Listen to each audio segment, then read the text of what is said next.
On the margin, notes and essays ***** on the margin Aldous Huxley. By the same author Mortal Coils Chrome Yellow Limbo Leather, and other poems. On the margin notes and essays by Aldous Huxley Ph.D. Logo New York George H. Doran Company. Copyright, 1923, by George H. Doran Company Ph.D. Logo on the margin. 2 Printed in the United States of America. Contents page I, Centenaries 9-2. On Rereading Candide 19:3, Accidity 25:4, Subject Matter of Poetry 32v, Water Music 43:6, Pleasures 48:7, Modern Folk Poetry 55:8, Bibliophily 62:9, Democratic Art 67x, Accumulations 74:11. On Deviating into Sense 80:12, Polite Conversation 86:13, Nationality in Love 94:14, How the Days Draw In 115, Tibet 106:16, Beauty in 1920 112:17, Great Thoughts 118:18. Advertisement 123:19, Fuse Redivivus 129xx, the author of Eminent Victorians 136xxi, Edward Thomas 143xxii, A Wordsworth Anthology 150:23, Verhaeren 155 xziv. Edward Lear 161xxv, Sir Christopher Wren 167xxvi, Ben Jonson 177 xxae, Chaucer 194. Note: most of these essays appeared in the Athenaeum, under the title Marginalia and over the signature Autolycus.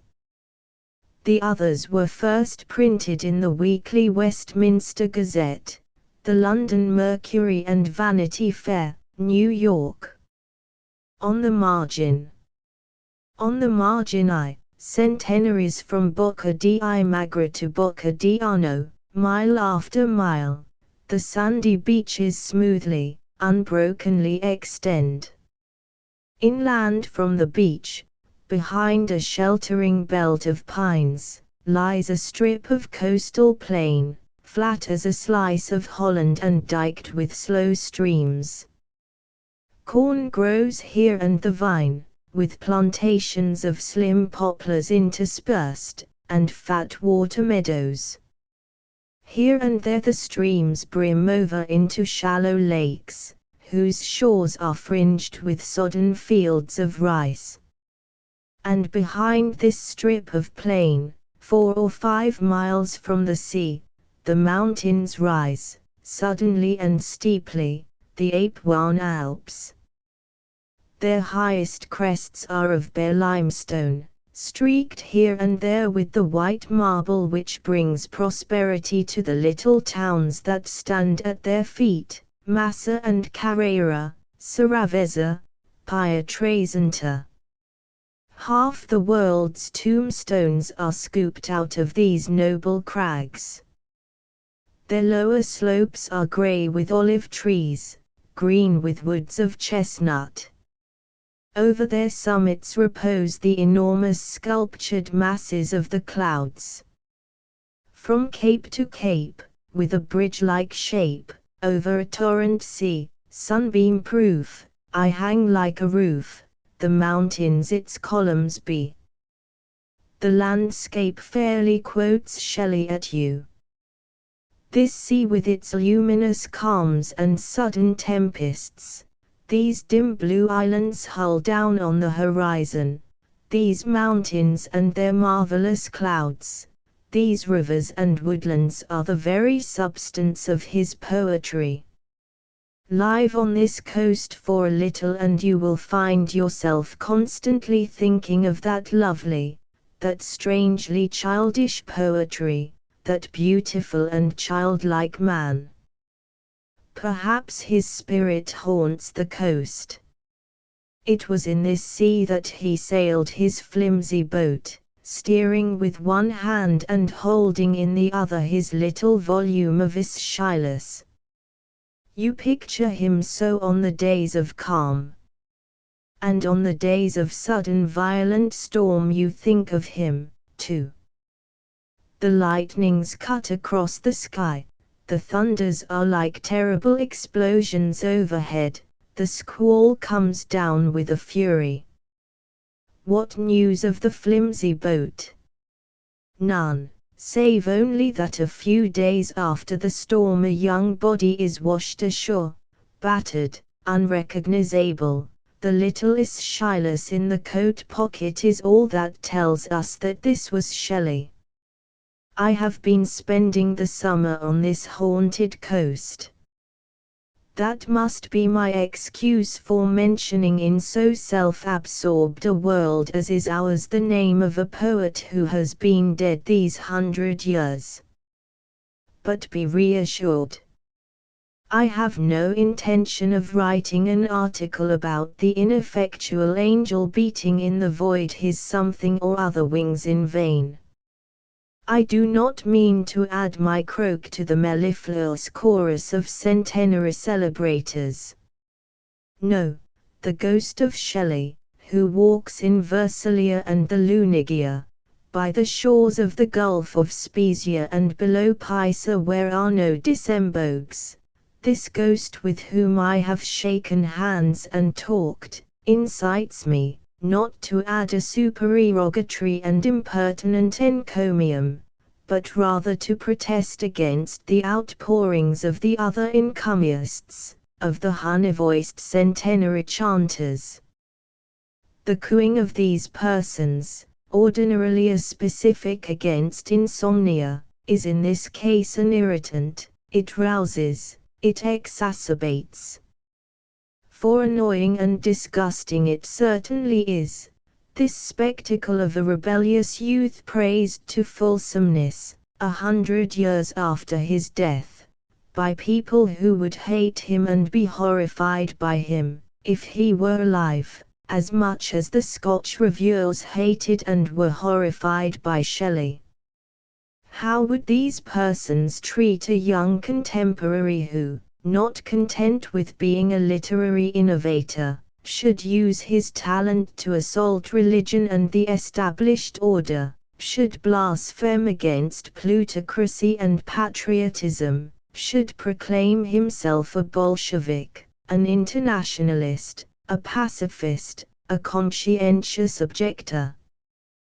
They would say of him that he was a dangerous young man who ought to be put in his place, and they would either disparage and denigrate his talent, or else, if they were a little more subtly respectable, they would never allow his name to get into print in any of the periodicals which they controlled. But seeing that Shelley was safely burnt on the sands of Viareggio 100 years ago, seeing that he is no longer a live dangerous man but only a dead classic, these respectable supporters of established literature and established society join in chorus to praise him, and explain his meaning, and preach sermons over him. The mellifluous cooing is accompanied by a snuffle, and there hangs over these centenary celebrations a genial miasma of hypocrisy and insincerity. The effect of these festal anniversaries in England is not to rekindle life in the great dead. A centenary is rather a second burial, a reaffirmation of deadness.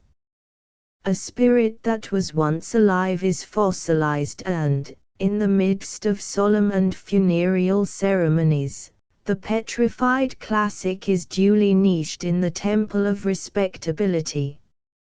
How much better they order these things in Italy. In that country, which one must ever admire more the more one sees of it. They duly celebrate their great men, but celebrate them not with a snuffle, not in black clothes, not with prayer books in their hands, crape round their hats, and a hatred, in their hearts, of all that has to do with life and vigor. No, no, they make their dead an excuse for quickening life among the living. They get fun out of their centenaries. Last year the Italians were celebrating the 600th anniversary of Dante's death. Now, imagine what this celebration would have been like in England. All the oldest critics and all the young men who aspire to be old would have written long articles in all the literary papers. That would have set the tone. After that some noble lord, or even a prince of the blood, would have unveiled a monument designed by Frampton or some other monumental mason of the Academy. Imbecile speeches in words of not more than 2 syllables would then have been pronounced over the ashes of the world's most intelligent poet. To his intelligence no reference would, of course, be made, but his character, his character would get a glowing press. The most fiery and bitter of men would be held up as an example to all Sunday school children. After this display of reverence, we should have had a lovely historical pageant in the rain. A young female dressed in white bunting would have represented Beatrice, and for the poet himself some actor-manager with a profile and a voice would have been found. Guelphs and Ghibellines in fancy dress of the period would go splashing about in the mud, and a great many verses by Louis Napoleon Parker would be declaimed. And at the end we should all go home with colds in our heads and suffering from septic ennui, but with, at the same time, a pleasant feeling of virtuousness, as though we had been at church. See now what happens in Italy. The principal event in the Dante celebration is an enormous military review. Hundreds of thousands of wiry little brown men parade the streets of Florence. Young officers of a fabulous elegance clank along in superbly tailored riding breeches and glittering top boots. The whole female population palpitates. It is an excellent beginning. Speeches are then made, as only in Italy they can be made, round, rumbling, sonorous speeches, all about Dante the Italianissimus poet, Dante the irredentist, Dante the prophet of Greater Italy, Dante the scourge of Jugoslavs and Serbs. Immense enthusiasm. Never having read a line of his works, we feel that Dante is our personal friend, a brother fascist. After that the real fun begins. We have the manifestazioni sportive of the centenary celebrations. Innumerable bicycle races are organized. Fierce young fascisti with the faces of Roman heroes pay their homage to the poet by doing 180 kilometers to the hour round the circuit of Milan.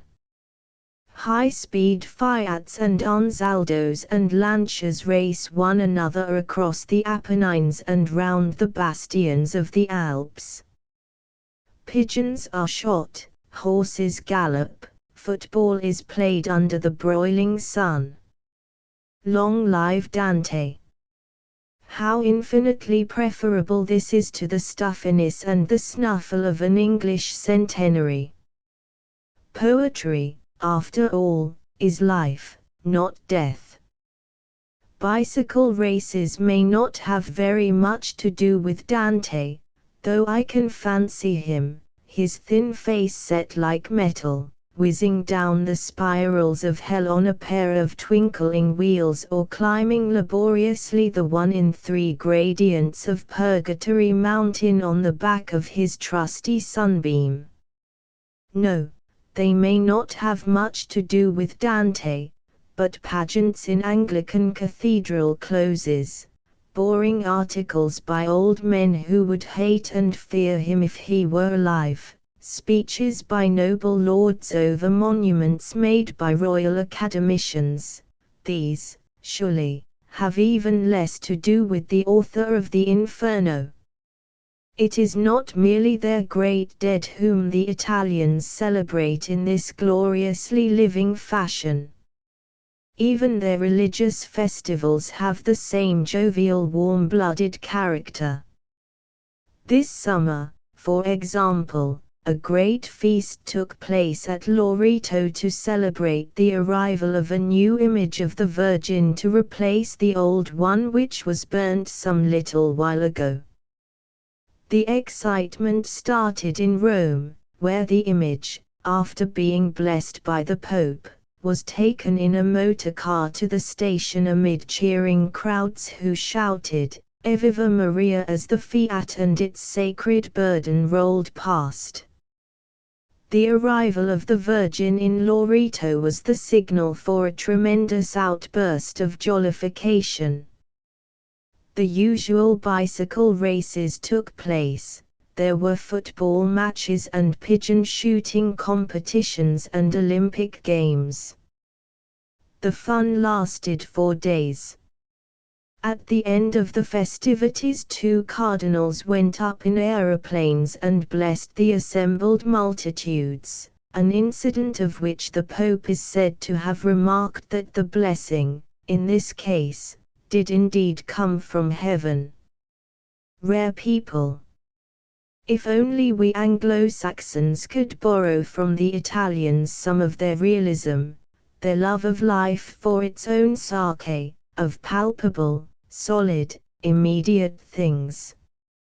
In this dim land of ours we are accustomed to pay too much respect to fictitious values. We worship invisibilities, and in our enjoyment of immediate life we are restrained by imaginary inhibitions. We think too much of the past, of metaphysics, of tradition, of the ideal future, of decorum and good form, too little of life and the glittering noisy moment. The Italians are born futurists.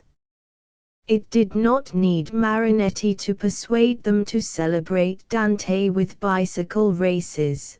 They would have done it naturally, spontaneously, if no futurist propaganda had ever been issued.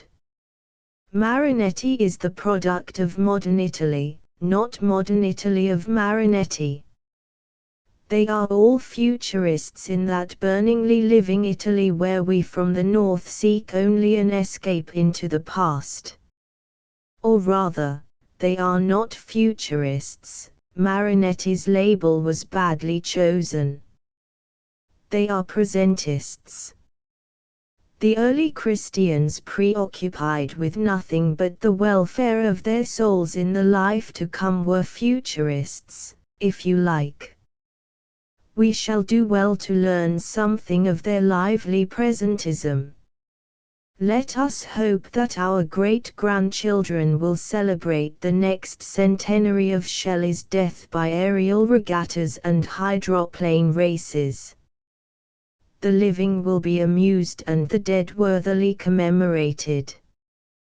The spirit of the man who delighted, during life, in wind and clouds, in mountain tops and waters, in the flight of birds and the gliding of ships, will be rejoiced when young men celebrate his memory by flying through the air or skimming, like alighting swans, over the surface of the sea.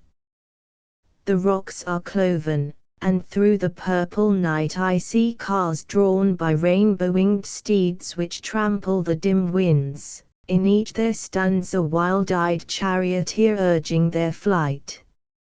Some look behind, as fiends pursued them there, and yet I see no shapes but the keen stars. Others, with burning eyes, lean forth, and drink with eager lips the wind of their own speed, as if the thing they loved fled on before, and now, even now, they clasped it.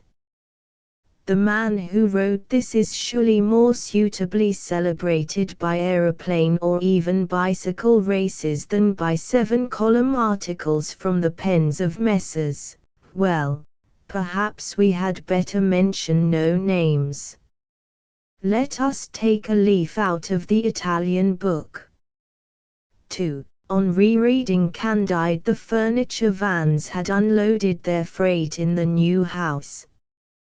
We were installed, or, at least, we were left to make the best of an unbearable life in the dirt and the confusion. One of the Pre-Raphaelites, I forget at the moment which, once painted a picture called The Last Day in the Old Home. A touching subject. But it would need a grimmer, harder brush to depict the horrors of the first day in the new home.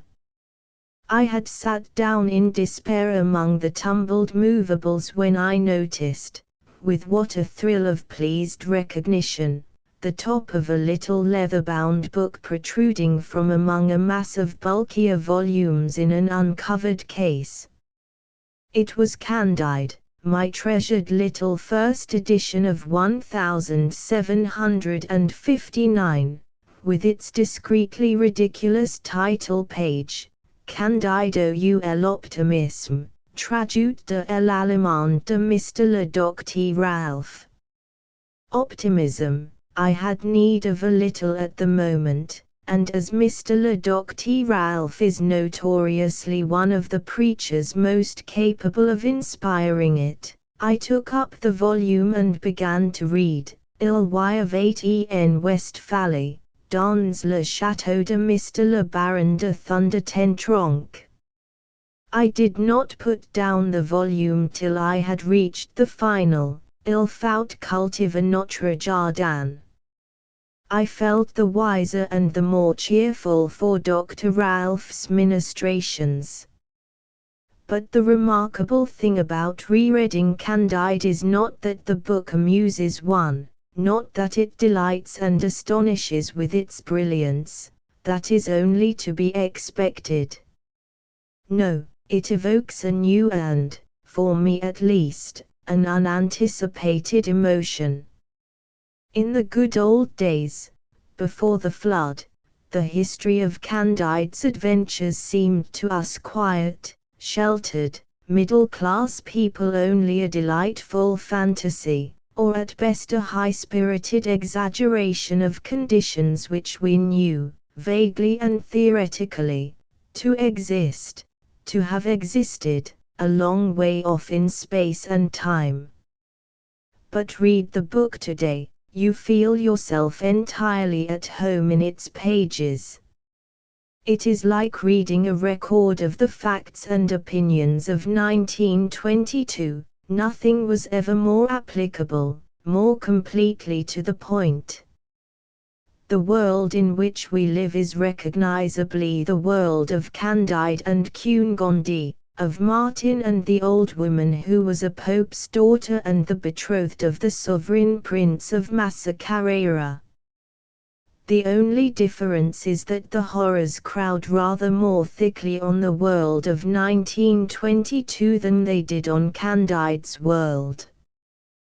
The maneuverings of Bulgar and Aber, the intestine strife in Morocco, the earthquake and Auto the Fe are but pale poor things compared with the Great War, the Russian famine, the Black and Tans, the Fascisti, and all the other horrors of which we can proudly boast.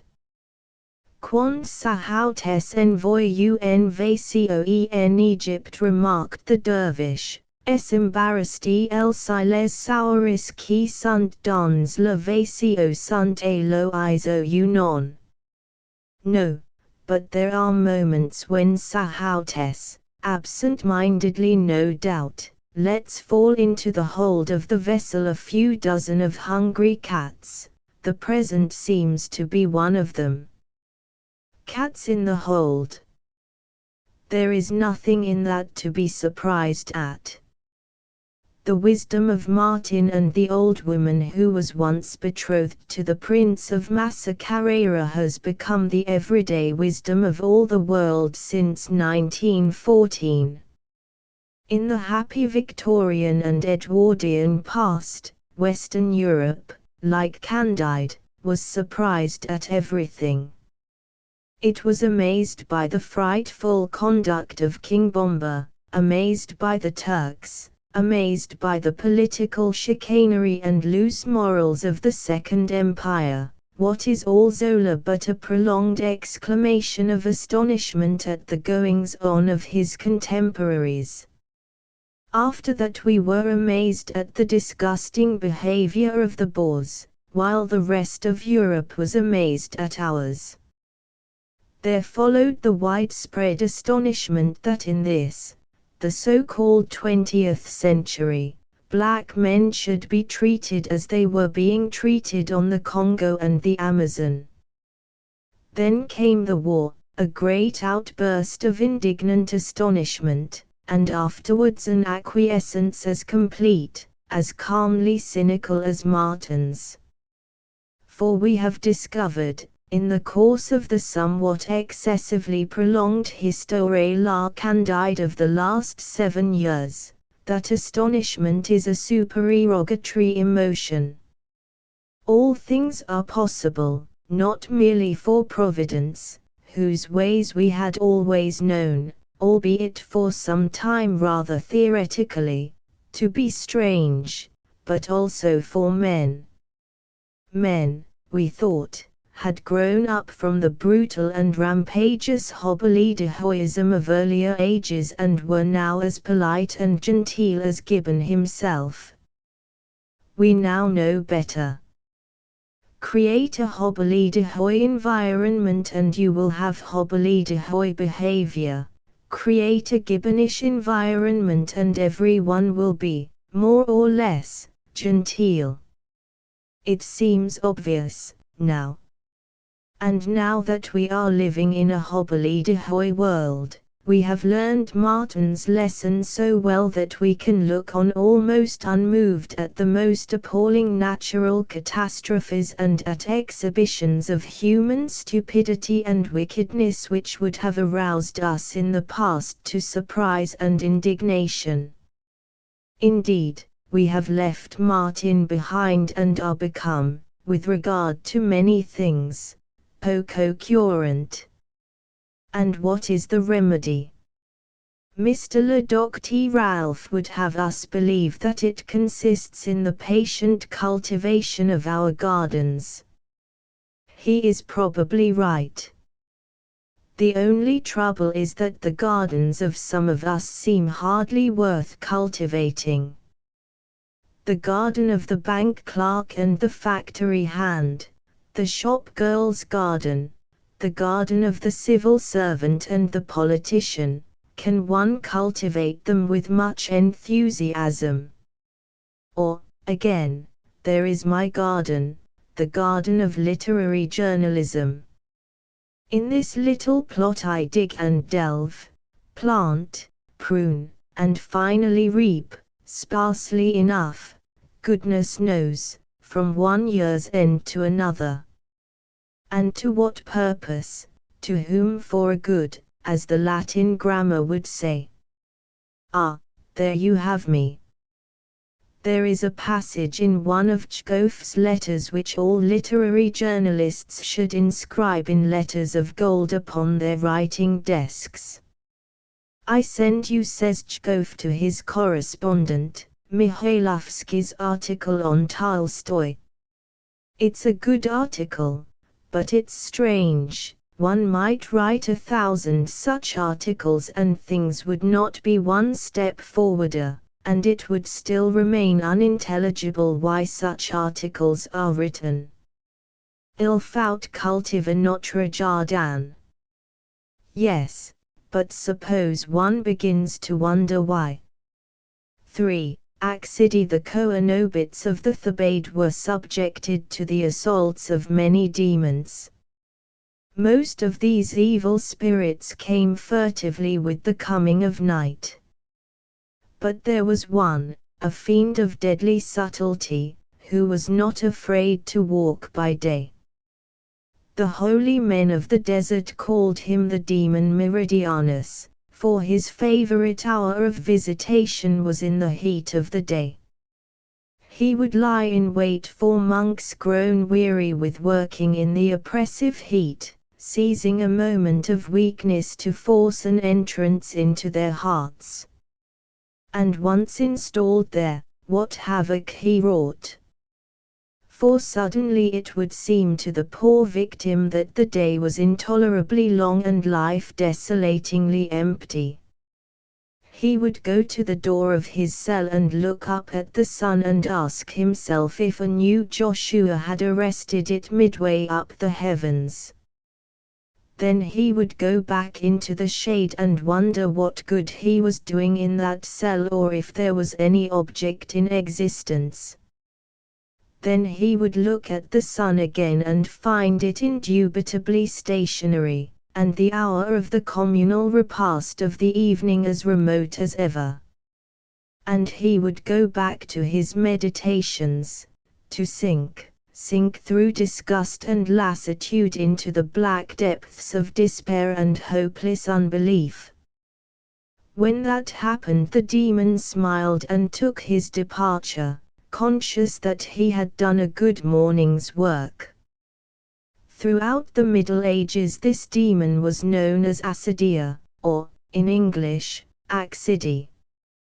Monks were still his favorite victims, but he made many conquests among the laity also. Along with Gastrimagia, Fornicatio, Philogoria, Tristitia, Xenodoxia, Ia and Superbia, Accidea or Taedium cordis is reckoned as one of the 8 principal vices to which man is subject.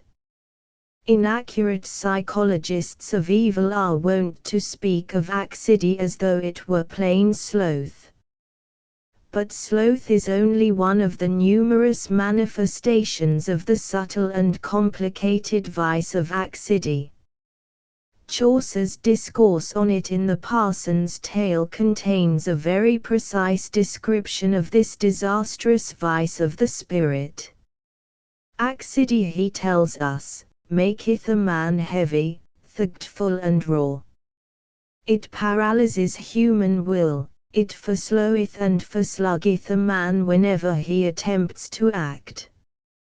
From Accidie comes dread to begin to work any good deeds, and finally wanop, or despair. On its way to ultimate wanop, Accidie produces a whole crop of minor sins, such as idleness, tardiness, laches, coldness, undevotion, and the sin of worldly sorrow, such as is clept Tristitia, that sleth man, as saith St. Paul. Those who have sinned by Accidie find their everlasting home in the 5th circle of the Inferno. They are plunged in the same black bog with the wrathful, and their sobs and words come bubbling up to the surface. Fiti nel limo dicen, tristi fumo nell'air dolce che dal sol es allegra, portando dentro accidioso fumo, ossia tristium nella belletta nigra. Questi no si gorgolian nella strozza, che dir nol posson con parola integra. Accidie did not disappear with the monasteries and the Middle Ages. The Renaissance was also subject to it. We find a copious description of the symptoms of Accidea in Burton's Anatomy of Melancholy. The results of the midday demon's machinations are now known as the vapors or the spleen. To the spleen amiable Mr. Matthew Green, of the Custom House, devoted those 800 octosyllables which are his claim to immortality.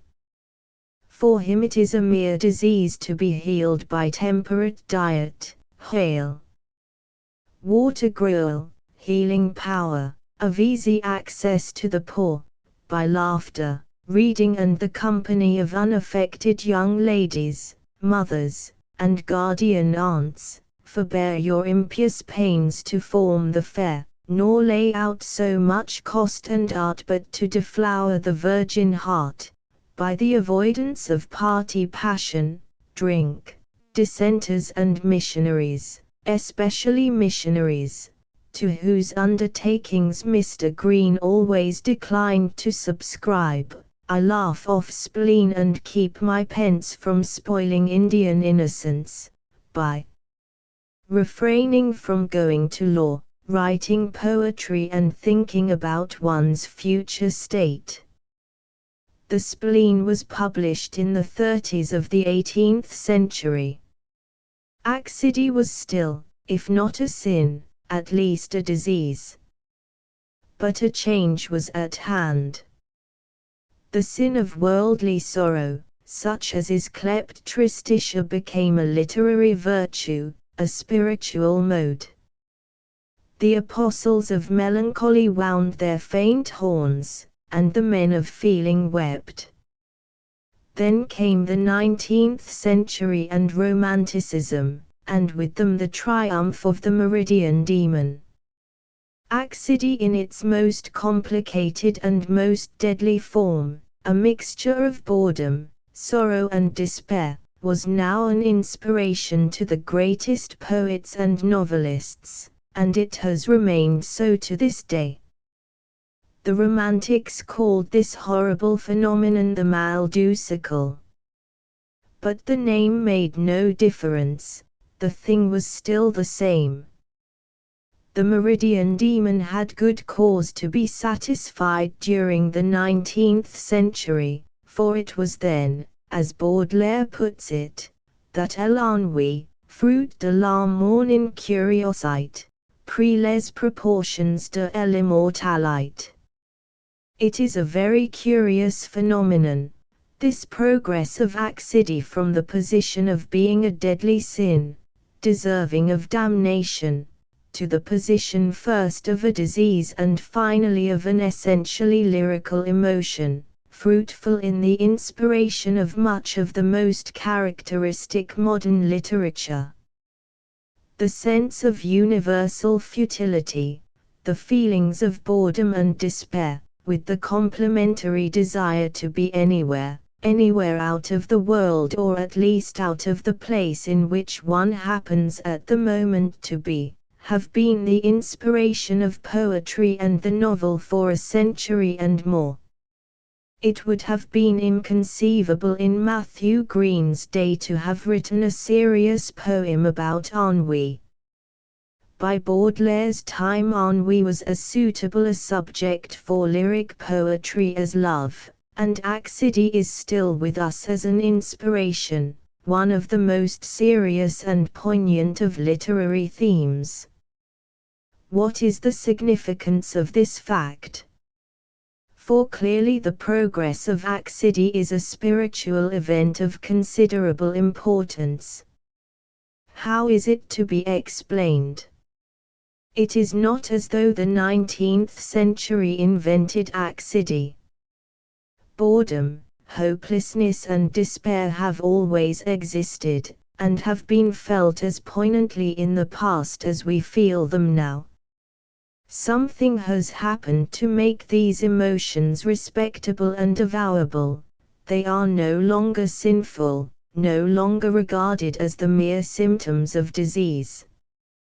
That something that has happened is surely simply history since 1789. The failure of the French Revolution and the more spectacular downfall of Napoleon planted Accidie in the heart of every youth of the Romantic generation, and not in France alone, but all over Europe, who believed in liberty or whose adolescence had been intoxicated by the ideas of glory and genius. Then came industrial progress with its prodigious multiplication of filth, misery, and ill-gotten wealth. The defilement of nature by modern industry was in itself enough to sadden many sensitive minds. The discovery that political enfranchisement, so long and stubbornly fought for, was the merest futility and vanity so long as industrial servitude remained in force, was another of the century's horrible disillusionments. A more subtle cause of the prevalence of boredom was the disproportionate growth of the great towns.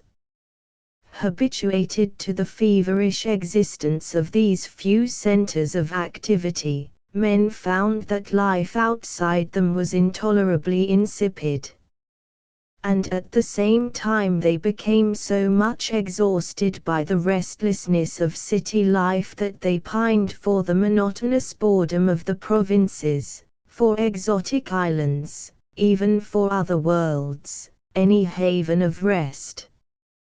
And finally, to crown this vast structure of failures and disillusionments, there came the appalling catastrophe of the War of 1914. Other epochs have witnessed disasters, have had to suffer disillusionment, but in no century have the disillusionments followed on one another's heels with such unintermitted rapidity as in the 20th. For the good reason that in no century has change been so rapid and so profound. The mal du siècle was an inevitable evil. Indeed, we can claim with a certain pride that we have a right to our accidie. With us it is not a sin or a disease of the hypochondries, it is a state of mind which fate has forced upon us. For subject matter of poetry, it should theoretically be possible to make poetry out of anything whatsoever of which the spirit of man can take cognizance. We find, however, as a matter of historical fact, that most of the world's best poetry has been content with a curiously narrow range of subject matter. The poets have claimed as their domain only a small province of our universe.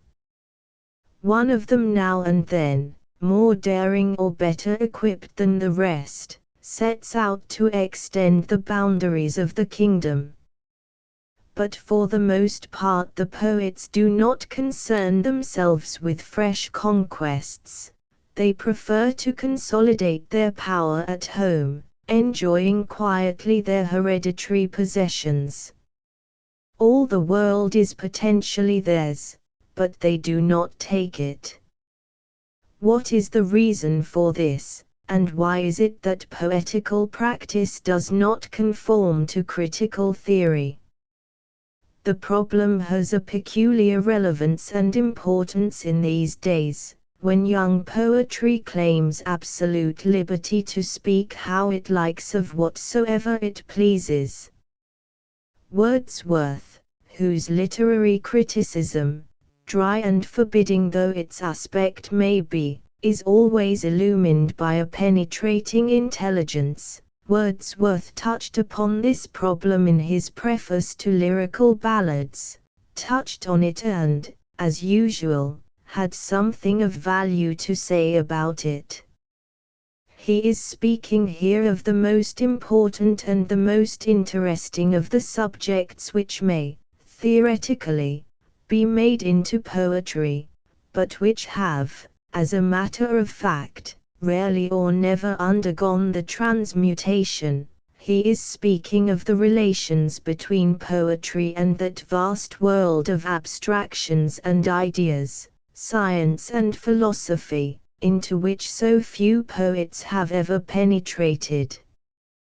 The remotest discoveries of the chemist, the botanist, or mineralogist, will be as proper objects of the poet's art as any upon which he is now employed, if the time should ever come when these things shall be familiar to us, and the relations under which they are contemplated shall be manifestly and palpably material to us as enjoying and suffering beings. It is a formidable sentence, but read it well, read the rest of the passage from which it is taken, and you will find it to be full of critical truth. The gist of Wordsworth's argument is this: all subjects, the remotest discoveries of the chemist are but one example of an unlikely poetic theme, can serve the poet with material for his art, on one condition, that he, and to a lesser degree his audience, shall be able to apprehend the subject with a certain emotion. The subject must somehow be involved in the poet's intimate being before he can turn it into poetry. It is not enough, for example, that he should apprehend it merely through his senses. The poetry of pure sensation, of sounds and bright colors, is common enough nowadays, but amusing as we may find it for the moment, it cannot hold the interest for long. It is not enough, at the other end of the scale, if he apprehends his subject in a purely intellectual manner. An abstract idea must be felt with a kind of passion, it must mean something emotionally significant, it must be as immediate and important to the poet as a personal relationship before he can make poetry of it. Poetry, in a word, must be written by enjoying and suffering beings, not by beings exclusively dowered with sensations or, as exclusively, with intellect. Wordsworth's criticism helps us to understand why so few subjects have ever been made into poetry when everything under the sun, and beyond it, is theoretically suitable for transmutation into a work of art. Death, love, religion, nature, the primary emotions and the ultimate personal mysteries, these form the subject matter of most of the greatest poetry. And for obvious reasons. These things are manifestly and palpably material to us as enjoying and suffering beings. But to most men, including the generality of poets, abstractions and ideas are not immediately and passionately moving. They are not enjoying or suffering when they apprehend these things, only thinking. The men who do feel passionately about abstractions, the men to whom ideas are as persons, moving and disquietingly alive, are very seldom poets. They are men of science and philosophers, preoccupied with the search for truth and not, like the poet, with the expression and creation of beauty. It is very rarely that we find a poet who combines the power and the desire to express himself with that passionate apprehension of ideas and that passionate curiosity about strange remote facts which characterize the man of science and the philosopher. If he possessed the requisite sense of language and the impelling desire to express himself in terms of beauty, Einstein could write the most intoxicating lyrics about relativity and the pleasures of pure mathematics. And if, say, Mr. Yeats understood the Einstein theory, which, in company with most other living poets, he presumably does not, any more than the rest of us, if he apprehended it exultingly as something bold and profound, something vitally important and marvelously true, he too could give us, out of the Celtic twilight, his lyrics of relativity. It is those distressing little ifs that stand in the way of this happy consummation. The conditions upon which any but the most immediately and obviously moving subjects can be made into poetry are so rarely fulfilled. The combination of poet and man of science, poet and philosopher, is so uncommon, that the theoretical universality of the art has only very occasionally been realized in practice. Contemporary poetry in the whole of the Western world is insisting, loudly and emphatically through the mouths of its propagandists, on an absolute liberty to speak of what it likes how it likes. Nothing could be better. All that we can now ask is that the poets should put the theory into practice, and that they should make use of the liberty which they claim by enlarging the bounds of poetry. The propagandists would have us believe that the subject matter of contemporary poetry is new and startling, that modern poets are doing something which has not been done before. Most of the poets represented in these pages, writes Mr. Louis Untermeyer in his Anthology of Modern American Poetry, have found a fresh and vigorous material in a world of honest and often harsh reality. They respond to the spirit of their times. Not only have their views changed, their vision has been widened to include things unknown to the poets of yesterday. They have learned to distinguish real beauty from mere prettiness, to wring loveliness out of squalor, to find wonder in neglected places, to search for hidden truths even in the dark caves of the unconscious. Translated into practice, this means that contemporary poets can now write, in the words of Mr. Sandberg, of the ha and boom of the blast fires of wops and bahunks. It means, in fact, that they are at liberty to do what Homer did, to write freely about the immediately moving facts of everyday life. Where Homer wrote of horses and the tamers of horses, our contemporaries write of trains, automobiles, and the various species of wops and bahunks who control the horsepower. That is all.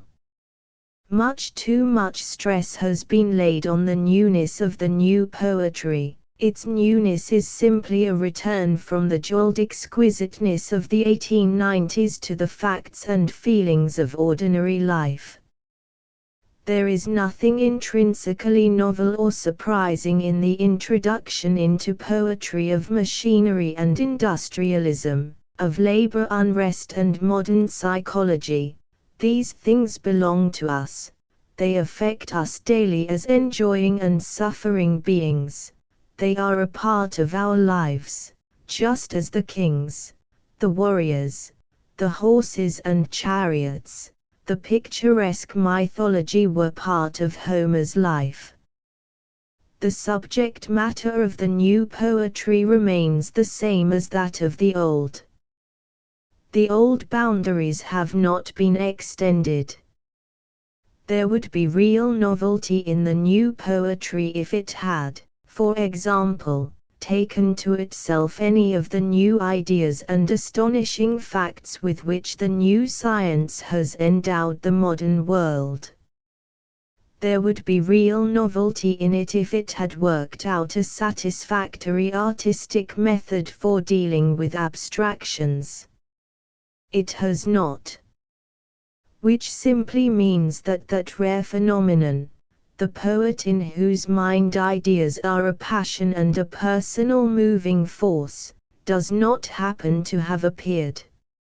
And how rarely in all the long past he has appeared.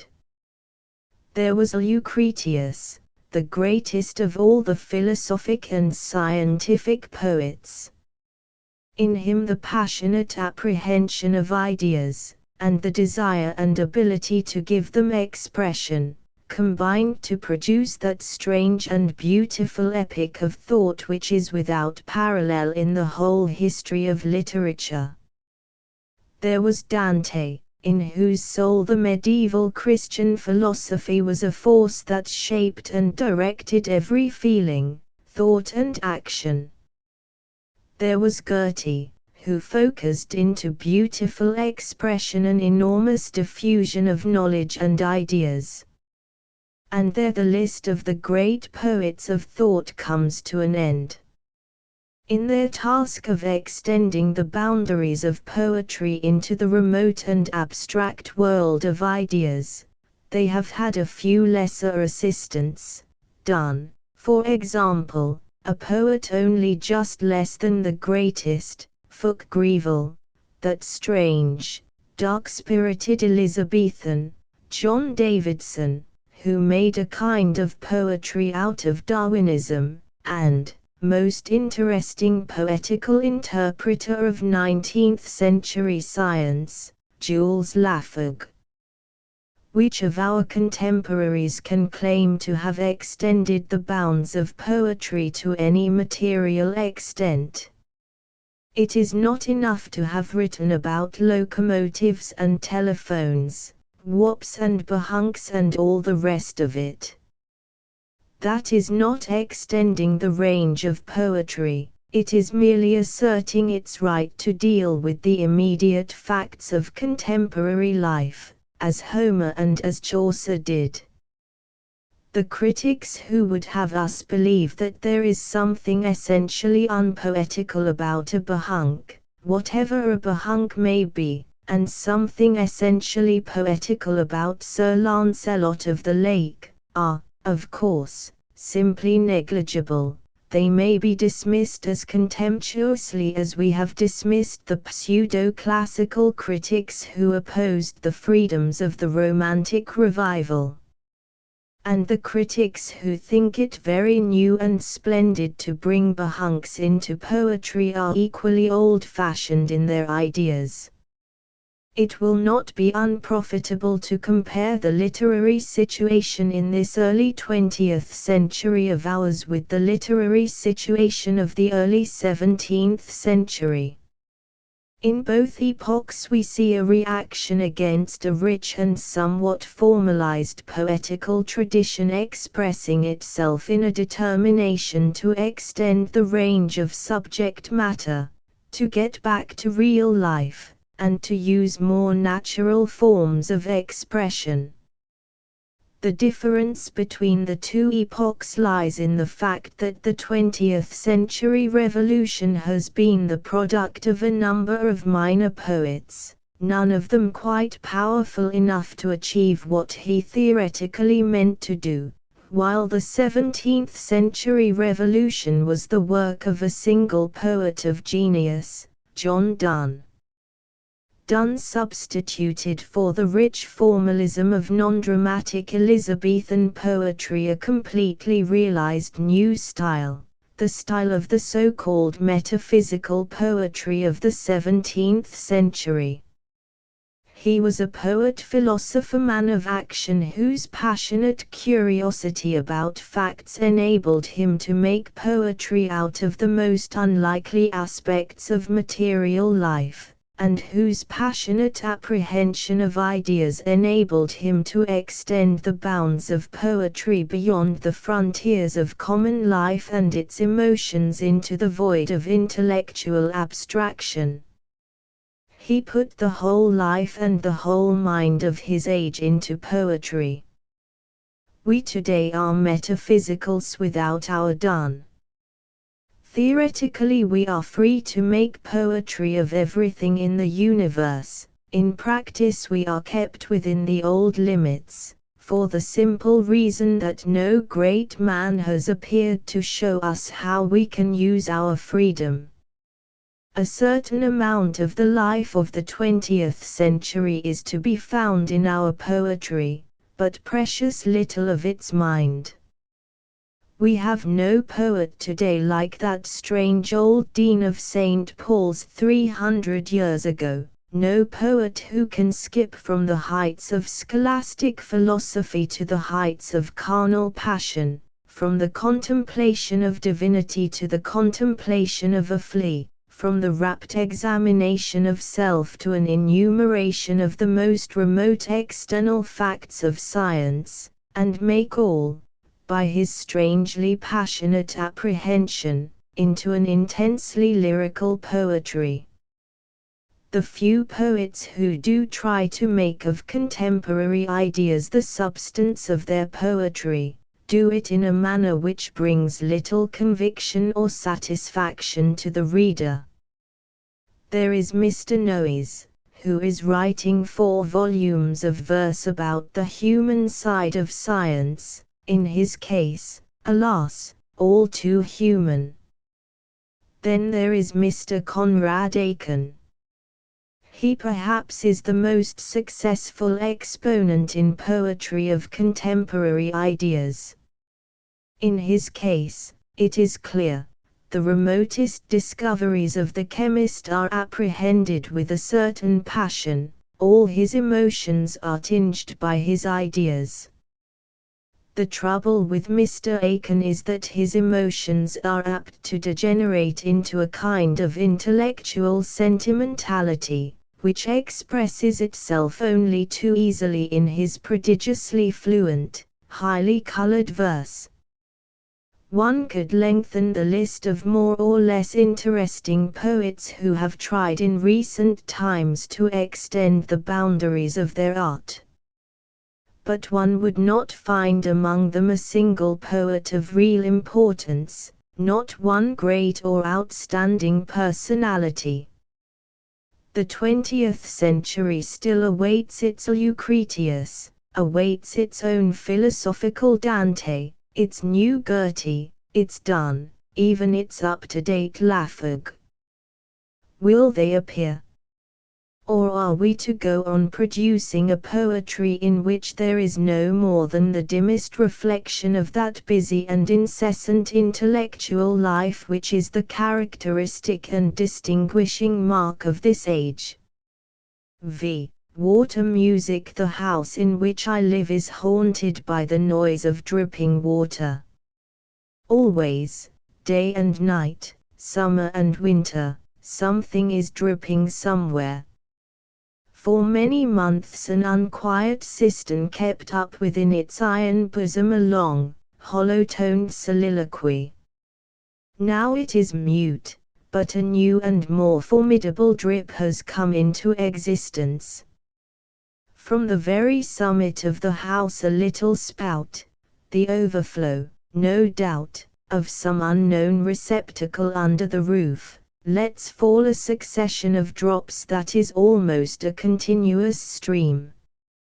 Down it falls, this all but stream, a sheer 40 or 50 feet onto the stones of the basement steps, thence to dribble ignominiously away into some appointed drain. The cataracts blow their trumpets from the steep, but my lesser waterfalls play a subtler, I had almost said a more modern music. Lying awake at nights, I listen with a mixture of pleasure and irritation to its curious cadences. The musical range of a dripping tap is about half an octave. But within the bounds of this major fourth, drops can play the most surprising and varied melodies. You will hear them climbing laboriously up small degrees of sound, only to descend at a single leap to the bottom. More often they wander unaccountably about in varying intervals, familiar or disconcertingly odd. And with the varying pitch the time also varies, but within narrower limits. For the laws of hydrostatics, or whatever other science claims authority over drops, do not allow the dribblings much license either to pause or to quicken the pace of their falling. It is an odd sort of music. One listens to it as one lies in bed, slipping gradually into sleep, with a curious, uneasy emotion. Drip drop, drip drap drip drop. So it goes on, this watery melody, forever without an end. Inconclusive, inconsequent, formless, it is always on the point of deviating into sense and form. Every now and then you will hear a complete phrase of rounded melody. And then, drip drop, di-drip, di-drap, the old inconsequence sets in once more. But suppose there were some significance in it. It is that which troubles my drowsy mind as I listen at night. Perhaps for those who have ears to hear, this endless dribbling is as pregnant with thought and emotion, as significant as a piece of bark. Drip drop, di-drap, di-drip. So little would suffice to turn the incoherence into meaning. The music of the drops is the symbol and type of the whole universe. It is forever, as it were, asymptotic to sense, infinitely close to significance, but never touching it. Never, unless the human mind comes and pulls it forcibly over the dividing space. If I could understand this wandering music, if I could detect in it a sequence, if I could force it to some conclusion, the diapason closing full in God, in mind, I hardly care what, so long as it closes in something definite, then, I feel, I should understand the whole incomprehensible machine, from the gaps between the stars to the policy of the Allies. And growing drowsier and drowsier, I listen to the ceaseless tune, the hollow soliloquy in the cistern, the sharp metallic rapping of the drops that fall from the roof upon the stones below, and surely I begin to discover a meaning, surely I detect a trace of thought, surely the phrases follow one another with art, leading on inevitably to some prodigious conclusion. Almost I have it, almost, almost. Then, I suppose, I fall definitely to sleep. For the next thing I am aware of is that the sunlight is streaming in. It is morning, and the water is still dripping as irritatingly and persistently as ever. Sometimes the incoherence of the drop music is too much to be borne. The listener insists that the asymptote shall somehow touch the line of sense. He forces the drops to say something. He demands of them that they shall play, shall we say, God Save the King, or the hymn to joy from the Ninth Symphony, or Voce Sapit. The drops obey reluctantly, they play what you desire, but with more than the ineptitude of the child at the piano. Still they play it somehow. But this is an extremely dangerous method of laying the haunting ghost whose voice is the drip of water. For once you have given the drops something to sing or say, they will go on singing and saying it forever. Sleep becomes impossible, and at the 200th or 300th repetition of Madelon or even of an air from Figaro the mind begins to totter towards insanity. Drops, ticking clocks, machinery, everything that throbs or clicks or hums or hammers, can be made, with a little perseverance, to say something. In my childhood, I remember, I was told that trains said, to Lancashire, to fetch a pocket handkercher, and the carpo ad infinitum. They can also repeat, if desired, that useful piece of information, to stop the train, pull down the chain. But it is very hard to persuade them to add the menacing corollary, penalty for improper use £5. Still, with careful tutoring I have succeeded in teaching a train to repeat even that unrhythmical phrase. Dadaist literature always reminds me a little of my falling drops.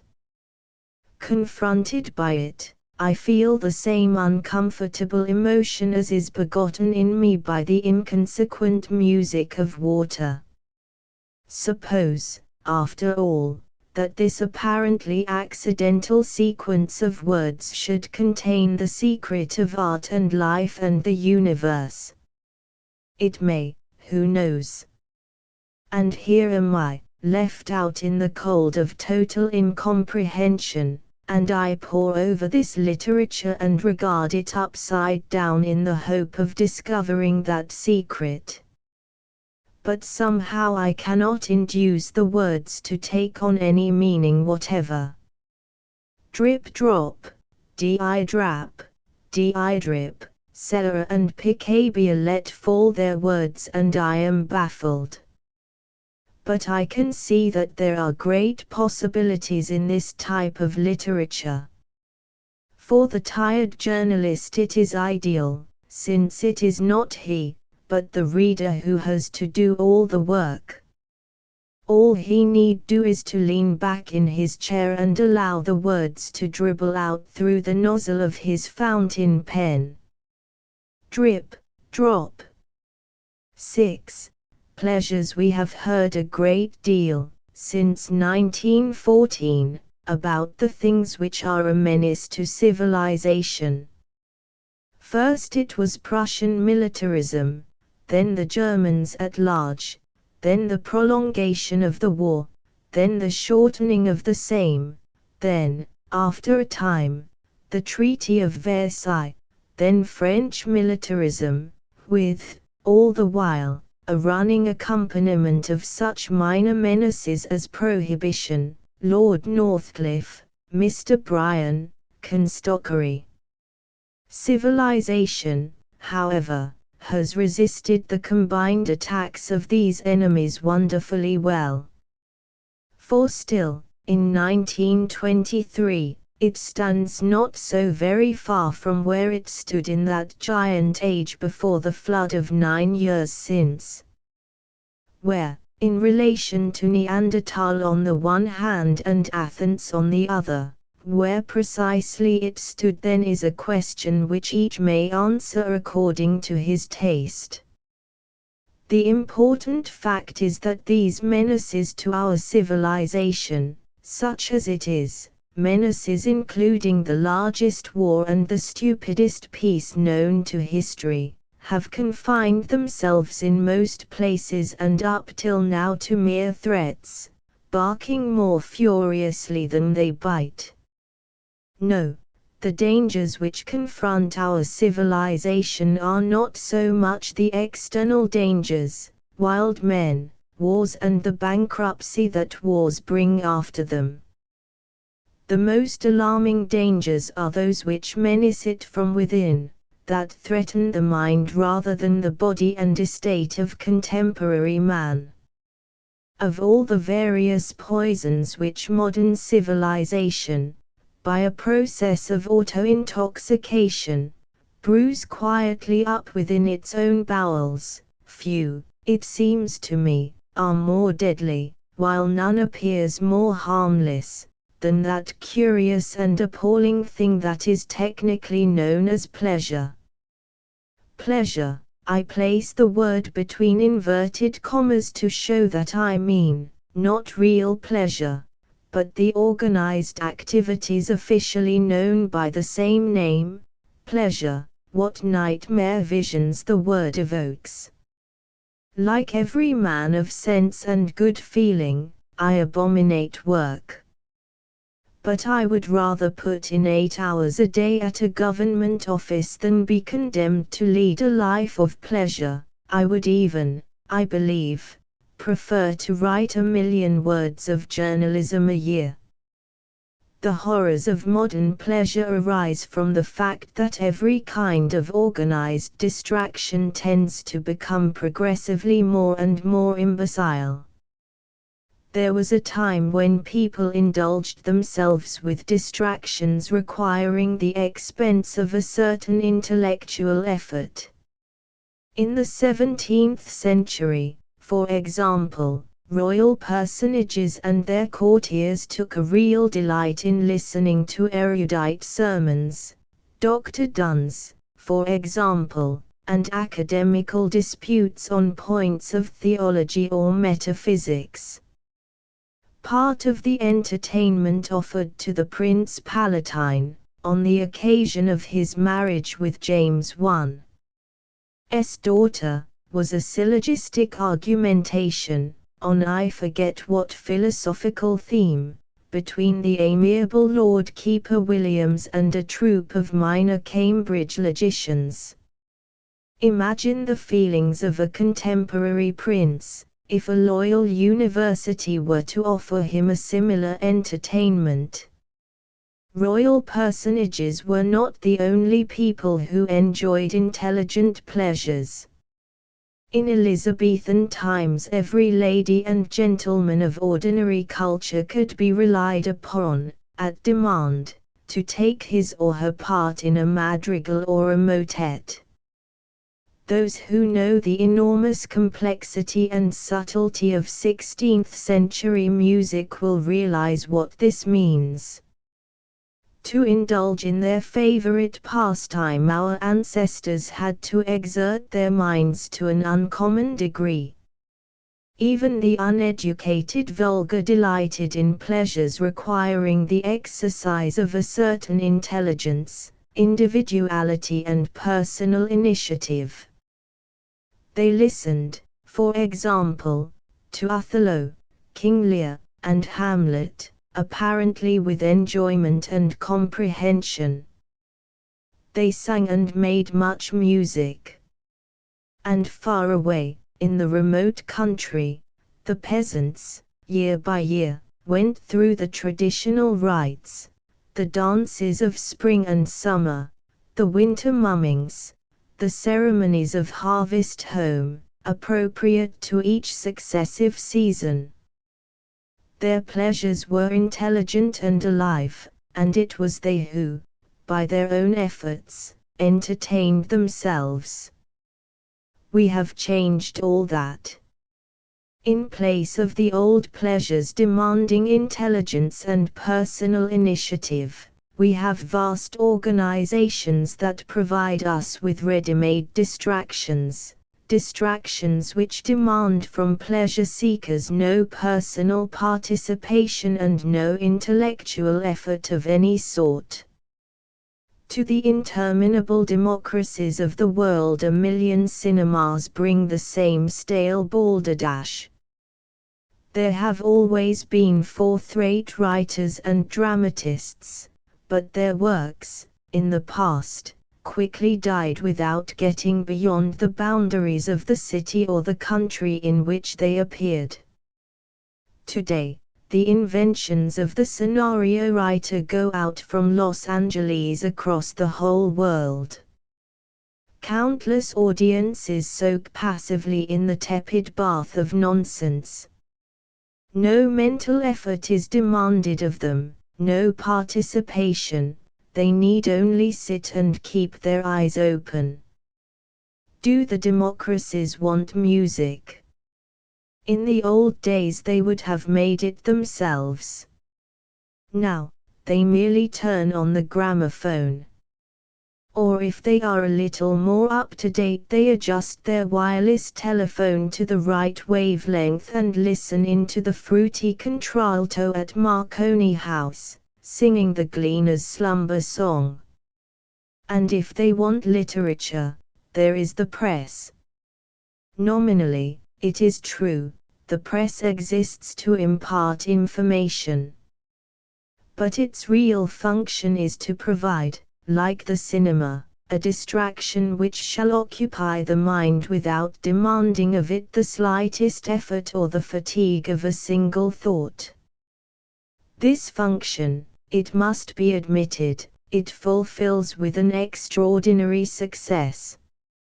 It is possible to go on for years and years, reading 2 papers every working day and 1 on Sundays without ever once being called upon to think or to make any other effort than to move the eyes, not very attentively, down the printed column. Certain sections of the community still practice athletic sports in which individual participation is demanded. Great numbers of the middle and upper classes play golf and tennis in person and, if they are sufficiently rich, shoot birds and pursue the fox and go skiing in the Alps. But the vast mass of the community has now come even to sport vicariously, preferring the watching of football to the fatigues and dangers of the actual game. All classes, it is true, still dance, but dance, all the world over, the same steps to the same tunes. The dance has been scrupulously sterilized of any local or personal individuality. These effortless pleasures, these ready-made distractions that are the same for everyone over the face of the whole Western world, are surely a worse menace to our civilization than ever the Germans were.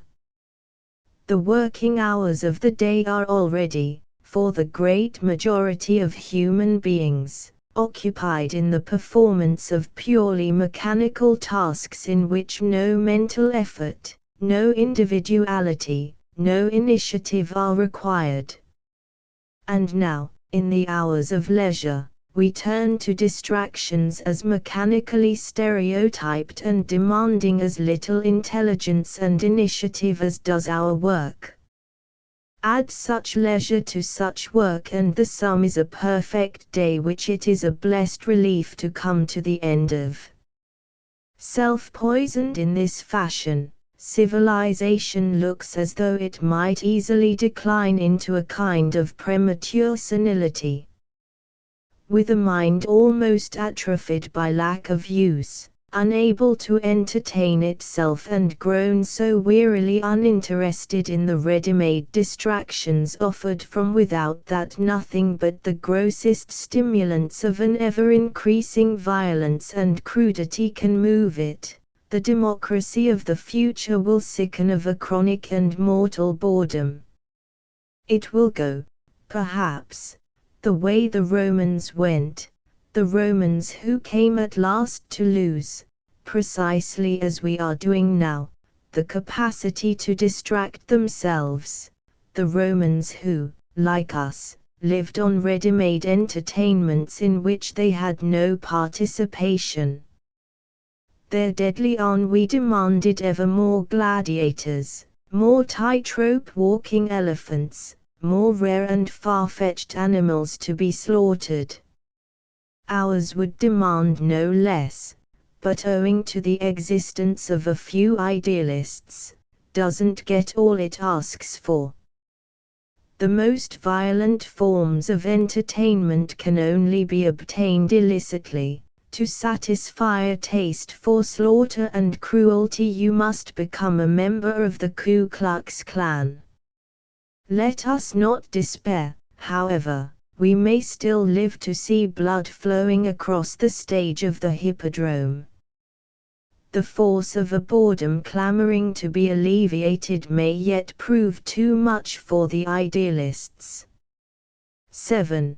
Modern folk poetry. To all those who are interested in the folk and their poetry, the contemporary folk of the great cities and their urban muse, I would recommend a little-known journal called McGlennon's Pantomime Annual. This periodical makes its appearance at some time in the new year, when the pantos are slowly withering away under the influence of approaching spring.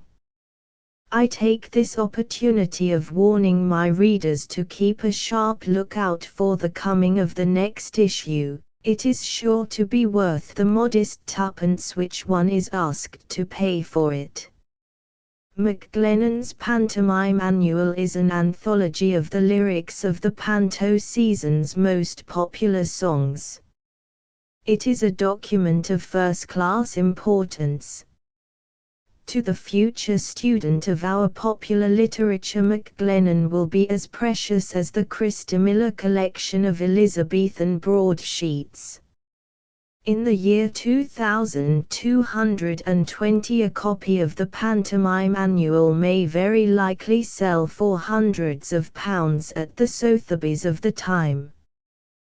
With laudable forethought I am preserving my copy of last year's Maclennan for the enrichment of my distant posterity. The folk poetry of 1920 may best be classified according to subject matter. First, by reason of its tender associations as well as its mere amount, is the poetry of passion. Then there is the poetry of filial devotion.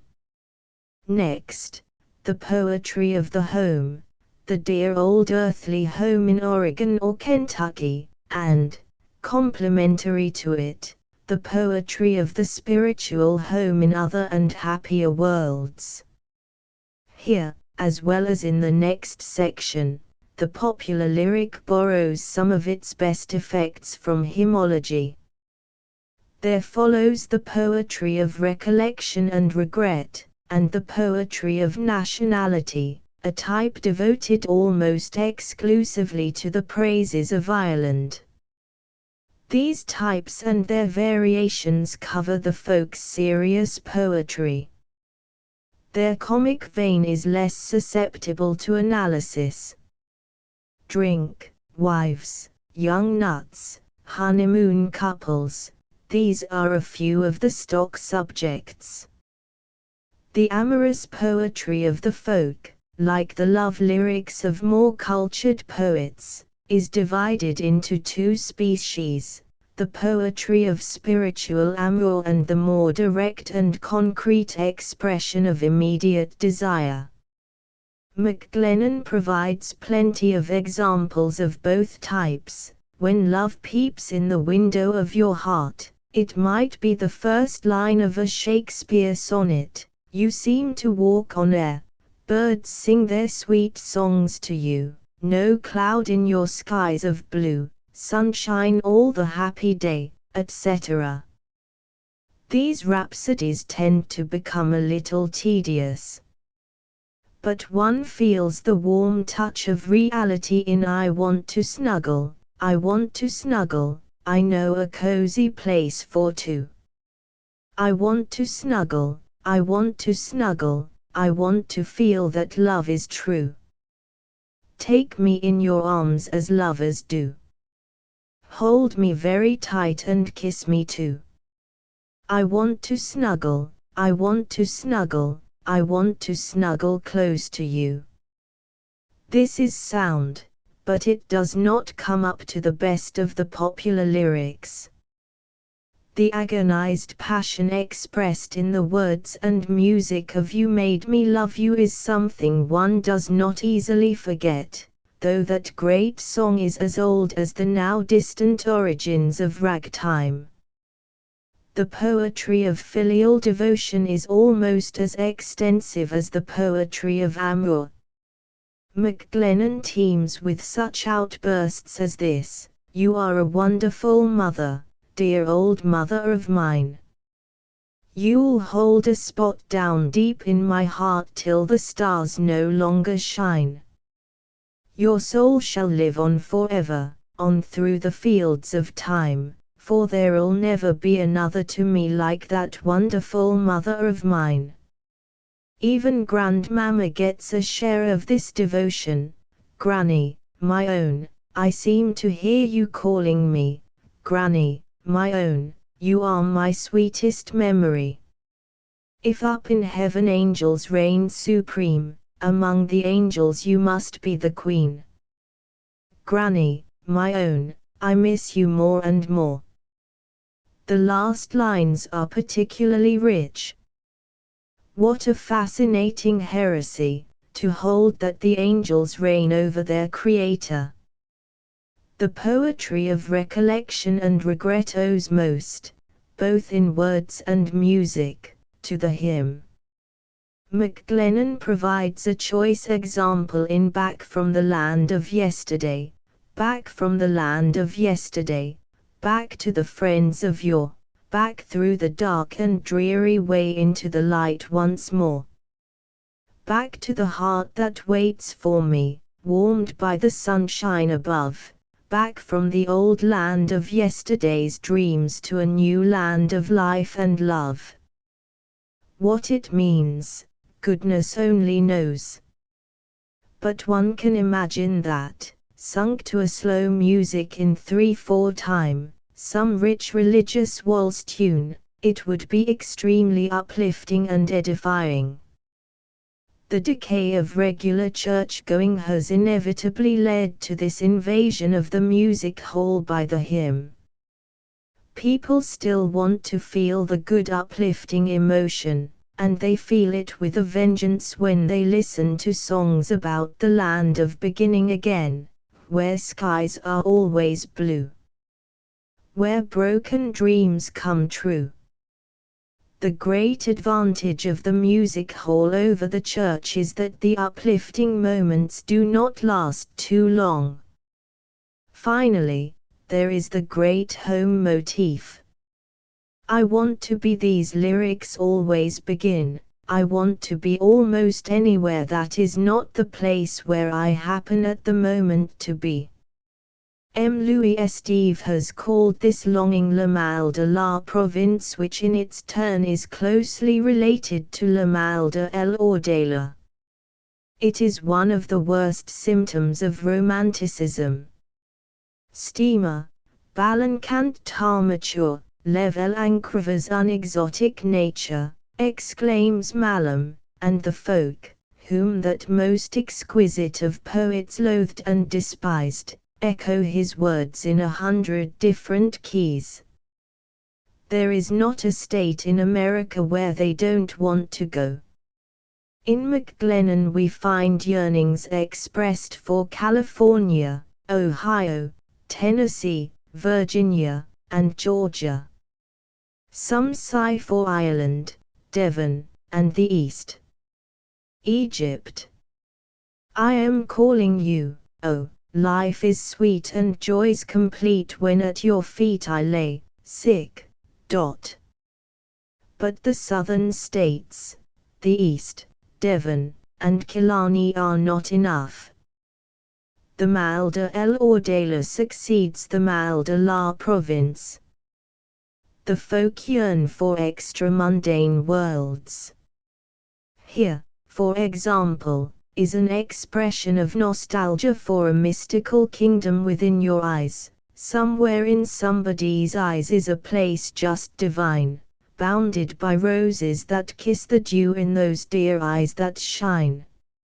Somewhere beyond earthly dreams, where love's flower never dies, God made the world, and He gave it to me in that kingdom within your eyes.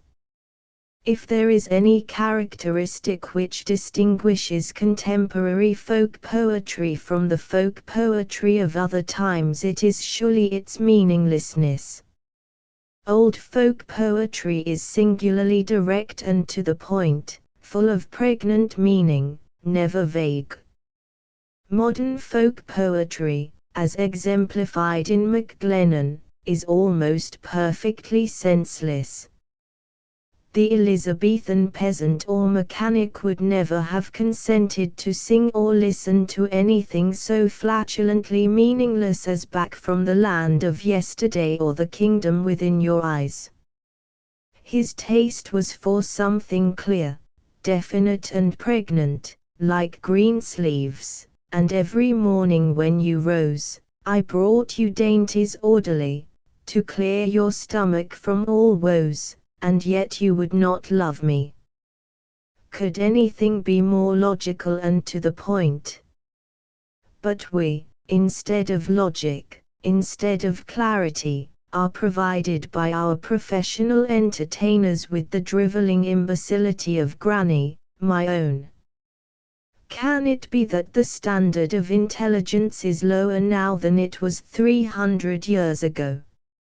Have newspapers and cinemas and now the wireless telephone conspired to rob mankind of whatever sense of reality, whatever power of individual questioning and criticism he once possessed?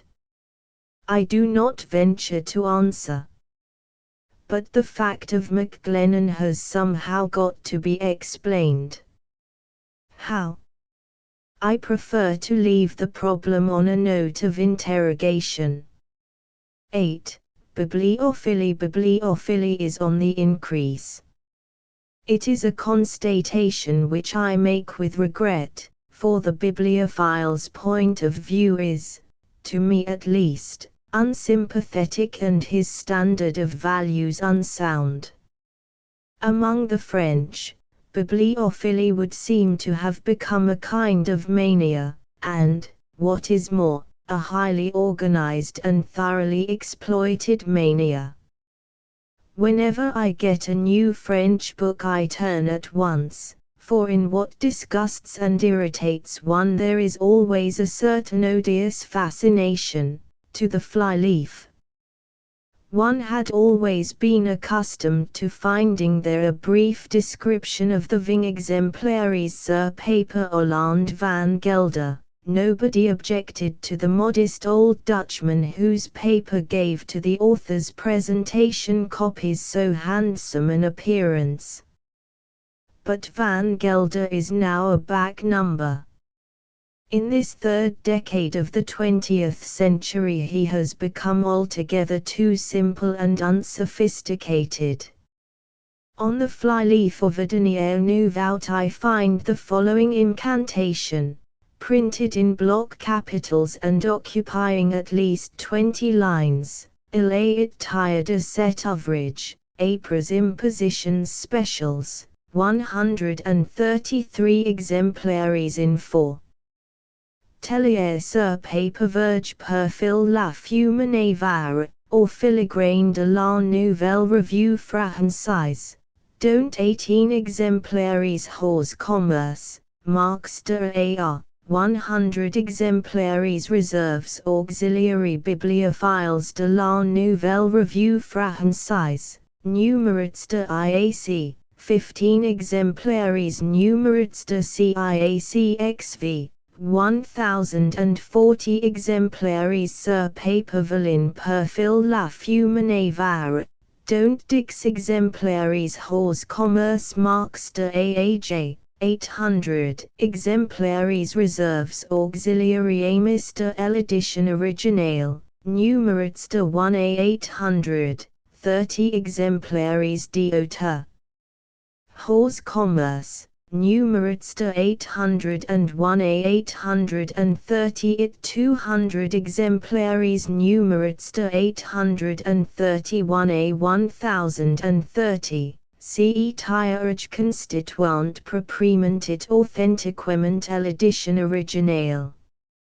If I were one of the 100 bibliophiles of the Nouvelle Revue Française or even one of the 800 friends of the original edition, I should suggest, with the utmost politeness, that the publishers might deserve better of their fellow beings if they spent less pains on numbering the first edition and more on seeing that it was properly produced. Personally, I am the friend of any edition which is reasonably well printed and bound, reasonably correct in the text and reasonably clean. The consciousness that I possess a numbered copy of an edition printed on La Fume Navarre paper, duly watermarked with the publisher's initials, does not make up for the fact that the book is full of gross printer's errors and that a whole sheet of 16 pages has wandered, during the process of binding, from one end of the volume to the other. Occurrences which are quite unnecessarily frequent in the history of French book production. With the increased attention paid to bibliophilous niceties, has come a great increase in price. Limited editions deluxe have become absurdly common in France, and there are dozens of small publishing concerns which produce almost nothing else. Authors like Monsieur André Salmon and Monsieur Max Jacob scarcely ever appear at less than 20 francs a volume. Even with the exchange this is a formidable price, and yet the French bibliophiles, for whom 20 francs are really 20 francs, appear to have an insatiable appetite for these small and beautiful editions. The war has established a new economic law: the poorer one becomes, the more one can afford to spend on luxuries. The ordinary English publisher has never gone in for Van Gelder, La Fumanavara and numbered editions. Reticent about figures, he leaves the book collector to estimate the first edition's future rarity by guesswork. He creates no artificial scarcity values. The collector of contemporary English first editions is wholly a speculator. He never knows what time may have in store. In the picture trade for years past, nobody has pretended that there was any particular relation between the price of a picture and its value as a work of art. A magnificent El Greco is bought for about a tenth of the sum paid for a Romney that would be condemned by any self-respecting hanging committee. We are so well used to this sort of thing in picture dealing that we have almost ceased to comment on it. But in the book trade, the tendency to create huge artificial values is of a later growth. The spectacle of a single book being bought for £15,000 is still sufficiently novel to arouse indignation. Moreover, the book collector who pays vast sums for his treasures has even less excuse than has the collector of pictures. The value of an old book is wholly a scarcity value. From a picture one may get a genuine aesthetic pleasure. In buying a picture one buys the unique right to feel that pleasure. But nobody can pretend that Venus and Adonis is more delightful when it is read in a £15,000 unique copy than when it is read in a volume that has cost a shilling. On the whole, the printing and general appearance of the shilling book is likely to be the better of the two. The purchaser of the fabulously expensive old book is satisfying only his possessive instinct. The buyer of a picture may also have a genuine feeling for beauty. The triumph and the reductio ad absurdum of bibliophily were witnessed not long ago at Sotheby's, when the late Mr. Smith of New York bought £80,000 worth of books in something under 2 hours at the Britwell Court sale. The war, it is said, created 40,000 new millionaires in America. The New York bookseller can have had no lack of potential clients. He bought £1,000 volume as an ordinary human being might buy something off the sixpenny shelf in a second-hand shop. I have seldom witnessed a spectacle which inspired in me an intenser blast of moral indignation. Moral indignation, of course, is always to be mistrusted as, wholly or in part, the disguised manifestation of some ignoble passion. In this case the basic cause of my indignation was clearly envy. But there was, I flatter myself, a superstructure of disinterested moral feeling. To debase a book into an expensive object of luxury is as surely, in Miltonic language, to kill the image of God, as it were in the eye, as to burn it. And when one thinks how those £80,000 might have been spent. Well. 9. Democratic art. There is intoxication to be found in a crowd. For it is good to be one of many all doing the same thing, good whatever the thing may be, whether singing hymns, watching a football match, or applauding the eternal truths of politicians. Anything will serve as an excuse. It matters not in whose name your 2,000 or 3,000 are gathered together. What is important is the process of gathering. In these last days we have witnessed a most illuminating example of this tendency in the wild outburst of mob excitement over the arrival in this country of Mary Pickford. It is not as though people were really very much interested in the little sweetheart of the world. She is no more than an excuse for assembling in a crowd and working up a powerful communal emotion. The newspapers set the excitement going, they built the fire, applied the match, and cherished the infant flame. The crowds, only too happy to be kindled, did the rest, they burned. I belong to that class of unhappy people who are not easily infected by crowd excitement. Too often I find myself sadly and coldly unmoved in the midst of multitudinous emotion. Few sensations are more disagreeable. The defect is in part temperamental, and in part is due to that intellectual snobbishness, that fastidious rejection of what is easy and obvious, which is one of the melancholy consequences of the acquisition of culture. How often one regrets this asceticism of the mind! How wistfully sometimes one longs to be able to rid oneself of the habit of rejection and selection, and to enjoy all the dear, obviously luscious, idiotic emotions without an afterthought. And indeed, however much we may admire the chromatic fantasia of Bach, we all of us have a soft spot somewhere in our minds that is sensitive to roses in Picardy. But the soft spot is surrounded by hard spots. The enjoyment is never unmixed with critical disapprobation.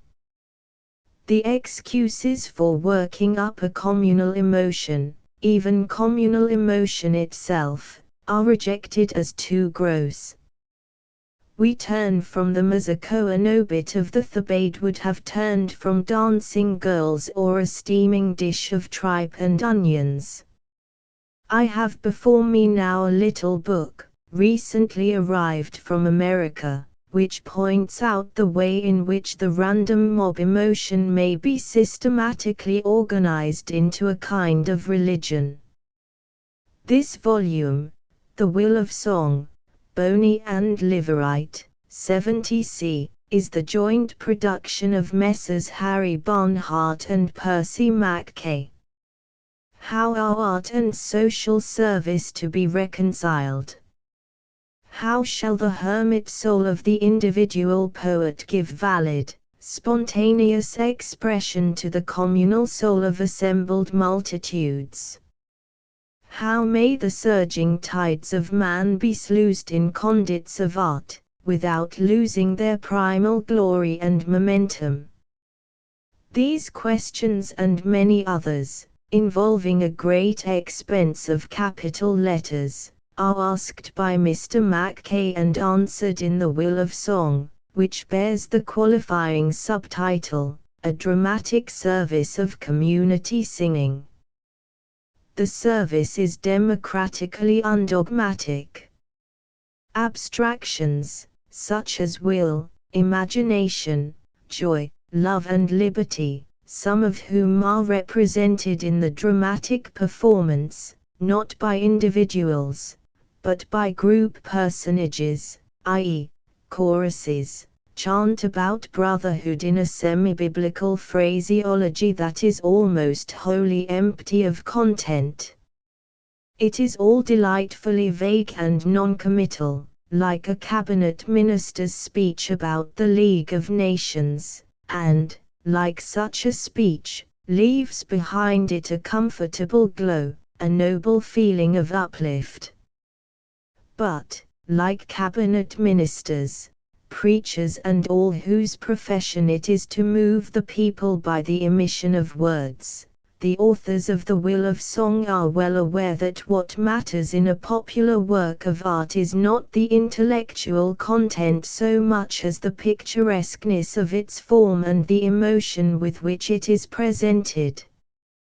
In the staging, if such a term is not irreverent, of their service, Messrs. Barnhart and Mackay have borrowed from Roman Catholic ritual all its most effective emotion creators.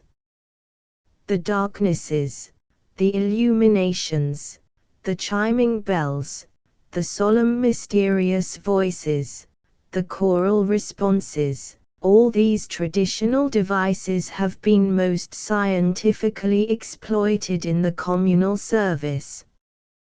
These are the stage directions which herald the opening of the service. As the final song of the prelude ceases, the assembly hall grows suddenly dark, and the darkness is filled with fanfare of blowing trumpets. And now, taking up the trumpet's refrain, the orchestra plays an elemental music, suggestive of rain, wind, thunder and the rushing of waters. From behind the raised central seat great flashes of fire spout upward, and while they are flaring there rises a flame-gold figure, in a cone of light, who calls with deep, vibrant voice, who has risen up from the heart of the people. Instantaneous, from three portions of the assembly, the voices of three groups, men, women and children, answer from the dark in triple unison, I. Even from the cold print one can see that this opening would be extremely effective. But doubts assail me. I have a horrid suspicion that that elemental music would not sweep me off my feet as it ought to. My fears are justified when, looking up the musical program, I discover that the elemental music is by Lange, and that the orchestral accompaniments that follow are the work of Massenet, Tchaikovsky, Lange once more, Julia Ward Howe and Sinding. Alas! Once more one finds oneself the slave of one's habit of selection and rejection. One would find oneself left out in the cold just because one couldn't stand Massenet. Those who have seen Sir James Barrie's latest play, Mary Rose, will perhaps recall the blasts of music which prelude the piece and recur at every mystical moment throughout the play. In theory one ought to have mounted on the wings of that music into a serene acceptance of Sir James Barrie's supernatural machinery. One ought to have been filled by it with deeply religious emotions. In practice, however, one found oneself shrinking with quivering nerves from the poignant vulgarity of that leitmotif, isolated by what should have united one with the author and the rest of the audience. The coenobit would like to eat the tripe and onions, but finds by experiment that the smell of the dish makes him feel rather sick. One must not, however, reject such things as the Will of Song as absolutely and entirely bad. They are useful, they are even good, on their own plane and for people who belong to a certain order of the spiritual hierarchy.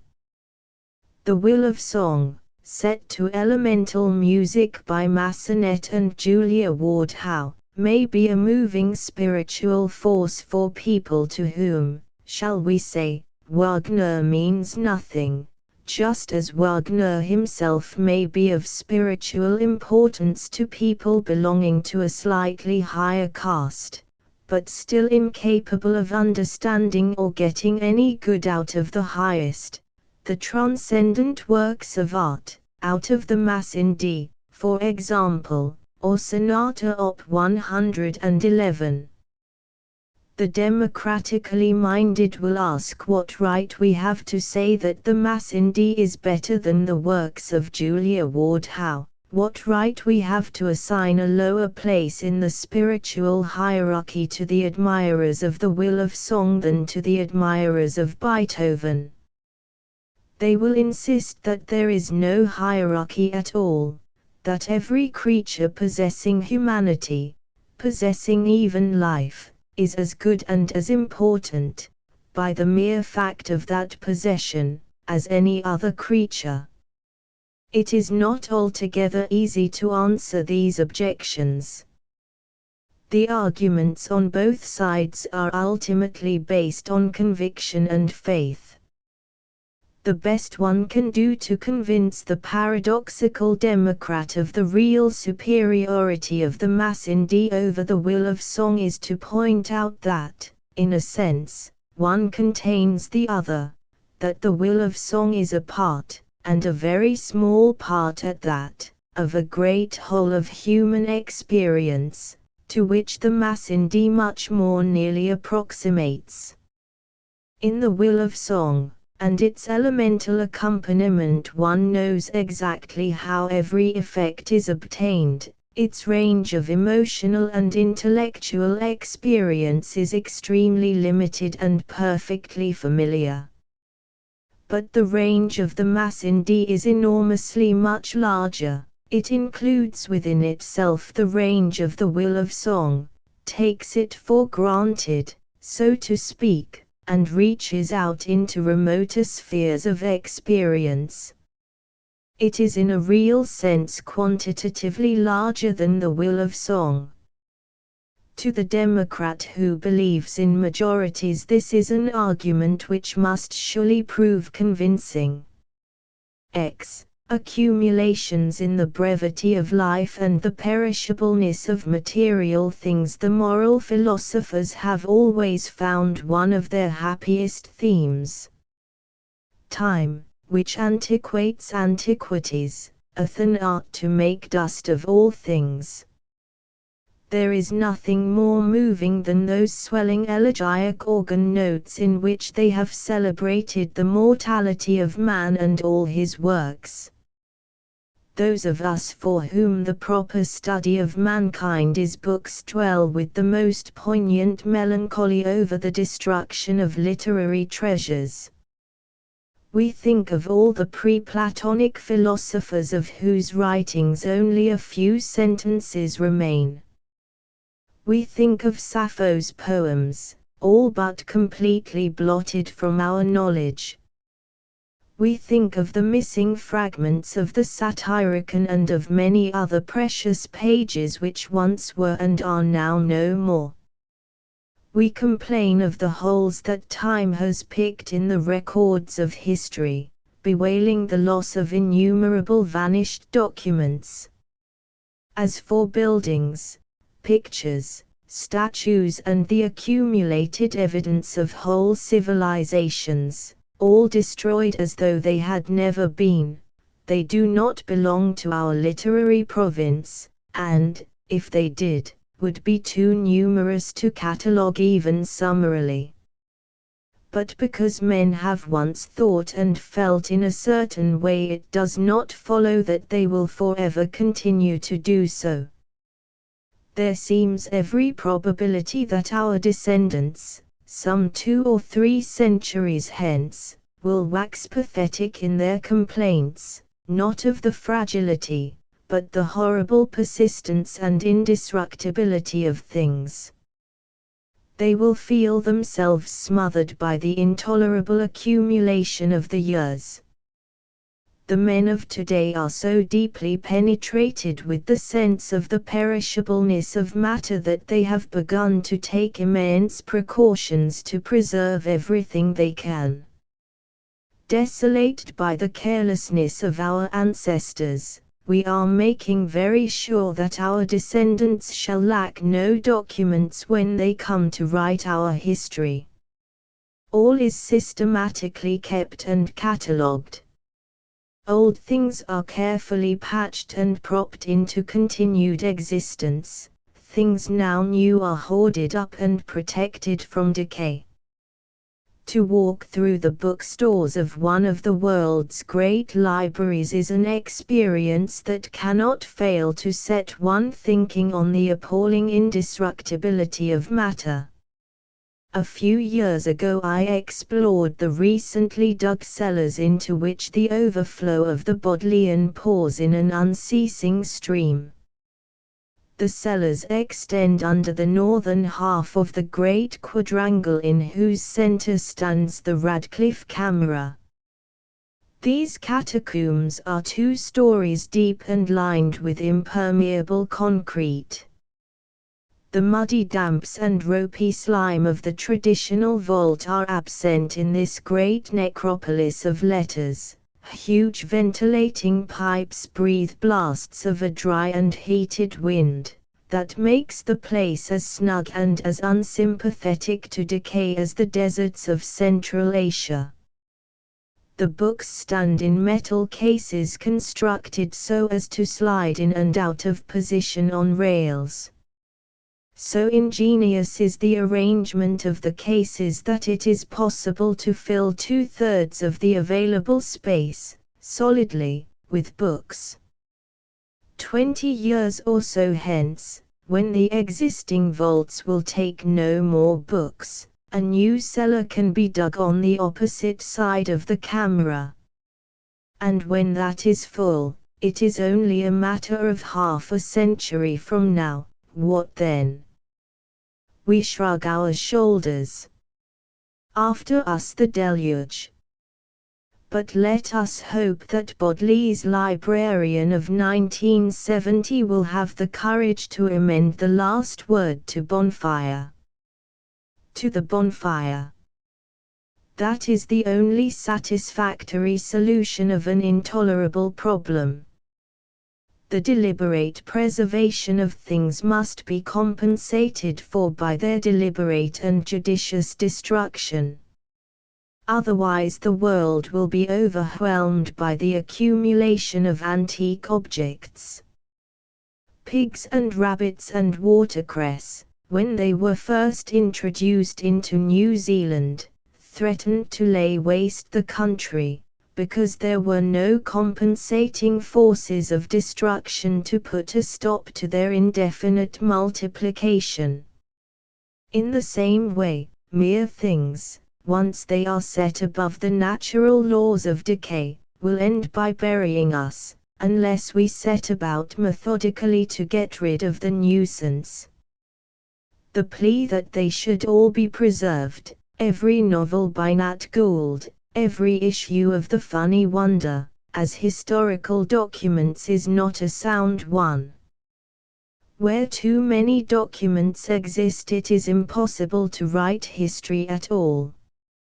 For ignorance, in the felicitous words of Mr. Lytton Strachey, is the first requisite of the historian, ignorance which simplifies and clarifies, which selects and omits, with a placid perfection unattainable by the highest art. Nobody wants to know everything, the irrelevancies as well as the important facts, about the past, or in any case nobody ought to desire to know. Those who do, those who are eaten up by an itch for mere facts and useless information, are the wretched victims of a vice no less reprehensible than greed or drunkenness. Hand in hand with this judicious process of destruction must go an elaborate classification of what remains. As Mr. Wells says in his large, opulent way, the future world state's organization of scientific research and record compared with that of today will be like an ocean liner beside the dugout canoe of some early Heliolithic wanderer. With the vast and indiscriminate multiplication of books and periodicals, our organization of records tends to become ever more Heliolithic. Useful information on any given subject is so widely scattered or may be hidden in such obscure places that the student is often at a loss to know what he ought to study or where. An immense international labor of bibliography and classification must be undertaken at no very distant date, if future generations of researchers are to make the fullest use of the knowledge that has already been gained. But this constructive labor will be tedious and insipid compared with the glorious business of destruction. Huge bonfires of paper will blaze for days and weeks together, whenever the libraries undertake their periodical purgation.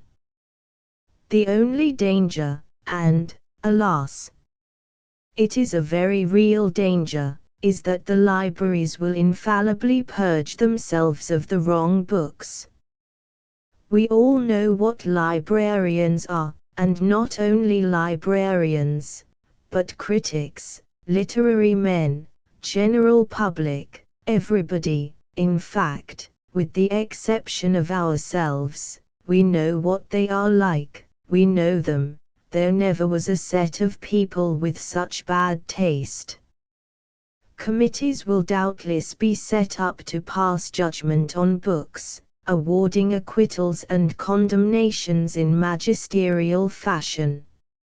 It will be a sort of gigantic Hawthorne Den competition. At that thought I find that the flames of my great bonfires lose much of their imagined luster. 11.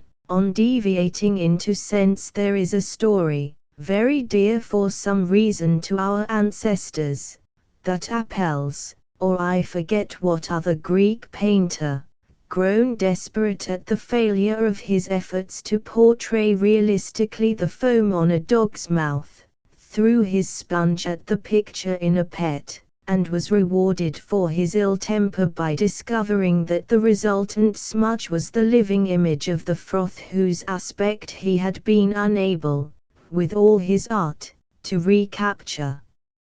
No one will ever know the history of all the happy mistakes, the accidents and unconscious deviations into genius, that have helped to enrich the world's art. They are probably countless. I myself have deviated more than once into accidental felicities.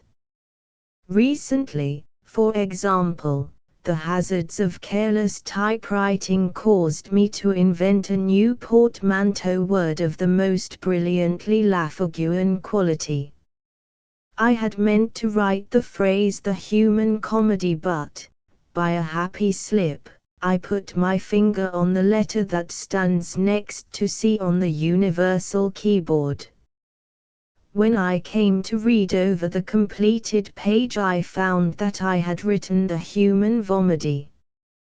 Was there ever a criticism of life more succinct and expressive? To the more sensitive and queasy among the gods, the last few years must indeed have seemed a vomedy of the first order. The grossest forms of mistake have played quite a distinguished part in the history of letters. One thinks, for example, of the name Chrysida or Cressida manufactured out of a Greek accusative, of that Spenserian misunderstanding of Chaucer which gave currency to the rather ridiculous substantive derring-do. Less familiar, but more deliciously absurd, is Chaucer's slip in reading naves balletrices for naves bellatrices, ballet ships instead of battleships, and his translation ships hoppists.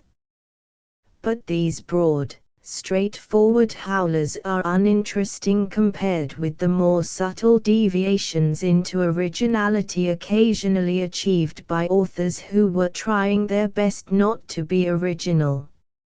Nowhere do we find more remarkable examples of accidental brilliance than among the post-Chaucerian poets, whose very indistinct knowledge of what precisely was the meter in which they were trying to write often caused them to produce very striking variations on the staple English measure. Chaucer's variations from the decasyllable norm were deliberate. So, for the most part, were those of his disciple Lygate, whose favorite broken-backed line, lacking the first syllable of the iambus that follows the caesura, is metrically of the greatest interest to contemporary poets. Lygate's characteristic line follows this model, for speechless nothing mayst thou speed. Judiciously employed, the broken-backed line might yield very beautiful effects. Lygate, as has been said, was probably pretty conscious of what he was doing.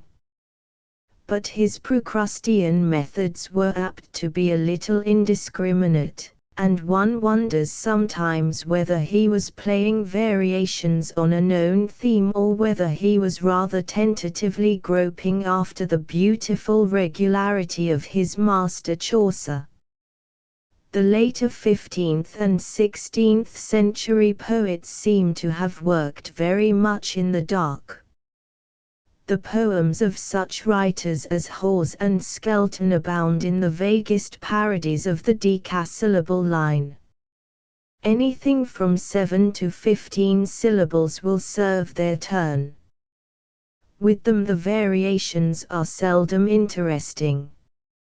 Chance had not much opportunity of producing subtle metrical effects with a man like Skelton, whose mind was naturally so full of jigging doggerel that his variations on the decasyllable are mostly in the nature of rough skeltonics. I have found interesting accidental variations on the decasyllable in Haywood, the writer of Moralities. This, from the play of love, has a real metrical beauty. Felt ye but one pang such as I feel many, one pang of despair or one pang of desire, one pang of one displeasant look of her eye, one pang of one word of her mouth as in ire, or in restraint of her love which I desire, one pang of all these, felt once in all your life, should quail your opinion and quench all our strife. These dactylic resolutions of the third and fourth lines are extremely interesting.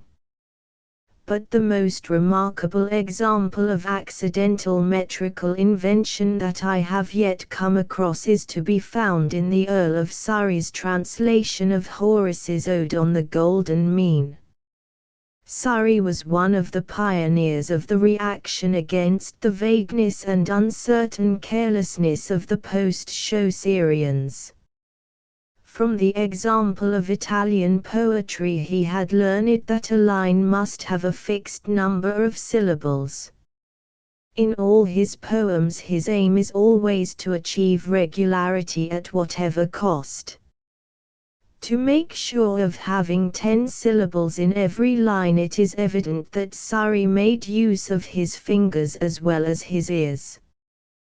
We see him at his worst and most laborious in the first stanza of his translation, of thy life, Thomas, this compass well mark, any by coward dread in shunning storms dark not I with full sails the high seas to beat. On shallow shores thy keel in peril free it.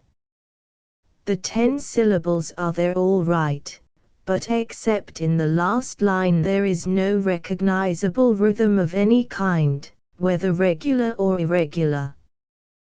But when Surrey comes to the second stanza, oram quisquis mediocritatem diligit, tutus caret obsoleti sordibus tecti, caret invidenda sobrius aula, some lucky accident inspires him with the genius to translate in these words, Ho so gladly halseth the golden mean, void of dangers advisedlyeth his home, not with loathsome muck as a den unclean, nor palace-like, whereat disdain may gloam.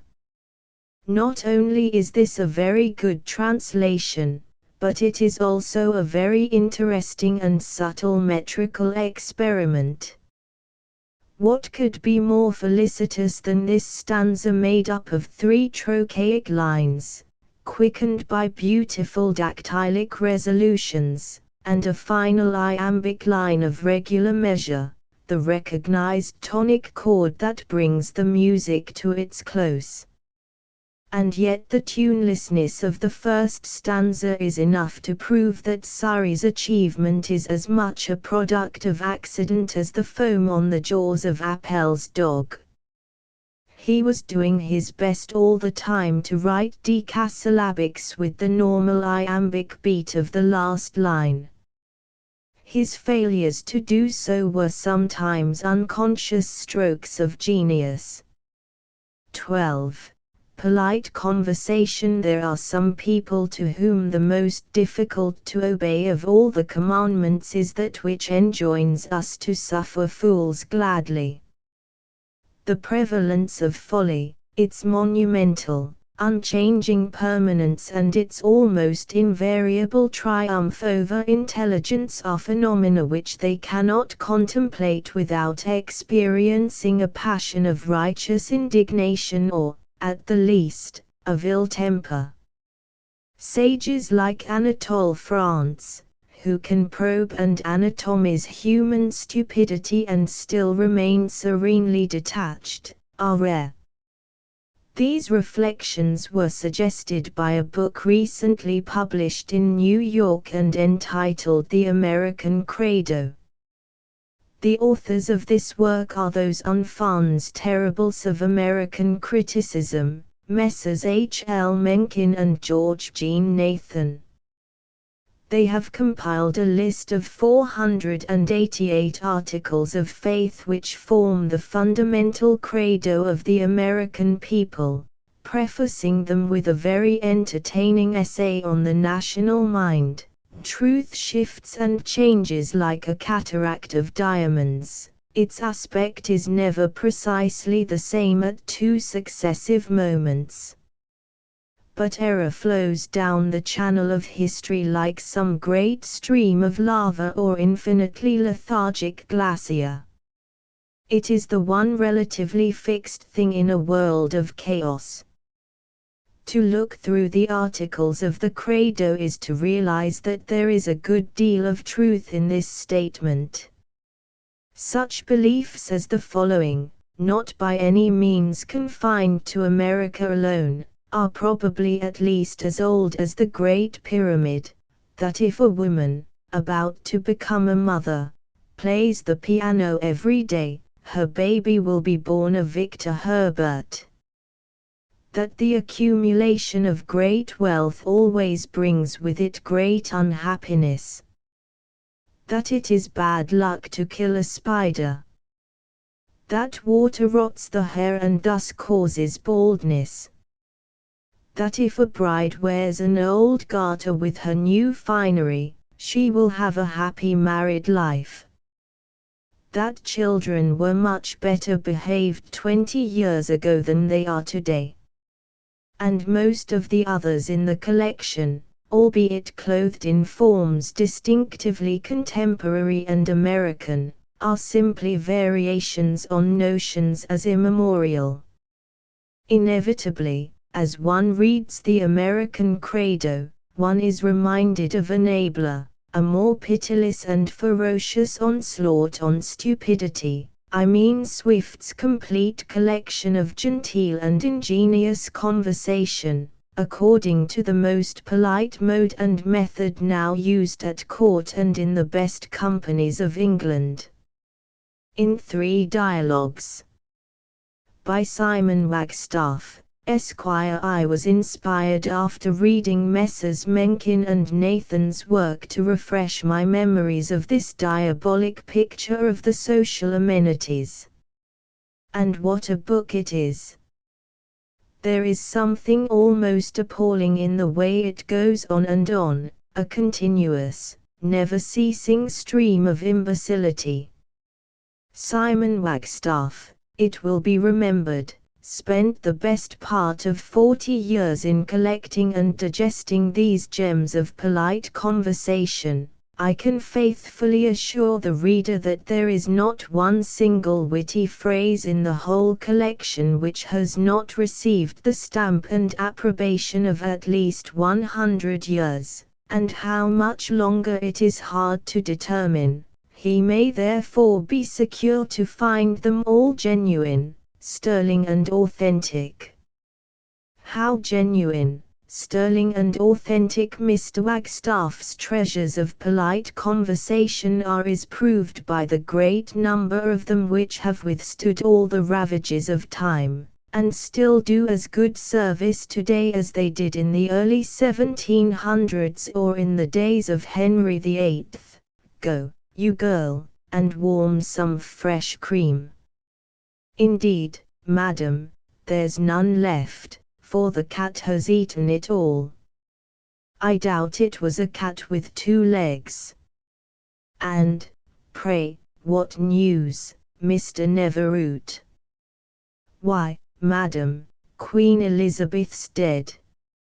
It would be interesting to discover at exactly what date Queen Anne took the place of Queen Elizabeth in this grand old repartee, or who was the monarch referred to when the Virgin Queen was still alive. Aspirants to the degree of B or D. Lit. might do worse than to take this problem as a subject for their thesis. Some of the choicest phrases have come down in the world since Mr. Wagstaff's day. Thus, Miss Notable's retort to Mr. Neverroot, "Go, teach your granum to suck eggs," could only be heard now in the dormitory of a preparatory school. Others have become slightly modified. Mr. Neverroot says, "Well, all things have an end, and a pudding has too." I think we may flatter ourselves that the modern emendation, except a roly-poly pudding, which has two, is an improvement. Mr. Wagstaff's second dialogue, wherein he treats of polite conversation at meals, contains more phrases that testify to the unbroken continuity of tradition than either of the others. The conversation that centers on the sirloin of beef is worthy to be recorded in its entirety. Lady Smart. "Come, Colonel, handle your arms. Shall I help you to some beef?" Colonel. "If your ladyship please, and, pray, don't cut like a mother-in-law, but send me a large slice, for I love to lay a good foundation. I vow, 'tis a noble sirloin." Neverroot. Here's cut and come again. Miss. "But, pray, why is it called a sirloin?" Lord Smart. "Why, you must know that our King James I, who loved good eating, being invited to dinner by one of his nobles, and seeing a large loin of beef at his table, he drew out his sword, and, in a frolic, knighted it." Few people know the secret of this. How delightful it is to find that we have Mr. Wagstaff's warrant for such gems of wisdom as, "Cheese digests everything except itself, and if you eat till you're cold, you'll live to grow old." If they were 100 years old in his day, they are fully 300 now. Long may they survive. I was sorry, however, to notice that one of the best of Mr. Wagstaff's phrases has been, in the revolution of time, completely lost. Indeed, before I had read Aubrey's Lives, Lord Sparkish's remark, "Come, box it about, 'twill come to my father at last," was quite incomprehensible to me. The phrase is taken from a story of Sir Walter Raleigh and his son. Sir Walter Raleigh, says Aubrey, being invited to dinner to some great person where his son was to go with him, he said to his son, "Thou art expected today at dinner to go along with me, but thou art so quarrelsome and affronting that I am ashamed to have such a bear in my company." Mr. Walter humbled himself to his father and promised he would behave himself mighty mannerly. So away they went. He sate next to his father and was very demure at least half dinner time. Then said he, "I this morning, not having the fear of God before my ears, but by the instigation of the devil, went." At this point Mr. Clarke, in his edition, suppresses 4 lines of Aubrey's text, but one can imagine the sort of thing Master Walter said. Sir Walter, being strangely surprised and put out of countenance at so great a table, gives his son a damned blow over the face. His son, as rude as he was, would not strike his father, but strikes over the face the gentleman that sate next to him and said, "Box about, 'twill come to my father anon." 'Tis now a common used proverb. And so it still deserves to be. How, when and why it became extinct, I have no idea. Here is another good subject for a thesis. There are but few things in Mr. Wagstaff's dialogue which appear definitely out of date and strange to us, and these superannuations can easily be accounted for. Thus the repeal of the criminal laws has made almost incomprehensible the constant references to hanging made by Mr. Wagstaff's personages. The oaths and the occasional mild grossnesses have gone out of fashion in mixed polite society. Otherwise their conversation is in all essentials exactly the same as the conversation of the present day. And this is not to be wondered at, for, as a wise man has said, speech at the present time retains strong evidence of the survival in it of the function of herd recognition. The function of conversation is ordinarily regarded as being the exchange of ideas and information. Doubtless it has come to have such a function, but an objective examination of ordinary conversation shows that the actual conveyance of ideas takes a very small part in it. As a rule, the exchange seems to consist of ideas which are necessarily common to the two speakers and are known to be so by each. Conversation between persons unknown to one another is apt to be rich in the ritual of recognition. When one hears or takes part in these elaborate evolutions, gingerly proffering one after another of one's marks of identity, one's views on the weather, on fresh air and draughts, on the government and on uric acid, watching intently for the first low hint of a growl, which will show one belongs to the wrong pack and must withdraw, it is impossible not to be reminded of the similar maneuvers of the dog and to be thankful that nature has provided us with a less direct, though perhaps a more tedious, code. 13. Nationality in love. The hazards of indiscriminate rummaging in bookshops have introduced me to 2 volumes of verse which seem to me, though I am ordinarily very skeptical of those grandiose generalizations about racial and national characteristics, so beloved of a certain class of literary people, to illustrate very clearly some of the differences between the French and English mind. The first is a little book published some few months back and entitled Les Bices. The publisher says of it in one of those exquisitely literary puffs which are the glory of the Paris book trade, un volume de vase. Non pas. Simplement des bices mis en vase, des bices veris comme el jour qui passe, inconstants comme el amour lui-même. Bices, bices. C'est out lo troublant musique qui chante dans ses rhymes. The other volume hails from the Antipodes and is called Songs of Love and Life. No publisher's puff accompanies it, but a colored picture on the dust wrapper represents a nymph frantically clutching at a coy shepherd. A portrait of the authoress serves as a frontispiece. Both books are erotic in character, and both are very indifferent in poetical quality.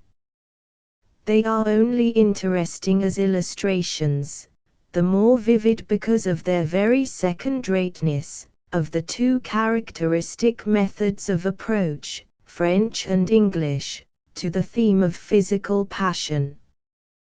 The author of Les Bices approaches his amorous experiences with the detached manner of a psychologist interested in the mental reactions of certain corporeal pleasures whose mechanism he has previously studied in his capacity of physiological observer. His attitude is the same as that of the writers of those comedies of manners which hold the stage in the theatres of the boulevards. It is dry, precise, matter-of-fact and almost scientific. The comedian of the boulevards does not concern himself with trying to find some sort of metaphysical justification for the raptures of physical passion, nor is he in any way a propagandist of sensuality. He is simply an analyst of facts, whose business it is to get all the wit that is possible out of an equivocal situation. Similarly, the author of these poems is far too highly sophisticated to imagine that every spirit as it is most pure, and doth in it the more of heavenly light, so it the fairer body doth procure to habit in, and it more fairly dight with cheerful grace and amiable sight. For of the soul the body form doth take, for soul is form and doth the body make. He does not try to make us believe that physical pleasures have a divine justification. Neither has he any wish to make us grovel, hand and foot in Belial's gripe. He is merely engaged in remembering des heures et des entretiens which were extremely pleasant, hours which strike for every one, conversations and meetings which are taking place in all parts of the world and at every moment. This attitude towards volupte is sufficiently old in France to have made possible the evolution of a very precise and definite vocabulary in which to describe its phenomena. This language is as exact as the technical jargon of a trade, and as elegant as the Latin of Petronius. It is a language of which we have no equivalent in our English literature. It is impossible in English to describe volupte elegantly, it is hardly possible to write of it without being gross. To begin with, we do not even possess a word equivalent to volupte. Voluptuousness is feeble and almost meaningless, pleasure is hopelessly inadequate. From the first the English writer is at a loss, he cannot even name precisely the thing he proposes to describe and analyze. But for the most part he has not much use for such a language. His approach to the subject is not dispassionate and scientific, and he has no need for technicalities. The English amorist is inclined to approach the subject rapturously, passionately, philosophically, almost in any way that is not the wittily matter-of-fact French way. In our rich Australian songs of love and life we see the rapturous philosophic approach reduced to something that is very nearly the absurd. Overcome with the intensities of connubial bliss, the authoress feels it necessary to find a sort of justification for them by relating them in some way with the cosmos. God, we are told, looking through his hills on you and me, feeds heaven upon the flame of our desire. Or again, our passions breathe their own wild harmony, and pour out music at a clinging kiss. Sing on, O soul, our lyric of desire, for God himself is in the melody. Meanwhile the author of Les Bises, always elegantly terre-à-terre, formulates his more concrete desires in an Alexandrine worthy of Racine, Viens. Je voudrais moi même ton corsage. The desire to involve the cosmos in our emotions is by no means confined to the poetess of songs of love and life. In certain cases we are all apt to invoke the universe in an attempt to explain and account for emotions whose intensity seems almost inexplicable. This is particularly true of the emotions aroused in us by the contemplation of beauty. Why we should feel so strongly when confronted with certain forms and colors, certain sounds, certain verbal suggestions of form and harmony, why the thing which we call beauty should move us at all, goodness only knows. In order to explain the phenomenon, poets have involved the universe in the matter, asserting that they are moved by the contemplation of physical beauty because it is the symbol of the divine. The intensities of physical passion have presented the same problem. Ashamed of admitting that such feelings can have a purely sublunary cause, we affirm, like the Australian poetess, that God himself is in the melody. That, we argue, can be the only explanation for the violence of the emotion. This view of the matter is particularly common in a country with fundamental Puritanic traditions like England, where the dry, matter-of-fact attitude of the French seems almost shocking. The Puritan feels bound to justify the facts of beauty and volupte. They must be in some way made moral before he can accept them. The French unpuritanic mind accepts the facts as they are tendered to it by experience, at their face value. 14. How the days draw in.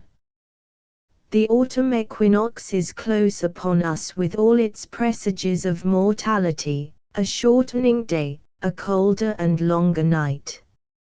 How the days draw in. Fear of ridicule hardly allows one to make the melancholy constatation. It is a conversational gambit that, like fool's mate, can only be used against the simplest and least experienced of players. And yet how much of the world's most moving poetry is nothing but a variation on the theme of this indrawing day. The certainty of death has inspired more poetry than the hope of immortality. The visible transience of frail and lovely matter has impressed itself more profoundly on the mind of man than the notion of spiritual permanence. It l'enverra bien tot surga du sein de l'ondi la première clate de mondani soleil. That is an article of faith from which nobody can withhold assent. Of late I have found myself almost incapable of enjoying any poetry whose inspiration is not despair or melancholy. Why, I hardly know. Perhaps it is due to the chronic horror of the political situation. For heaven knows, that is quite sufficient to account for a taste for melancholy verse. The subject of any European government today feels all the sensations of Gulliver in the paws of the Queen of Brobdingnag's monkey, the sensations of some small and helpless being at the mercy of something monstrous and irresponsible and idiotic. There sits the monkey on the ridge of a building 500 yards above the ground, holding us like a baby in one of his forepaws. Will he let go? Will he squeeze us to death? The best we can hope for is to be let drop on a ridge tile with only enough bruises to keep one in bed for a fortnight. But it seems very unlikely that some honest lad will climb up and, putting us in his breeches pocket, bring us down safe.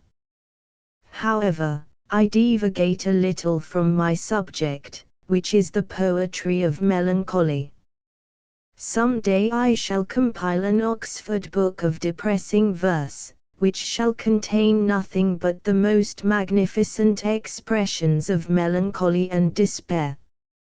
All the obvious people will be in it, and as many of the obscure apostles of gloom as vague and miscellaneous readings shall have made known to me.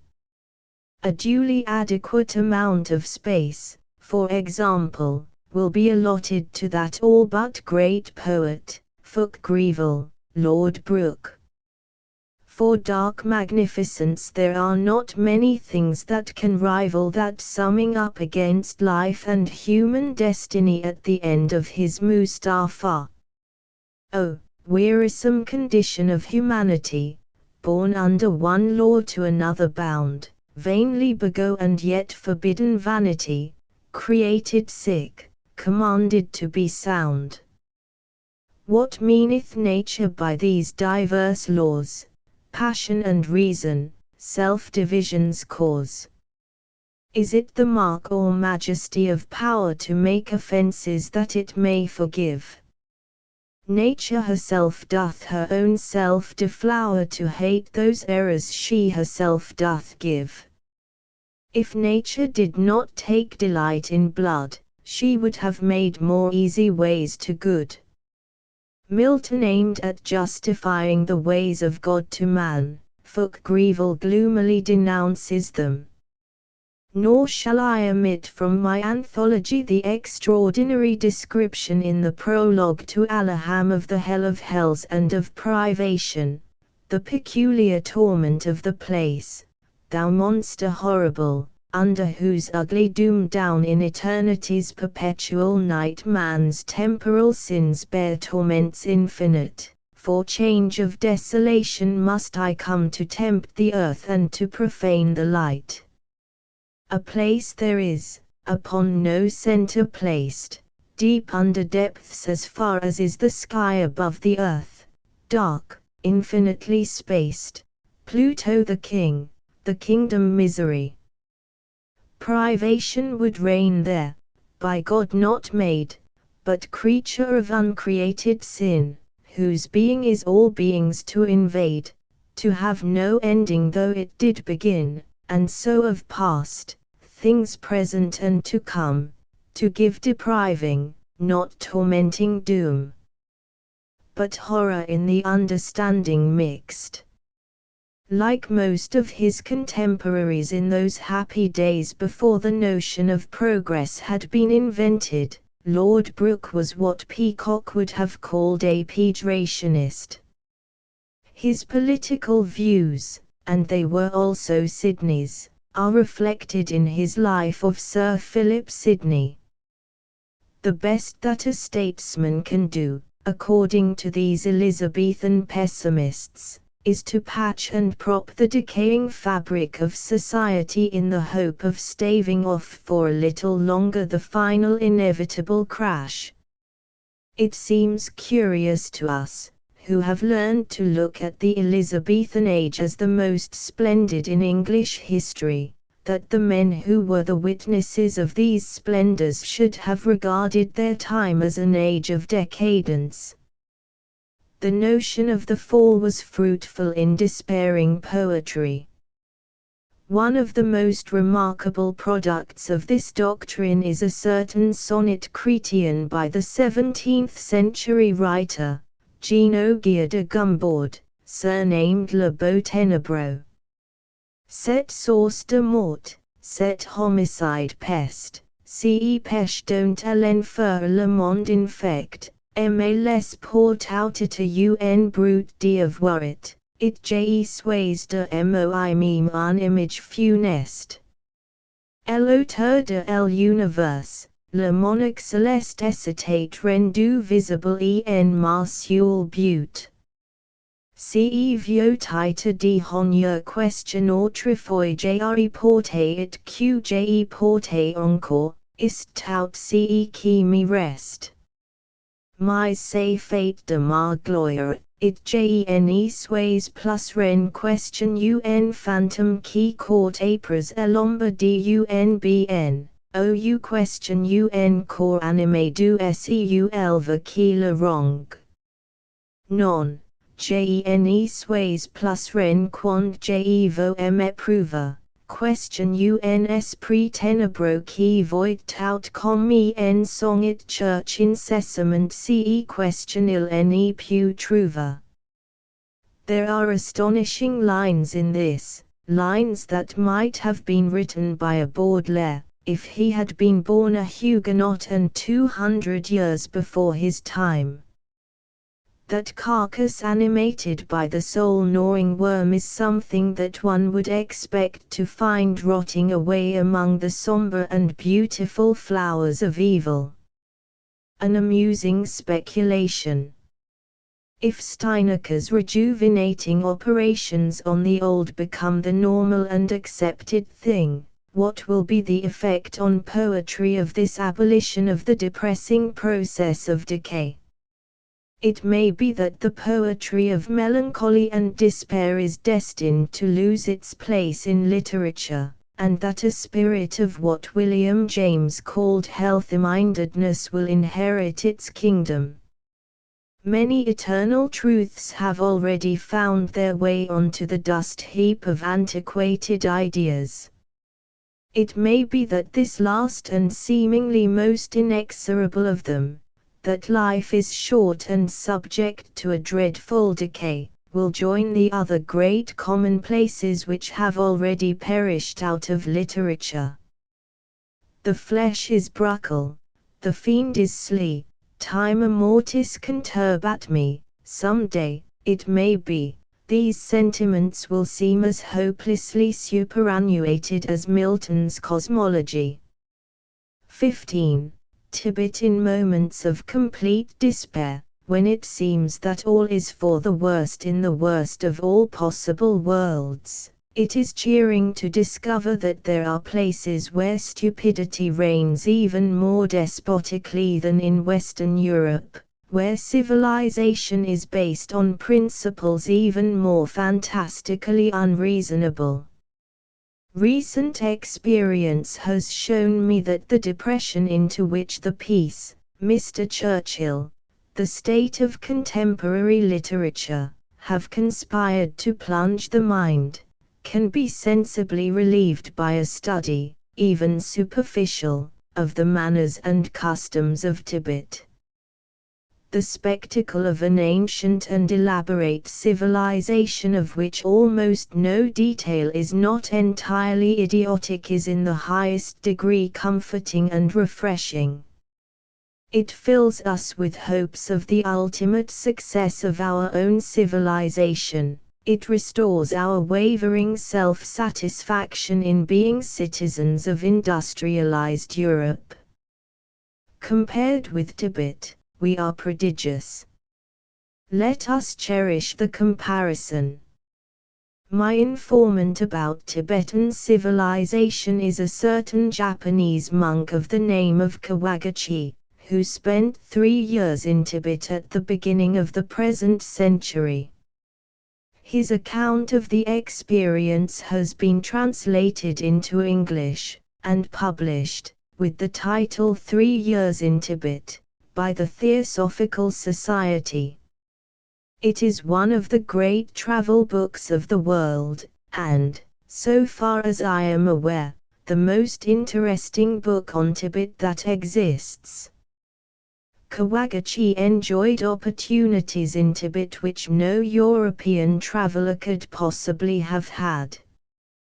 He attended the University of Lhasa, he enjoyed the acquaintance of the Dalai Lama himself, he was intimate with one of the 4 ministers of finance, he was the friend of Lama and laymen, of all sorts and conditions of Tibetans, from the highest class to the lowest, the despicable caste of smiths and butchers.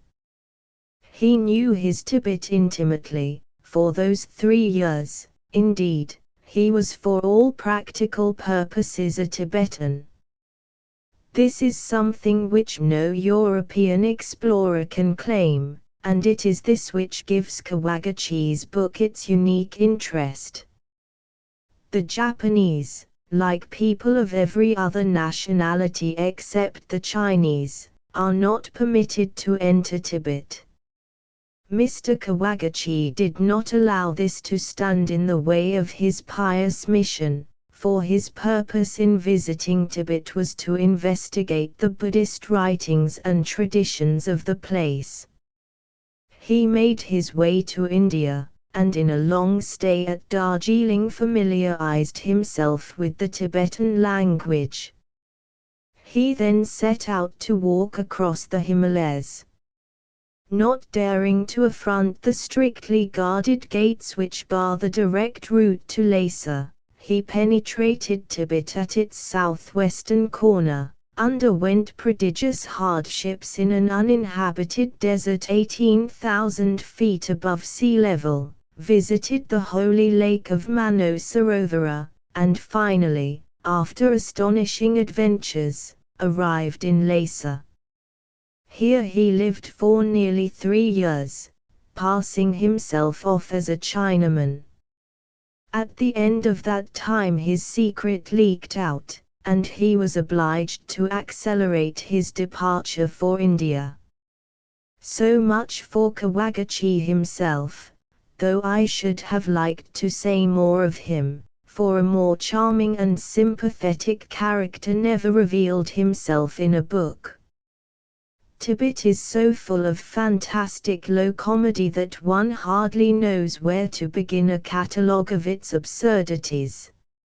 Shall we start with the Tibetans' highly organized service of trained nurses, whose sole duty it is to prevent their patients from going to sleep? Or with the Dalai Lama's chief source of income, the sale of pills made of dung, at, literally, a guinea a box? Or with the Tibetan custom of never washing from the moment of birth, when, however, they are plentifully anointed with melted butter, to the moment of death? And then there is the University of Lhasa, which an eminent Cambridge philosopher has compared with the University of Oxford, somewhat unjustly, perhaps, but let that pass. At the University of Lhasa the student is instructed in logic and philosophy. Every year of his stay he has to learn by heart from 1 to 5 or 600 pages of holy texts. He is also taught mathematics, but in Tibet this art is not carried farther than subtraction. It takes 20 years to get a degree at the University of Lhasa, 20 years, and then most of the candidates are ploughed. To obtain a superior PhD degree, entitling one to become a really holy and eminent Lama, 40 years of application to study and to virtue are required. But it is useless to try to make a catalogue of the delights of Tibet. There are too many of them for mention in this small space. One can do no more than glance at a few of the brighter spots in the system. There is much to be said for the Tibetan system of taxation.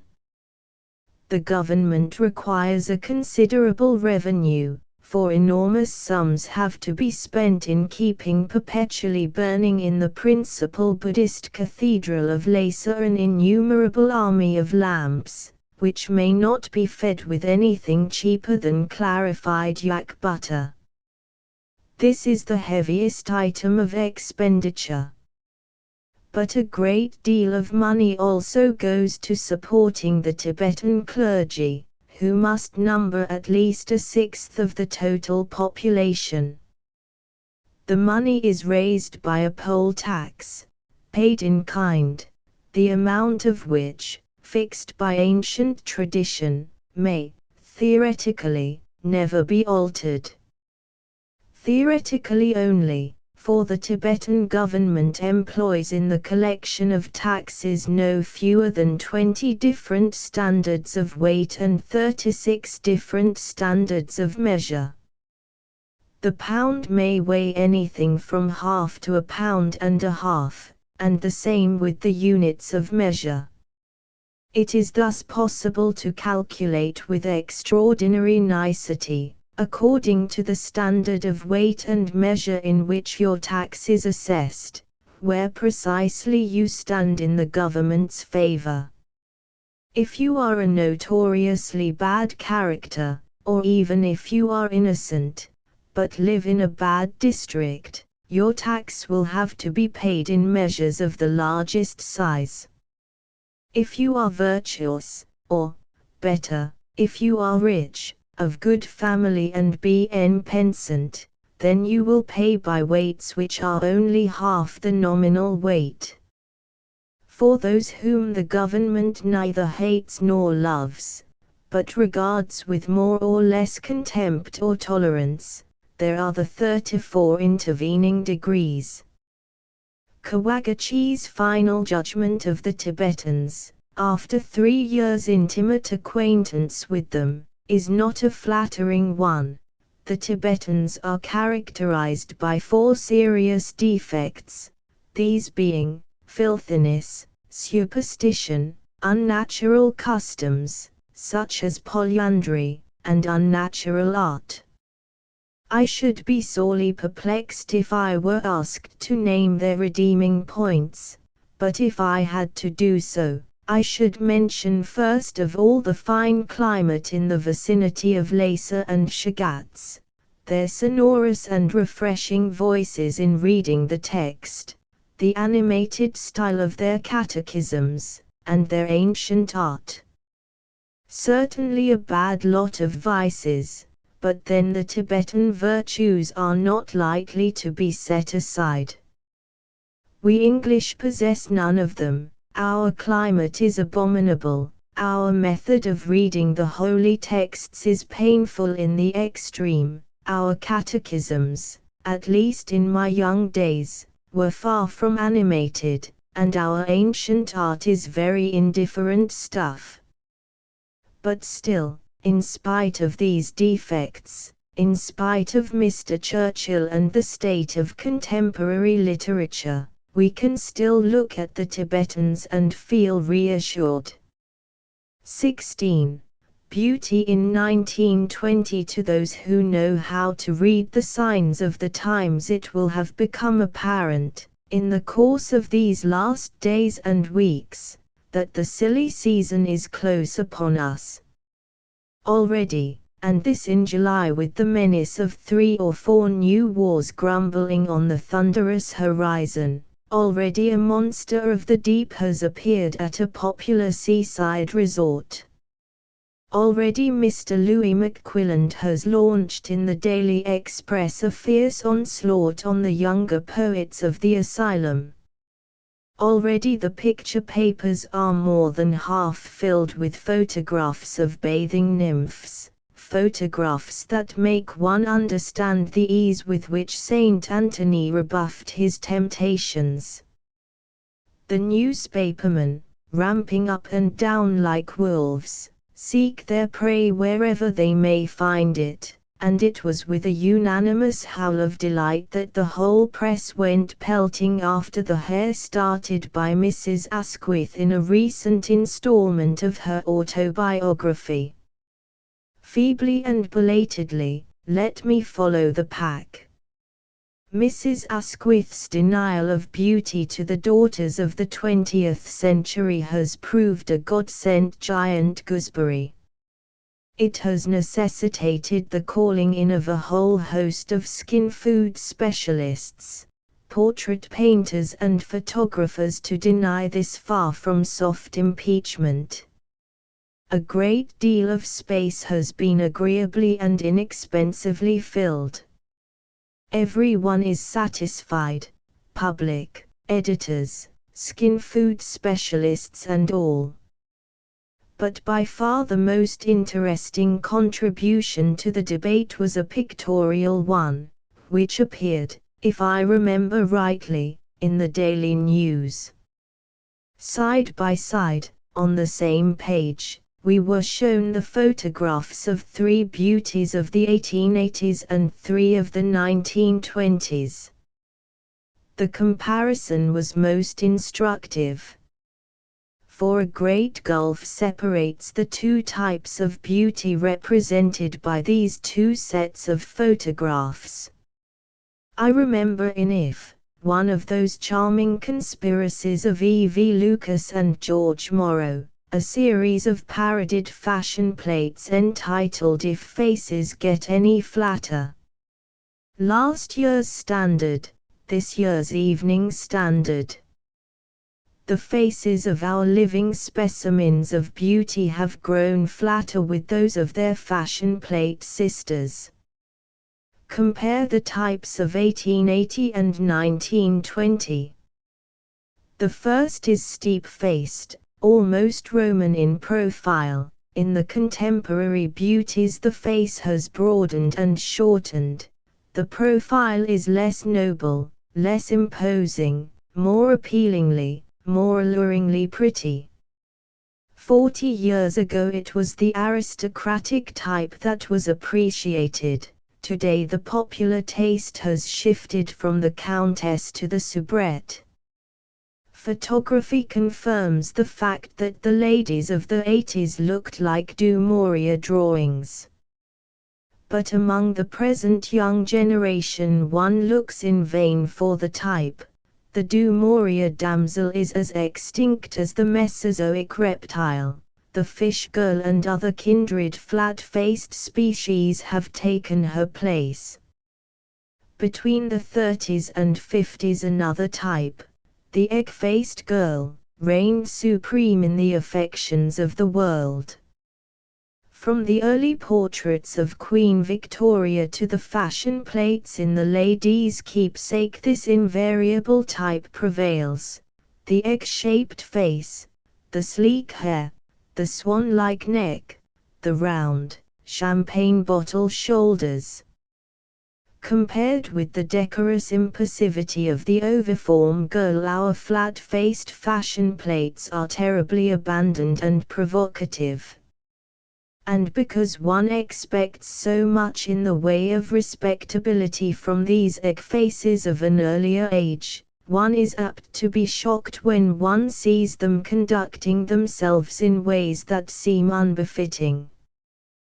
One thinks of that enchanting picture of Etty's, youth on the prow and pleasure at the helm. The naiads are of the purest egg-faced type. Their hair is sleek, their shoulders slope and their faces are as impassive as blanks. And yet they have no clothes on.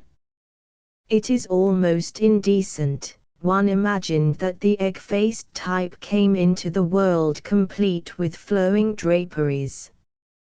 It is not only the face of beauty that alters with the changes of popular taste.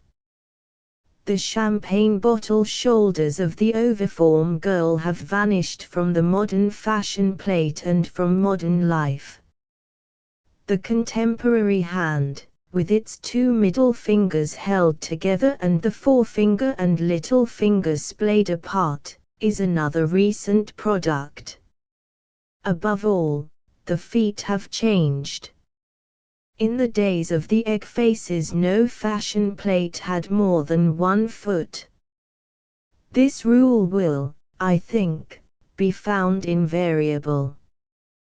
That solitary foot projects, generally in a strangely haphazard way as though it had nothing to do with a leg, from under the edge of the skirt.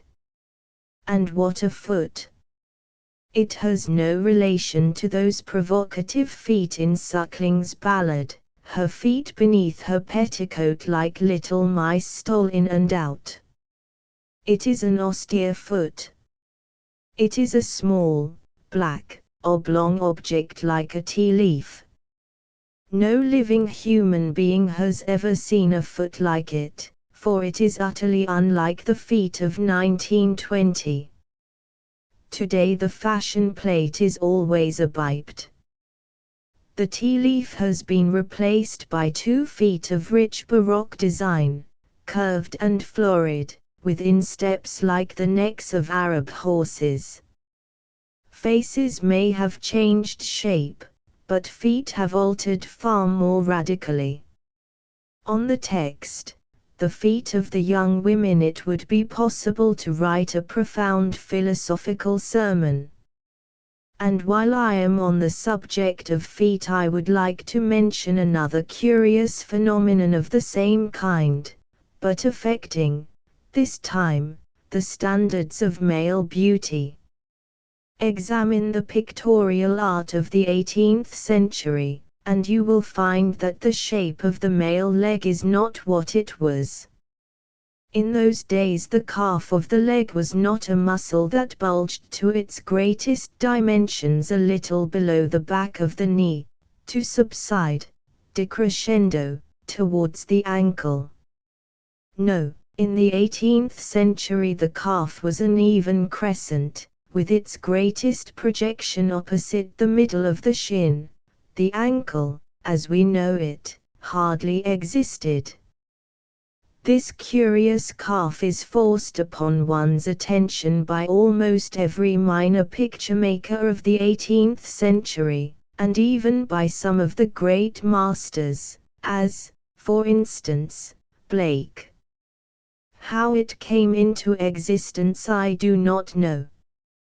Presumably the crescent calf was considered, in the art schools, to approach more nearly to the Platonic idea of the human leg than did the poor distorted appearance of real life. Personally, I prefer my calves with the bulge at the top and a proper ankle at the bottom. But then I don't hold much with the bow ideal.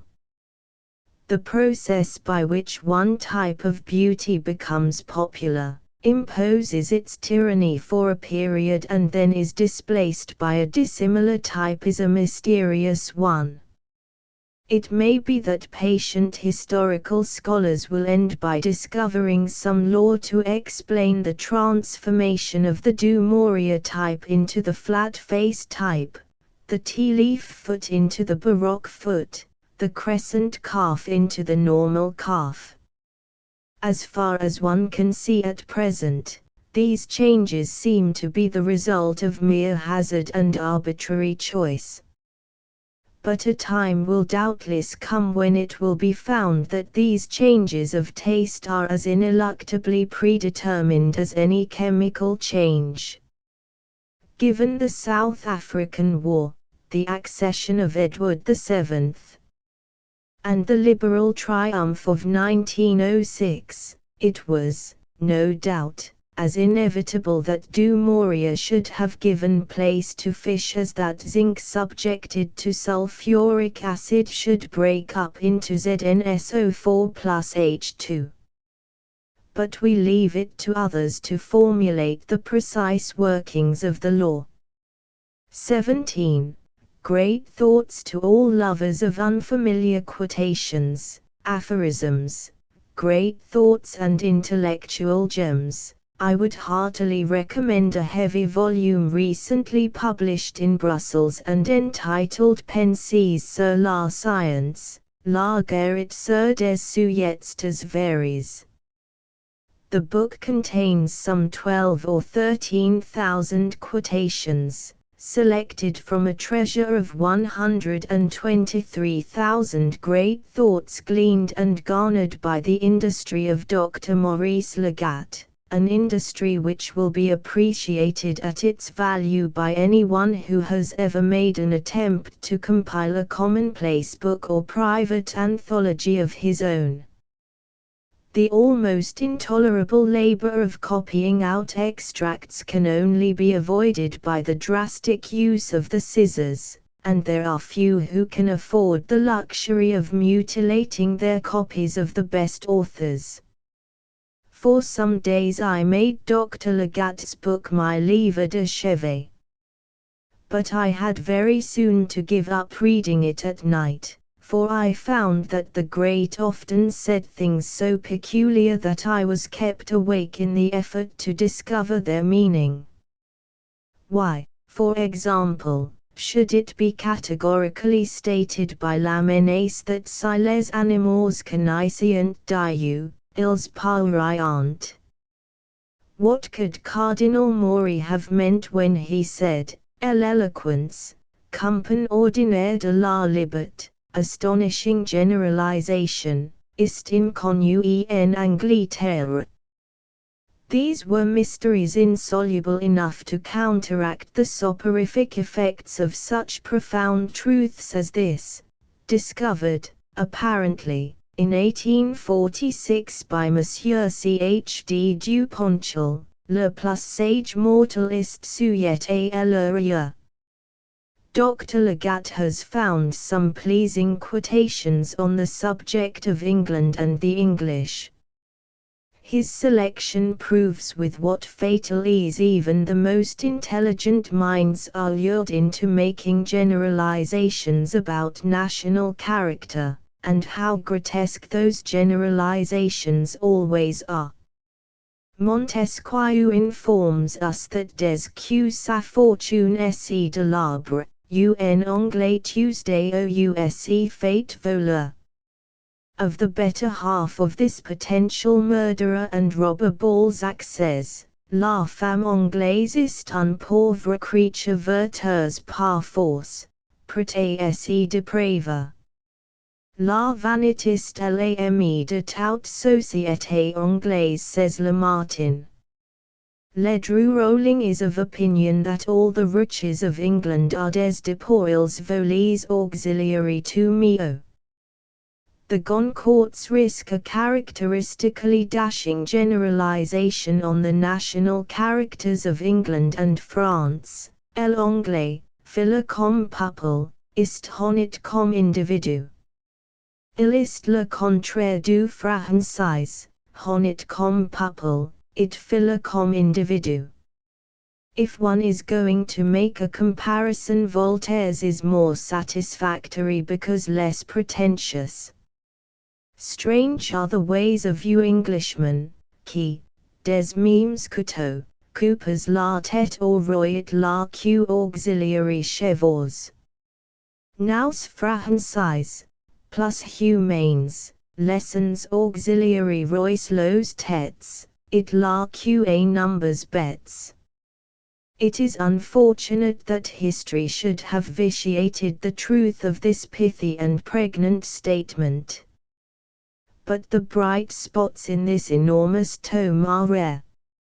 After turning over a few hundred pages, one is compelled, albeit reluctantly, to admit that the great thought or maxim is nearly the most boring form of literature that exists. Others, it seems, have anticipated me in this grand discovery.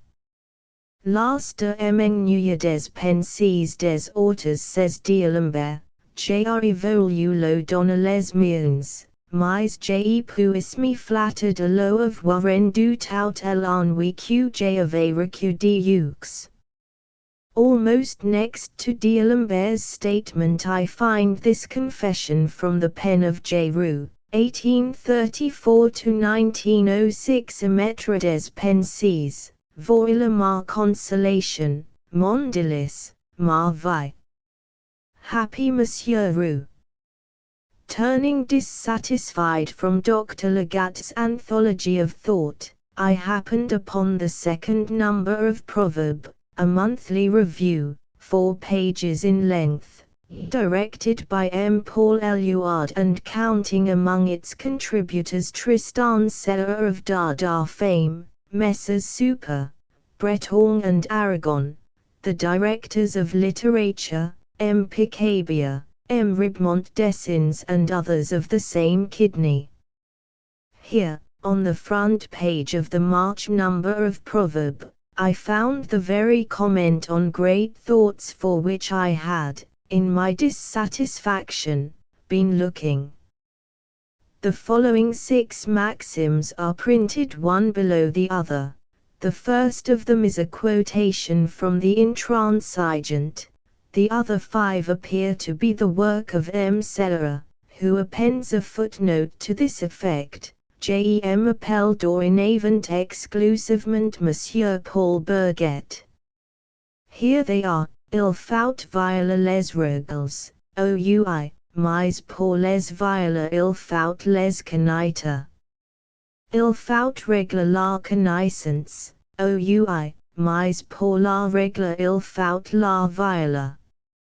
Il faut connaître les viols, oui, mais pour les connaître il faut les règles. Il faut connaître les règles, oui, mais pour les connaître il faut les violer. Il faut régler les viols, oui, mais pour les règles il faut les connaître. Il faut violer la connaissance, oui, mais pour la violer il faut la règle. It is to be hoped that Dr. Legat will find room for at least a selection of these profound thoughts in the next edition of his book. Le Parcit la pensée en existant pas affirms M. Raymond Duncan on another page of Proverb. It is precisely after taking too large a dose of pensées sur la science, la guerre sur des sujets varies that one half wishes the statement were in fact true. 18. Advertisement. I have always been interested in the subtleties of literary form. This preoccupation with the outward husk, with the letter of literature, is, I dare say, the sign of a fundamental spiritual impotence. Gigadubs, the literary man, can understand the tricks of the trade, but when it is a question, not of conjuring, but of miracles, he is no more effective than Mr. Sludge. Still, conjuring is amusing to watch and to practice. An interest in the machinery of the art requires no further justification. I have dallied with many literary forms, taking pleasure in their different intricacies, studying the means by which great authors of the past have resolved the technical problems presented by each. Sometimes I have even tried my hand at solving the problems myself, delightful and salubrious exercise for the mind. And now I have discovered the most exciting, the most arduous literary form of all, the most difficult to master, the most pregnant in curious possibilities. I mean the advertisement. Nobody who has not tried to write an advertisement has any idea of the delights and difficulties presented by this form of literature, or shall I say of applied literature, for the sake of those who still believe in the romantic superiority of the pure, the disinterested, over the immediately useful. The problem that confronts the writer of advertisements is an immensely complicated one, and by reason of its very arduousness immensely interesting. It is far easier to write 10 passably effective sonnets, good enough to take in the not too inquiring critic, than one effective advertisement that will take in a few thousand of the uncritical buying public. The problem presented by the sonnet is child's play compared with the problem of the advertisement. In writing a sonnet one need think only of oneself. If one's readers find one boring or obscure, so much the worse for them.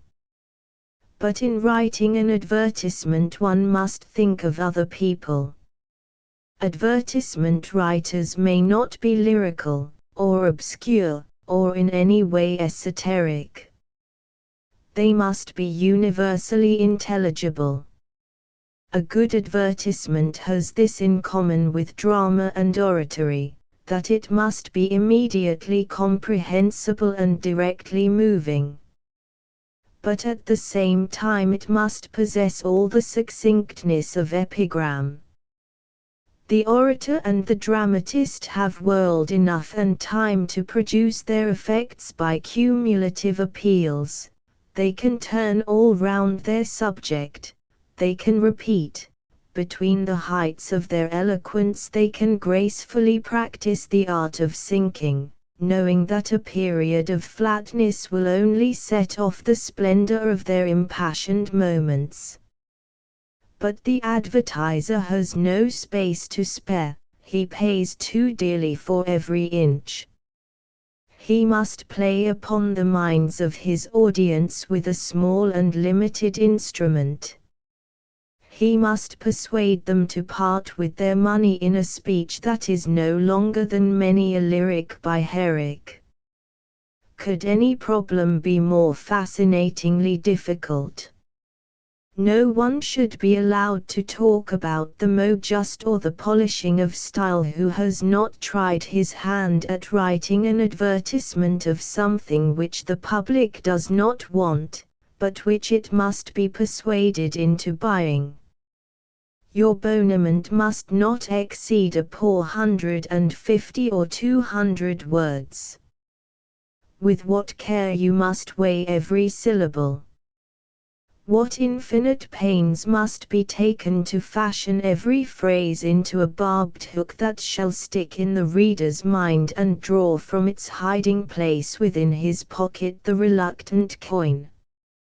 One's style and ideas must be lucid and simple enough to be understood by all, but at the same time, they must not be vulgar. Elegance and an economical distinction are required, but any trace of literariness in an advertisement is fatal to its success. I do not know whether anyone has yet written a history of advertising.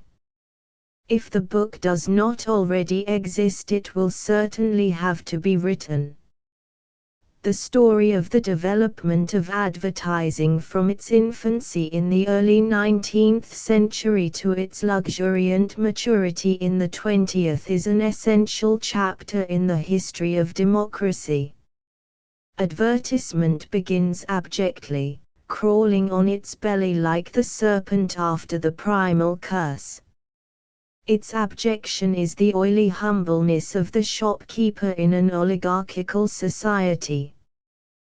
Those nauseating references to the nobility and clergy, which are the very staple of early advertisements, are only possible in an age when the aristocracy and its established church effectively ruled the land. The custom of invoking these powers lingered on long after they had ceased to hold sway. It is now, I fancy, almost wholly extinct.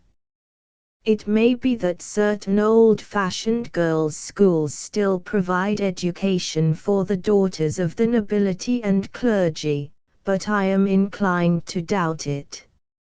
advertisers still find it worthwhile to parade the names and escutcheons of kings.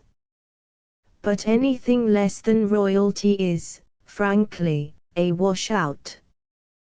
The crawling style of advertisement, with its mixture of humble appeals to patrons and its hyperbolical laudation of the goods advertised, was early varied by the pseudo-scientific style, a simple development of the quack's patter at the fair.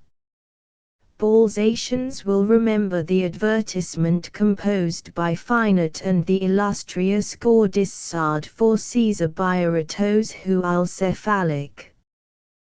The type is not yet dead. We still see advertisements of substances based on the principles established by the Academy of Sciences, substances known to the ancients, the Romans, the Greeks and the nations of the North, but lost and only rediscovered by the advertiser. The style and manner of these advertisements belonging to the early and middle periods of the age of advertisement continue to bear the imprint of the once despicable position of commerce. They are written with the impossible and insincere unctuousness of tradesmen's letters. They are horribly uncultured, and when their writers aspire to something more ambitious than the counting-house style, they fall at once into the stilted verbiage of self-taught learning. Some of the earlier efforts to raise the tone of advertisements are very curious. One remembers those remarkable full-page advertisements of Inno's fruit salt, loaded with weighty apophthegms from Emerson, Epictetus, Zeno the Eleatic, Pomponazzi, Slawkenburgess and other founts of human wisdom. There was noble reading on these strange pages. But they shared with sermons the defect of being a little dull. The art of advertisement writing has flowered with democracy. The lords of industry and commerce came gradually to understand that the right way to appeal to the free peoples of the world was familiarly, in an honest man-to-man style. They perceived that exaggeration and hyperbole do not really pay, that charlatanry must at least have an air of sincerity. They confided in the public. They appealed to its intelligence in every kind of flattering way. The technique of the art became at once immensely more difficult than it had ever been before. Until now the advertisement is, as I have already hinted, one of the most interesting and difficult of modern literary forms. Its potentialities are not yet half explored. Already the most interesting and, in some cases, the only readable part of most American periodicals is the advertisement section. What does the future hold in store? 19. Fuse Redivivus. I have recently been fortunate in securing a copy of that very rare and precious novel Delina Delaney, by Amanda M. Ross, authoress of Irene Idisley and Poems of Puncture. Mrs. Ross's name is only known to a small and select band of readers. But by these few she is highly prized. One of her readers, it is said, actually was at the pains to make a complete manuscript copy of Delina Delaney. So great was his admiration and so hopelessly out of print the book. Let me recommend the volume, Mrs. Ross's masterpiece, to the attention of enterprising publishers. Delina Delaney opens with a tremendous, an almost, in its richness of vituperative eloquence, Rabelaisian denunciation of Mr. Barry Paine, who had, it seems, treated Irene Idisley with scant respect in his review of the novel in black and white.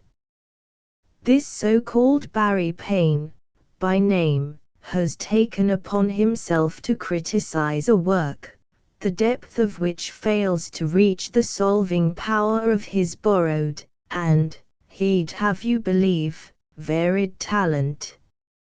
But I care not for the opinion of half-starved upstarts, who don the garb of a shabby-genteel, and fain would feed the mind of the people with the worthless scraps of stolen fancies. So perish all reviewers. And now for Delina herself. The story is a simple one. Delina Delaney, daughter of a fisherman, loves and is loved by Lord Gifford.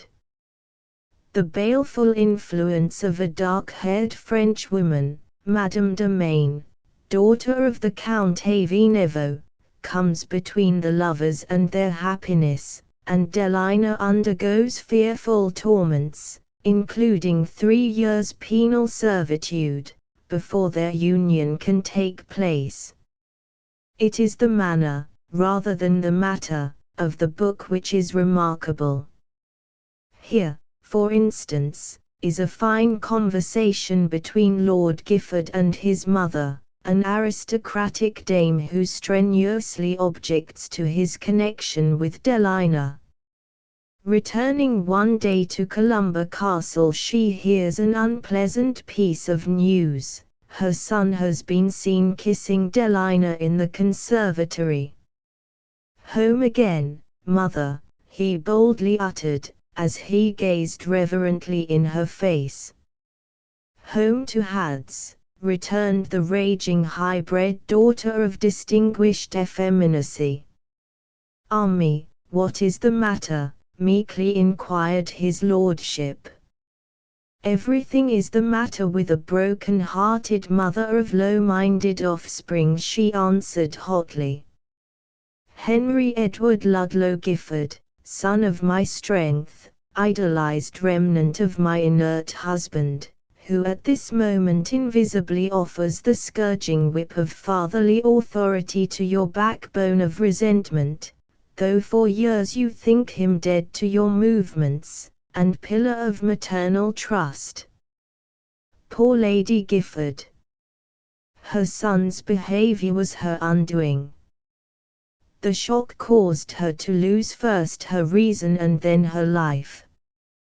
Her son was heartbroken at the thought that he was responsible for her downfall. Is it true, O death, I cried in my agony, that you have wrested from me my mother, Lady Gifford of Columba Castle, and left me here, a unit figuring on the great blackboard of the past, the shaky surface of the present and fickle field of the future to track my life steps, with gross indifference to her wished-for wish? Blind she lay to the presence of her son, who charged her death gun with the powder of accelerated wrath. It is impossible to suppose that Mrs. Ross can ever have read Euphues or the earlier romances of Robert Greene. How then shall we account for the extraordinary resemblance to Euphuism of her style? How explain those rich alliterations, those elaborate kennings and circumlocutions of which the fabric of her book is woven? Take away from Lyly his erudition and his passion for antithesis, and you have Mrs. Ross. Delina is own sister to Euphues and Padisto. The fact is that Mrs. Ross happens, though separated from Euphuism by 300 years and more, to have arrived independently at precisely the same stage of development as Lyly and his disciples. It is possible to see in a growing child a picture in miniature of all the phases through which humanity has passed in its development. And, in the same way, the mind of an individual, especially when that individual has been isolated from the main current of contemporary thought, may climb, alone, to a point at which, in the past, a whole generation has rested. In Mrs. Ross we see, as we see in the Elizabethan novelists, the result of the discovery of art by an unsophisticated mind and of its first conscious attempt to produce the artistic. It is remarkable how late in the history of every literature simplicity is invented. The first attempts of any people to be consciously literary are always productive of the most elaborate artificiality. Poetry is always written before prose and always in a language as remote as possible from the language of ordinary life. The language and versification of Beowulf are far more artificial and remote from life than those of, say, the Rape of the Lock. The Euphuists were not barbarians making their first discovery of literature, they were, on the contrary, highly educated. But in one thing they were unsophisticated, they were discovering prose. They were realizing that prose could be written with art, and they wrote it as artificially as they possibly could, just as their Saxon ancestors wrote poetry. They became intoxicated with their discovery of artifice. It was some time before the intoxication wore off and men saw that art was possible without artifice. Mrs. Ross, an Elizabethan born out of her time, is still under the spell of that magical and delicious intoxication. Mrs. Ross's artifices are often more remarkable and elaborate even than Lillis. This is how she tells us that Delina earned money by doing needlework. She tried hard to keep herself a stranger to her poor old father's slight income by the use of the finest production of steel, whose blunt edge eyed the really covering with marked greed, and offered its sharp dart to faultless fabrics of flaxen fineness.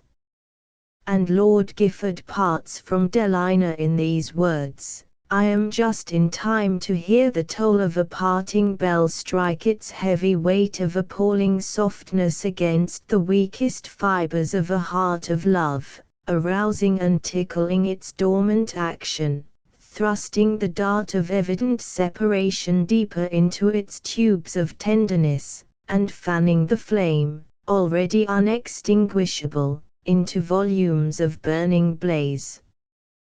But more often Mrs. Ross does not exceed the bounds which Lyly set for himself. Here, for instance, is a sentence that might have come direct out of Euphues. 2 days after, she quit Columba Castle and resolved to enter the holy cloisters of a convent, where, she believed she'd be dead to the built hopes of wealthy worth, the crooked steps to worldly distinction, and the designing creeks, in the muddy stream of love. Or again, this description of the artful charmers who flaunt along the streets of London is written in the very spirit and language of Euphues. Their hair was a light golden color, thickly fringed in front, hiding in many cases the furrows of a life of vice. Behind, reared coils, some of which differed in hue, exhibiting the fact that they were on patrol for the price of another supply of dye. The elegance of their attire had the glow of robbery, the rustle of many a lady's silent curse. These tools of brazen effrontery were strangers to the blush of innocence that tinged many a cheek, as they would gather round some of God's ordained, praying in flowery words of decoying Cockney, that they should break their holy vows by accompanying them to the halls of adultery. Nothing daunted at the staunch refusal of different divines, whose modest walk was interrupted by their bold assertion of loathsome rites, they moved on, while laughs of hidden rage and defeat flitted across their doll-decked faces, to die as they next accosted some rustic-looking critics, who, tempted with their polished twang, their earnest advances, their pitiful entreaties, yielded, in their ignorance of the ways of a large city, to their glossy offers, and accompanied, with slight hesitation, these artificial shells of immorality to their homes of ruin, degradation and shame. XX. The author of Eminent Victorians, a superlatively civilized Red Indian living apart from the vulgar world in an elegant and park-like reservation, Mr. Strachey rarely looks over his walls at the surrounding country. It seethes, he knows, with crowds of horribly colonial persons. Like the hosts of Midian, the innumerable poor whites prowl around, but the noble savage pays no attention to them. In his spiritual home, a neat and commodious Georgian mansion in the style of Leone or where he sits and reads, he turns over portfolios of queer old prints, he savors meditatively the literary vintages of centuries.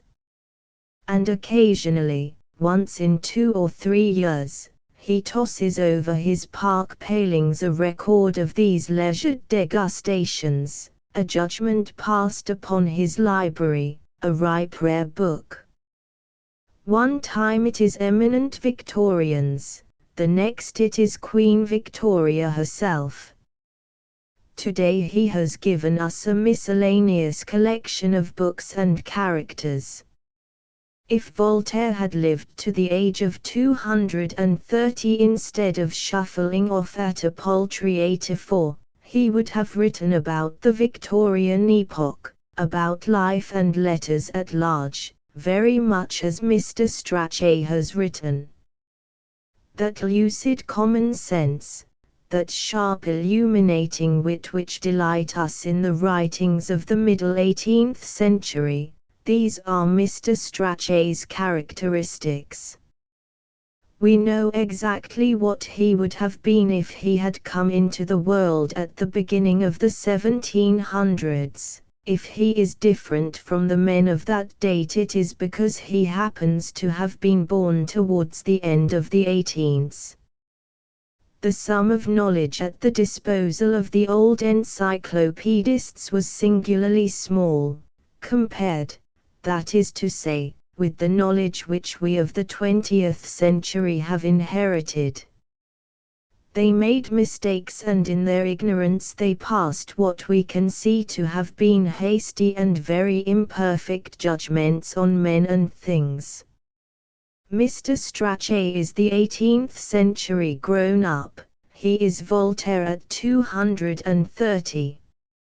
Voltaire at 60 would have treated the Victorian era, if it could have appeared in a prophetical vision before his eyes, in terms of La Pucelle, with ribaldry.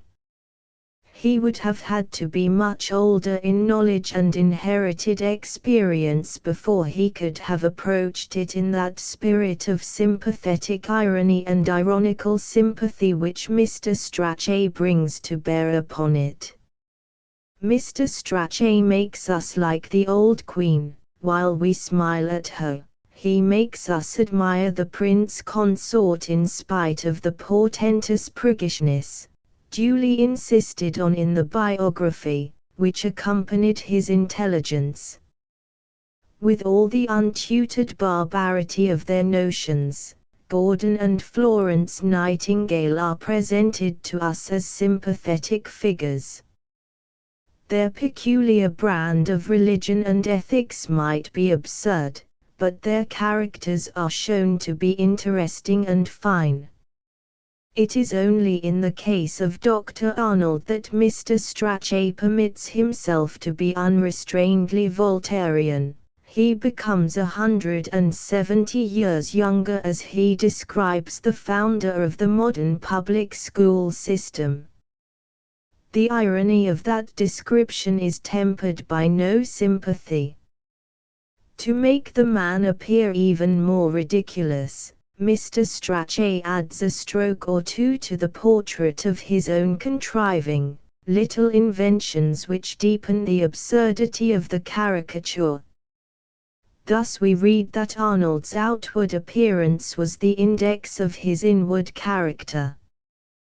The legs, perhaps, were shorter than they should have been, but the sturdy athletic frame, especially when it was swathed, as it usually was, in the flowing robes of a doctor of divinity, was full of an imposing vigor. How exquisitely right those short legs are! How artistically inevitable! Our admiration for Mr. Strachey's art is only increased when we discover that in attributing to the doctor this brevity of shank he is justified by no contemporary document. The short legs are his own contribution. Voltaire, then, at 230 has learned sympathy.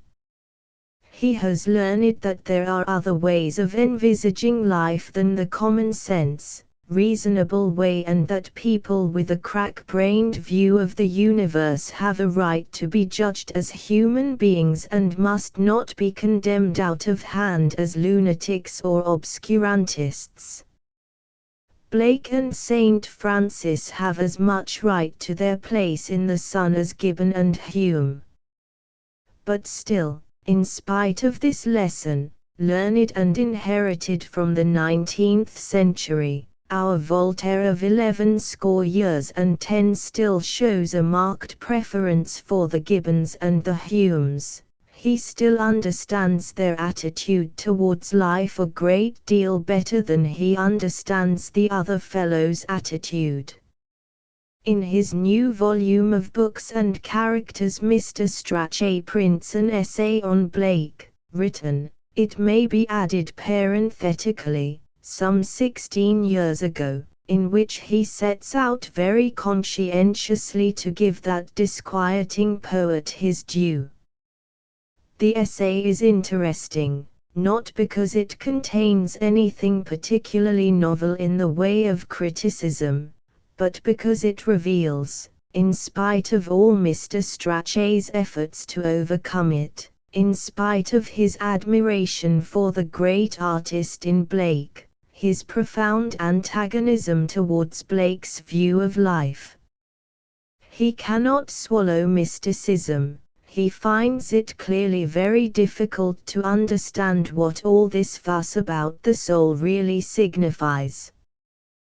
The man who believes in the absoluteness of good and evil, who sees the universe as a spiritual entity concerned, in some transcendental fashion, with morality, the man who regards the human spirit as possessing a somehow cosmic importance and significance, no, decidedly no, even at 230 Voltaire cannot wholeheartedly sympathize with such a man.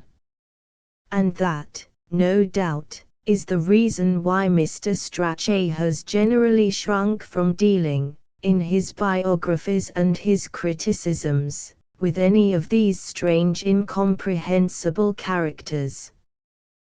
Blake is the only one he had tried his hand on, and the result is not entirely satisfactory. He is more at home with the Gibbons and Humes of this world, and when he is not discussing the reasonable beings he likes to amuse himself with the eccentrics, like Mr. Creevey or Lady Hester Stanhope. The portentous, formidable mystics he leaves severely alone. One cannot imagine Mr. Strachey coping with Dostoevsky or with any of the other great explorers of the soul. One cannot imagine him writing a life of Beethoven.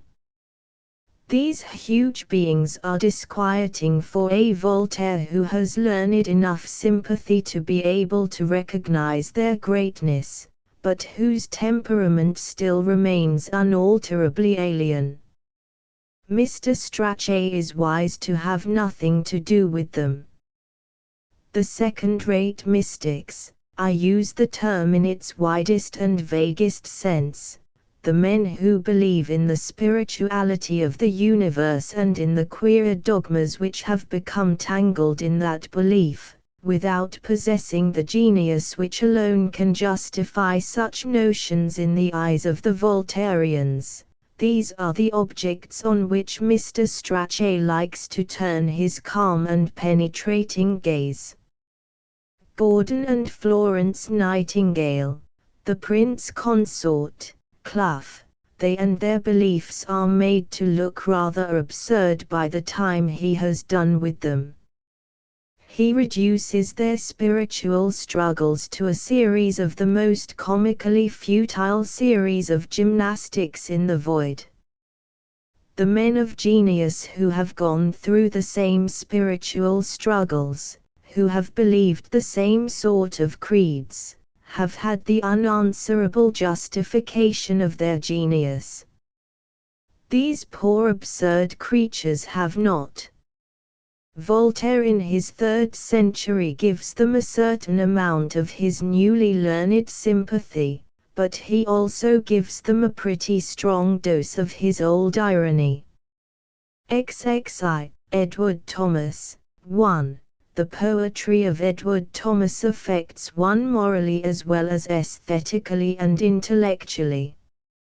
We have grown rather shy, in these days of pure aestheticism, of speaking of those consoling or strengthening qualities of poetry on which critics of another generation took pleasure in dwelling.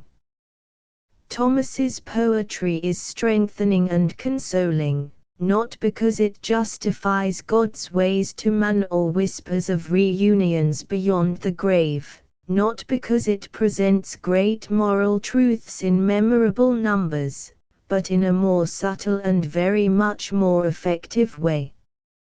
Walking through the streets on these September nights, one notices, wherever there are trees along the street and lamps close beside the trees, a curious and beautiful phenomenon. The light of the street lamps striking up into the trees has power to make the grimed, shabby, and tattered foliage of the all but autumn seem brilliantly and transparently green. Within the magic circle of the light the tree seems to be at that crowning moment of the spring when the leaves are fully grown, but still luminous with youth and seemingly almost immaterial in their lightness. Thomas's poetry is to the mind what that transfiguring lamplight is to the tired trees. On minds grown weary in the midst of the intolerable turmoil and aridity of daily wage-earning existence, it falls with a touch of momentary rejuvenation. The secret of Thomas's influence lies in the fact that he is genuinely what so many others of our time quite unjustifiably claim to be, a nature poet. To be a nature poet, it is not enough to affirm vaguely that God made the country and man made the town. It is not enough to talk sympathetically about familiar rural objects. It is not enough to be sonorously poetical about mountains and trees. It is not even enough to speak of these things with the precision of real knowledge and love. To be a nature poet, a man must have felt profoundly and intimately those peculiar emotions which nature can inspire, and must be able to express them in such a way that his reader feels them. The real difficulty that confronts the would-be poet of nature is that these emotions are of all emotions the most difficult to pin down and analyze, and the hardest of all to convey. In October, Thomas describes what is surely the characteristic emotion induced by a contact with nature, a kind of exultant melancholy which is the nearest approach to quiet unpassionate happiness that the soul can know. Happiness of whatever sort is extraordinarily hard to analyze and describe. One can think of 100 poems, plays, and novels that deal exhaustively with pain and misery to one that is an analysis and an infectious description of happiness. Passionate joy is more easily recapturable in art, it is dramatic, vehemently defined. But quiet happiness, which is at the same time a kind of melancholy, there you have an emotion which is inexpressible except by a mind gifted with a diversity of rarely combined qualities.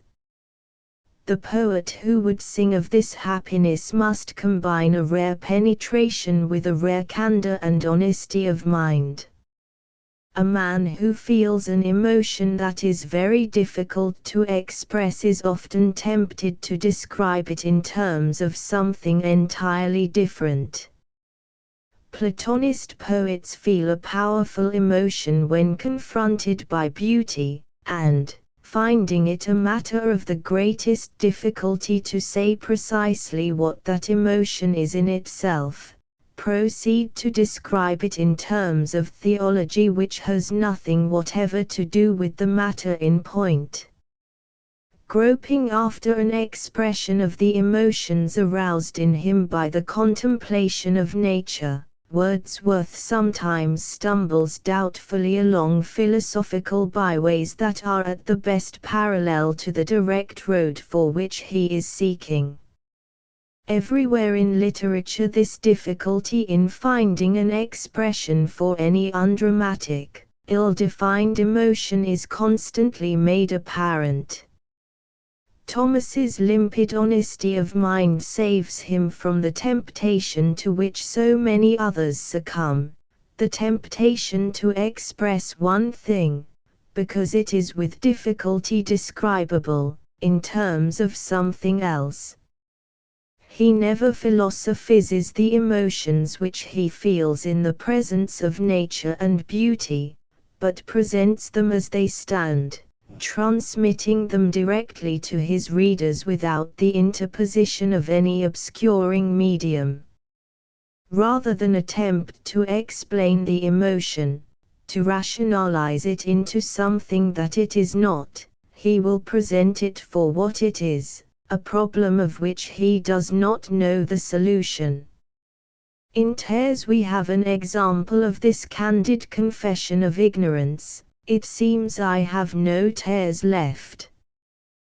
They should have fallen, their ghosts, if tears have ghosts, did fall, that day when 20 hounds streamed by me, not yet combed out but still all equals in their age of gladness upon the scent, made one, like a great dragon in blooming meadow that bends towards the sun and once bore hops. And on that other day when I stepped out from the double-shadowed tower into an April morning, stirring and sweet and warm.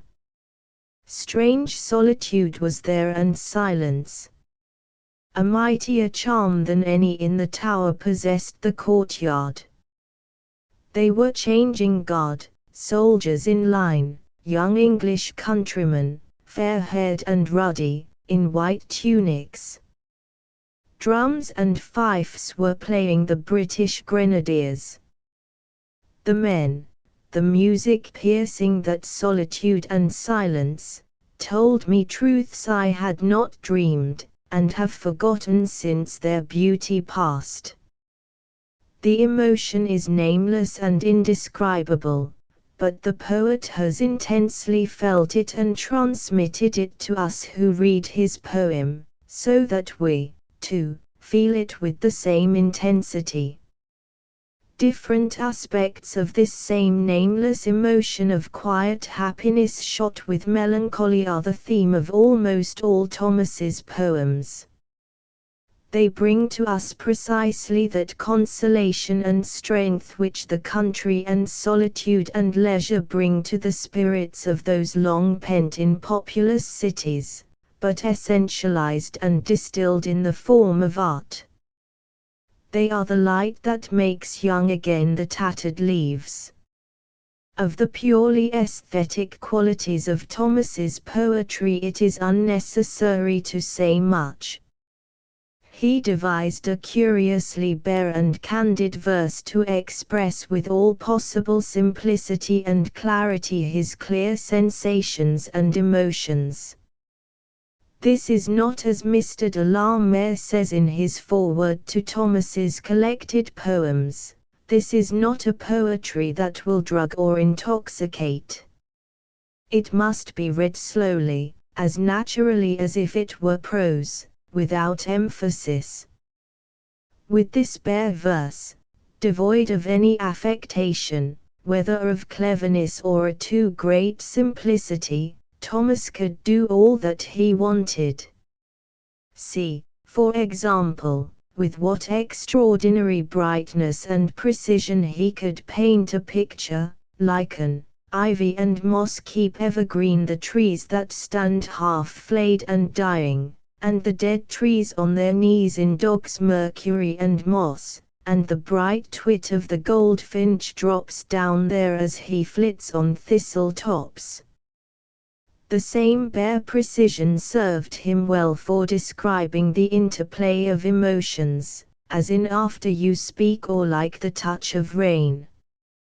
And with this verse of his he could also chant the praises of his English countryside and the character of its people, as typified in Lob Lie by the Fire. He has been in England as long as Dove and Daw, calling the wild cherry tree the merry tree, the rose campion Bridget in her bravery, and in a tender mood he, as I guess, christened one flower Love in Idleness.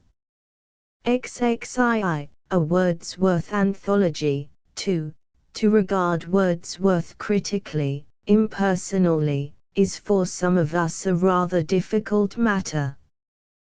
With the disintegration of the solid orthodoxies, Wordsworth became for many intelligent, liberal-minded families the Bible of that sort of pantheism, that dim faith in the existence of a spiritual world, which filled, somewhat inadequately, the place of the older dogmas. Brought up as children in the Wordsworthian tradition, we were taught to believe that a Sunday walk among the hills was somehow equivalent to church-going.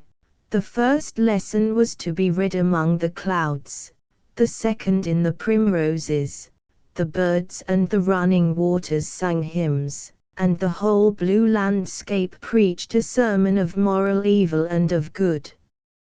From this dim religious education we brought away a not very well-informed veneration for the name of Wordsworth, a dutiful conviction about the spirituality of nature in general, and an extraordinary superstition about mountains in particular, a superstition that it took at least 3 seasons of alpine sports to dissipate entirely.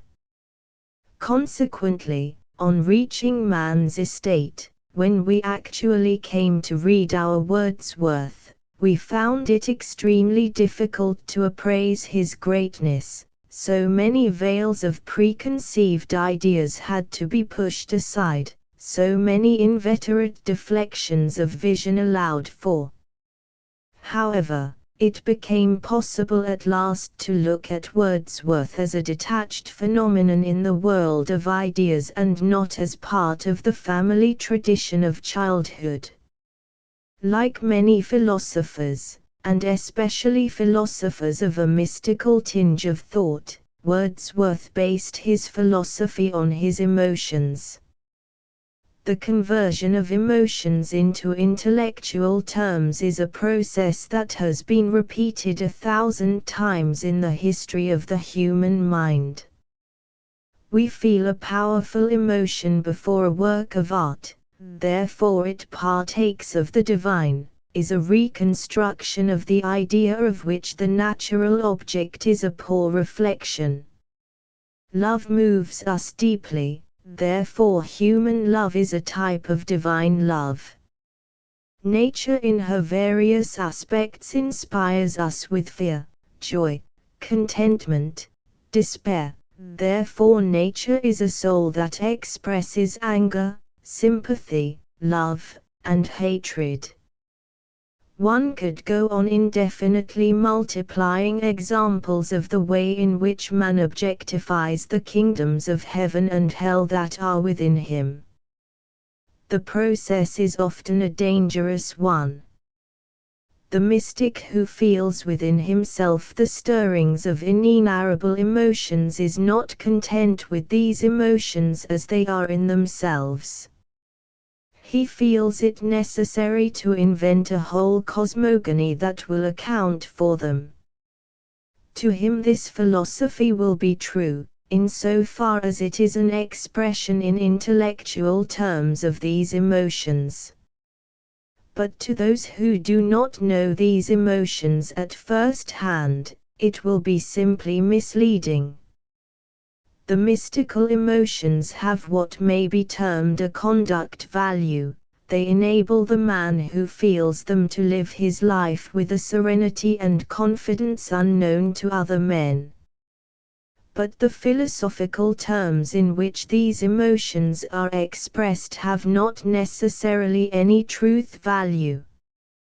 This mystical philosophy will be valuable only insofar as it revives, in the minds of its students, those conduct affecting emotions which originally gave it birth. Accepted at its intellectual face value, such a philosophy may not only have no worth, it may be actually harmful.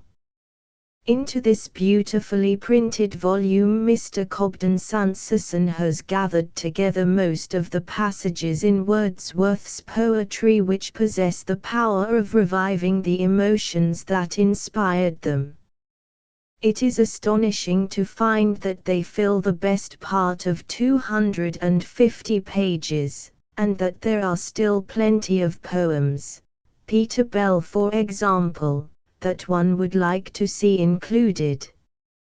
The prelude and excursion yield a rich tribute of what our ancestors would have called beauties.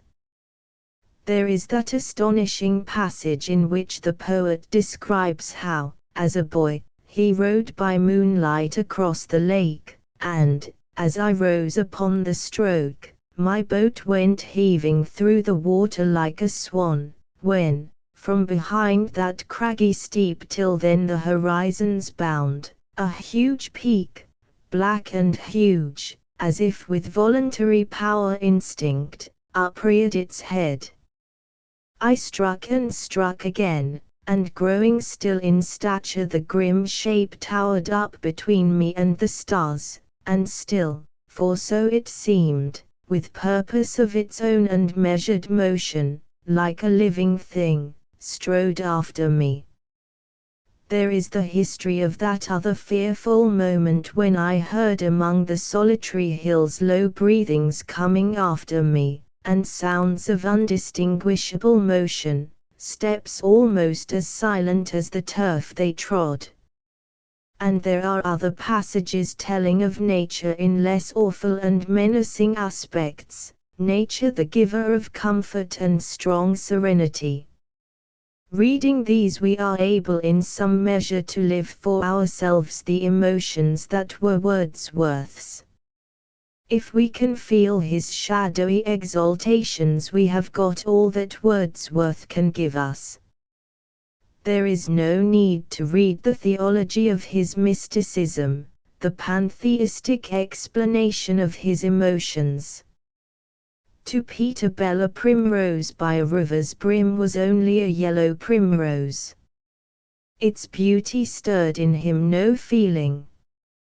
But one can be moved by the sight of the primrose without necessarily thinking, in the words of Mr. Cobden Sanderson's preface, of the infinite tenderness of the infinitely great, of the infinitely great which, from out the infinite and amid its own stupendous tasks, stoops to strew the path of man, the infinitely little, with sunshine and with flowers. This is the theology of our primrose emotion. But it is the emotion itself which is important, not the theology.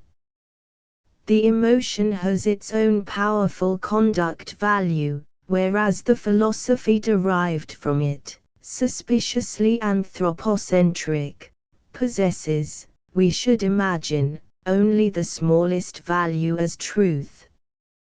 23. Vaharian was one of those men who feel all their life long l'envie, to use his own admirably expressive phrase, l'envie de Taylor en drapios l'étoffe de la vie.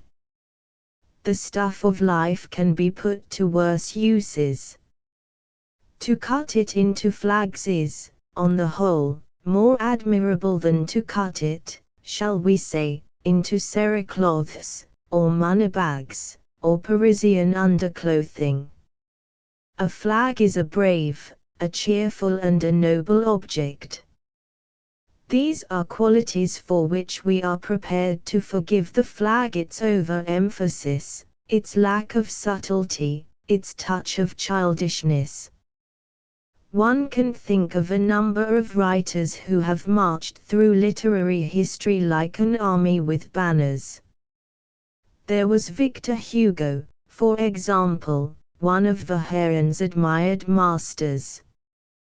There was Balzac, to whose views of life Vaharian's was, in some points, curiously akin.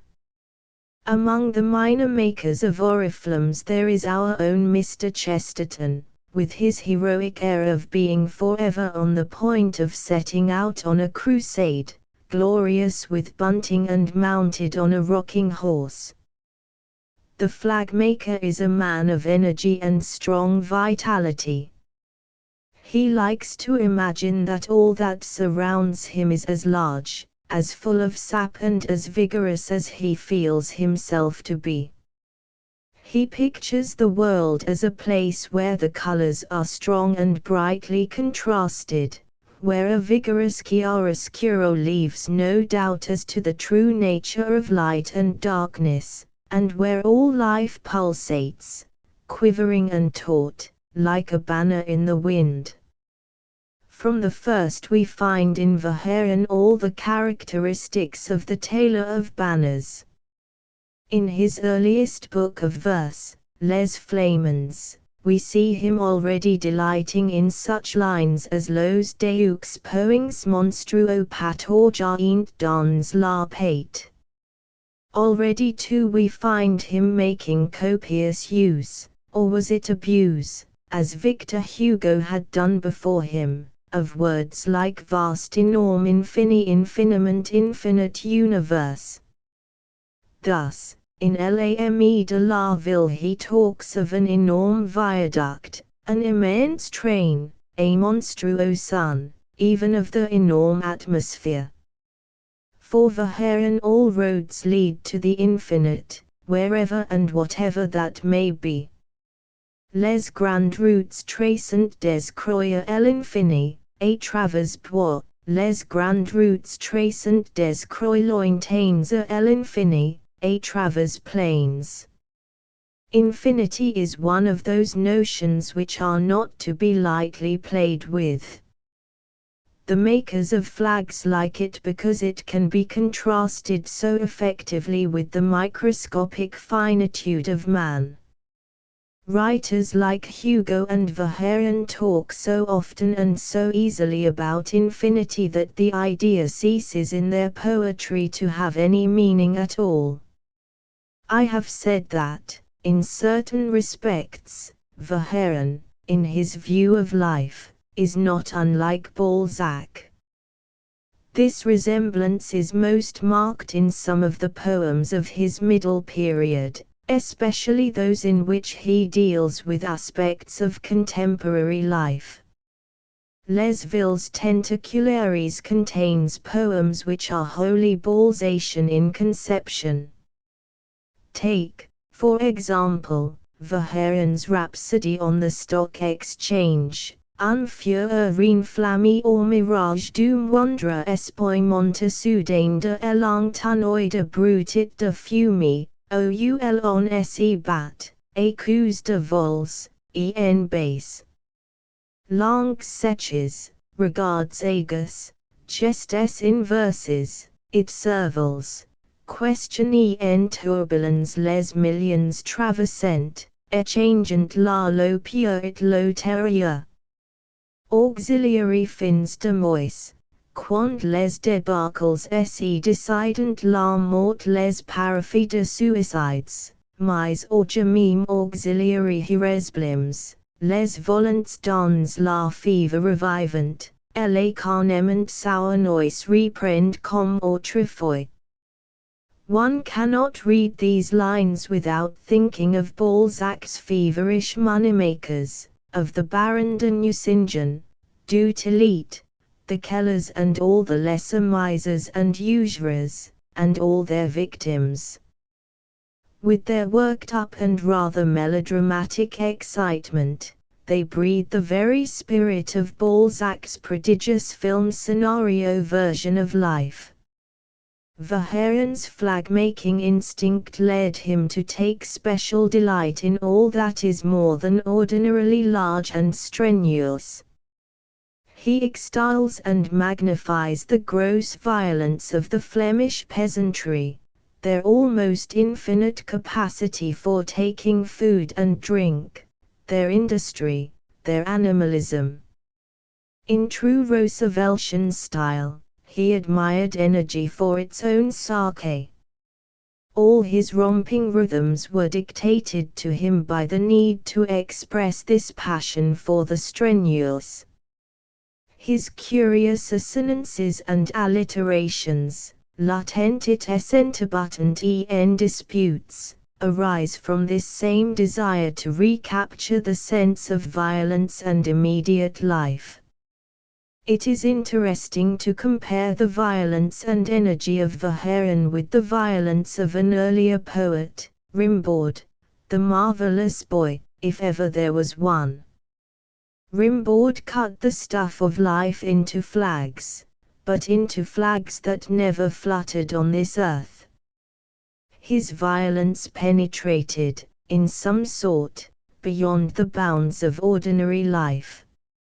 In some of his poems Rimbaud seems actually to have reached the nameless goal towards which he was striving, to have arrived at that world of unheard of spiritual vigor and beauty whose nature he can only describe in an exclamatory metaphor, millions d'oiseaux d'or, O future vigor. But the vigor of Verhaeren is never anything so fine and spiritual as this million of golden birds. It is merely the vigor and violence of ordinary life speeded up to cinema intensity. It is a noticeable fact that Verhaeren was generally at his best when he took a holiday from the making and waving of flags. His Flemish bucolics and the love poems of Les Hires, written for the most part in traditional form, and for the most part shorter and more concentrated than his poems of violence and energy, remain the most moving portion of his work. Very interesting, too, are the poems belonging to that early phase of doubt and depression which saw the publication of Les Débâcles and Les Flambeaux Noirs. The energy and life of the later books is there, but in some sort concentrated, preserved and intensified, because turned inwards upon itself. Of many of the later poems one feels that they were written much too easily. These must have been brought very painfully and laboriously to the birth. Xiv. Edward Lear. There are few writers whose works I care to read more than once, and one of them is certainly Edward Lear. Nonsense, like poetry, to which it is closely allied, like philosophic speculation, like every product of the imagination, is an assertion of man's spiritual freedom in spite of all the oppression of circumstance. As long as it remains possible for the human mind to invent the quangle-wangle and the fimble-fowl, to wander at will over the great Gromboolian plain and the hills of the Knankly Bore, the victory is ours. The existence of nonsense is the nearest approach to a proof of that unprovable article of faith, whose truth we must all assume or perish miserably, that life is worth living. It is when circumstances combine to prove, with syllogistic cogency, that life is not worth living that I turn to Lear and find comfort and refreshment. I read him and I perceive that it is a good thing to be alive, for I am free, with Lear, to be as inconsequent as I like. Lear is a genuine poet. For what is his nonsense except the poetical imagination a little twisted out of its course? Lear had the true poet's feeling for words, words in themselves, precious and melodious, like phrases of music, personal as human beings. Marlowe talks of entertaining divine Xenocrate, Milton of the leaves that fall in Vallombrosa, Lear of the fimble-fowl with a corkscrew leg, of runcible spoons, of things melodious and genteel. Lewis Carroll wrote nonsense by exaggerating sense, a too logical logic. His coinages of words are intellectual. Lear, more characteristically a poet, wrote nonsense that is an excess of imagination, coined words for the sake of their color and sound alone. His is the purer nonsense, because more poetical. Change the key ever so little and the dawn with a luminous nose would be one of the most memorable romantic poems of the 19th century. Think, too, of that exquisite Yongy Bongy Bo. In one of Tennyson's later volumes there is a charming little lyric about Catullus, which begins, "Row us out from Desenzano, to your Sirmian row." So they rowed, and there we landed, O Venus de Sirmio. Can one doubt for a moment that he was thinking, when he wrote these words, of that superb stanza with which the Yongy Bongy opens, on the coast of Coromandel, where the early pumpkins blow, in the middle of the woods, dwelled the Yongy Bongy Bo. Personally, I prefer Lear's poem, it is the richer and the fuller of the two.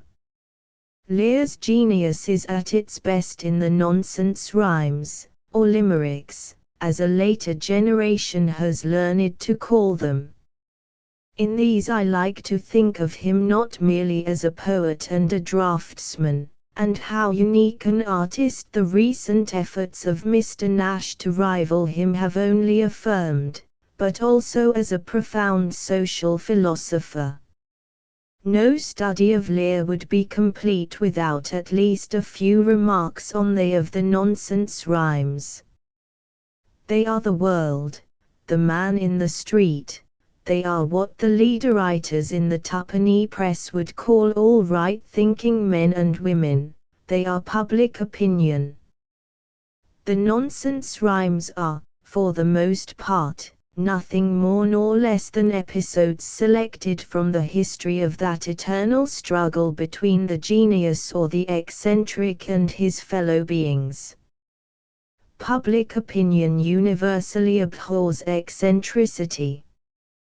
There was, for example, that charming old man of Melrose who walked on the tips of his toes. But they said, with their usual inability to appreciate the artist, "It ain't pleasant to see you at present, you stupid old man of Melrose." Occasionally, when the eccentric happens to be a criminal genius, they are doubtless right. The old man with the gong who bumped on it all the day long deserved to be smashed. But they also smashed a quite innocuous old man of Whitehaven merely for dancing a quadrille with a raven. And there was that old person of Buda, whose conduct grew ruder and ruder. They were justified, I dare say, in using a hammer to silence his clamour. But it raises the whole question of punishment and of the relation between society and the individual. When they are not offensive, they content themselves with being foolishly inquisitive. Thus, they ask the old man of the Wrekin whether his boots are made of leather.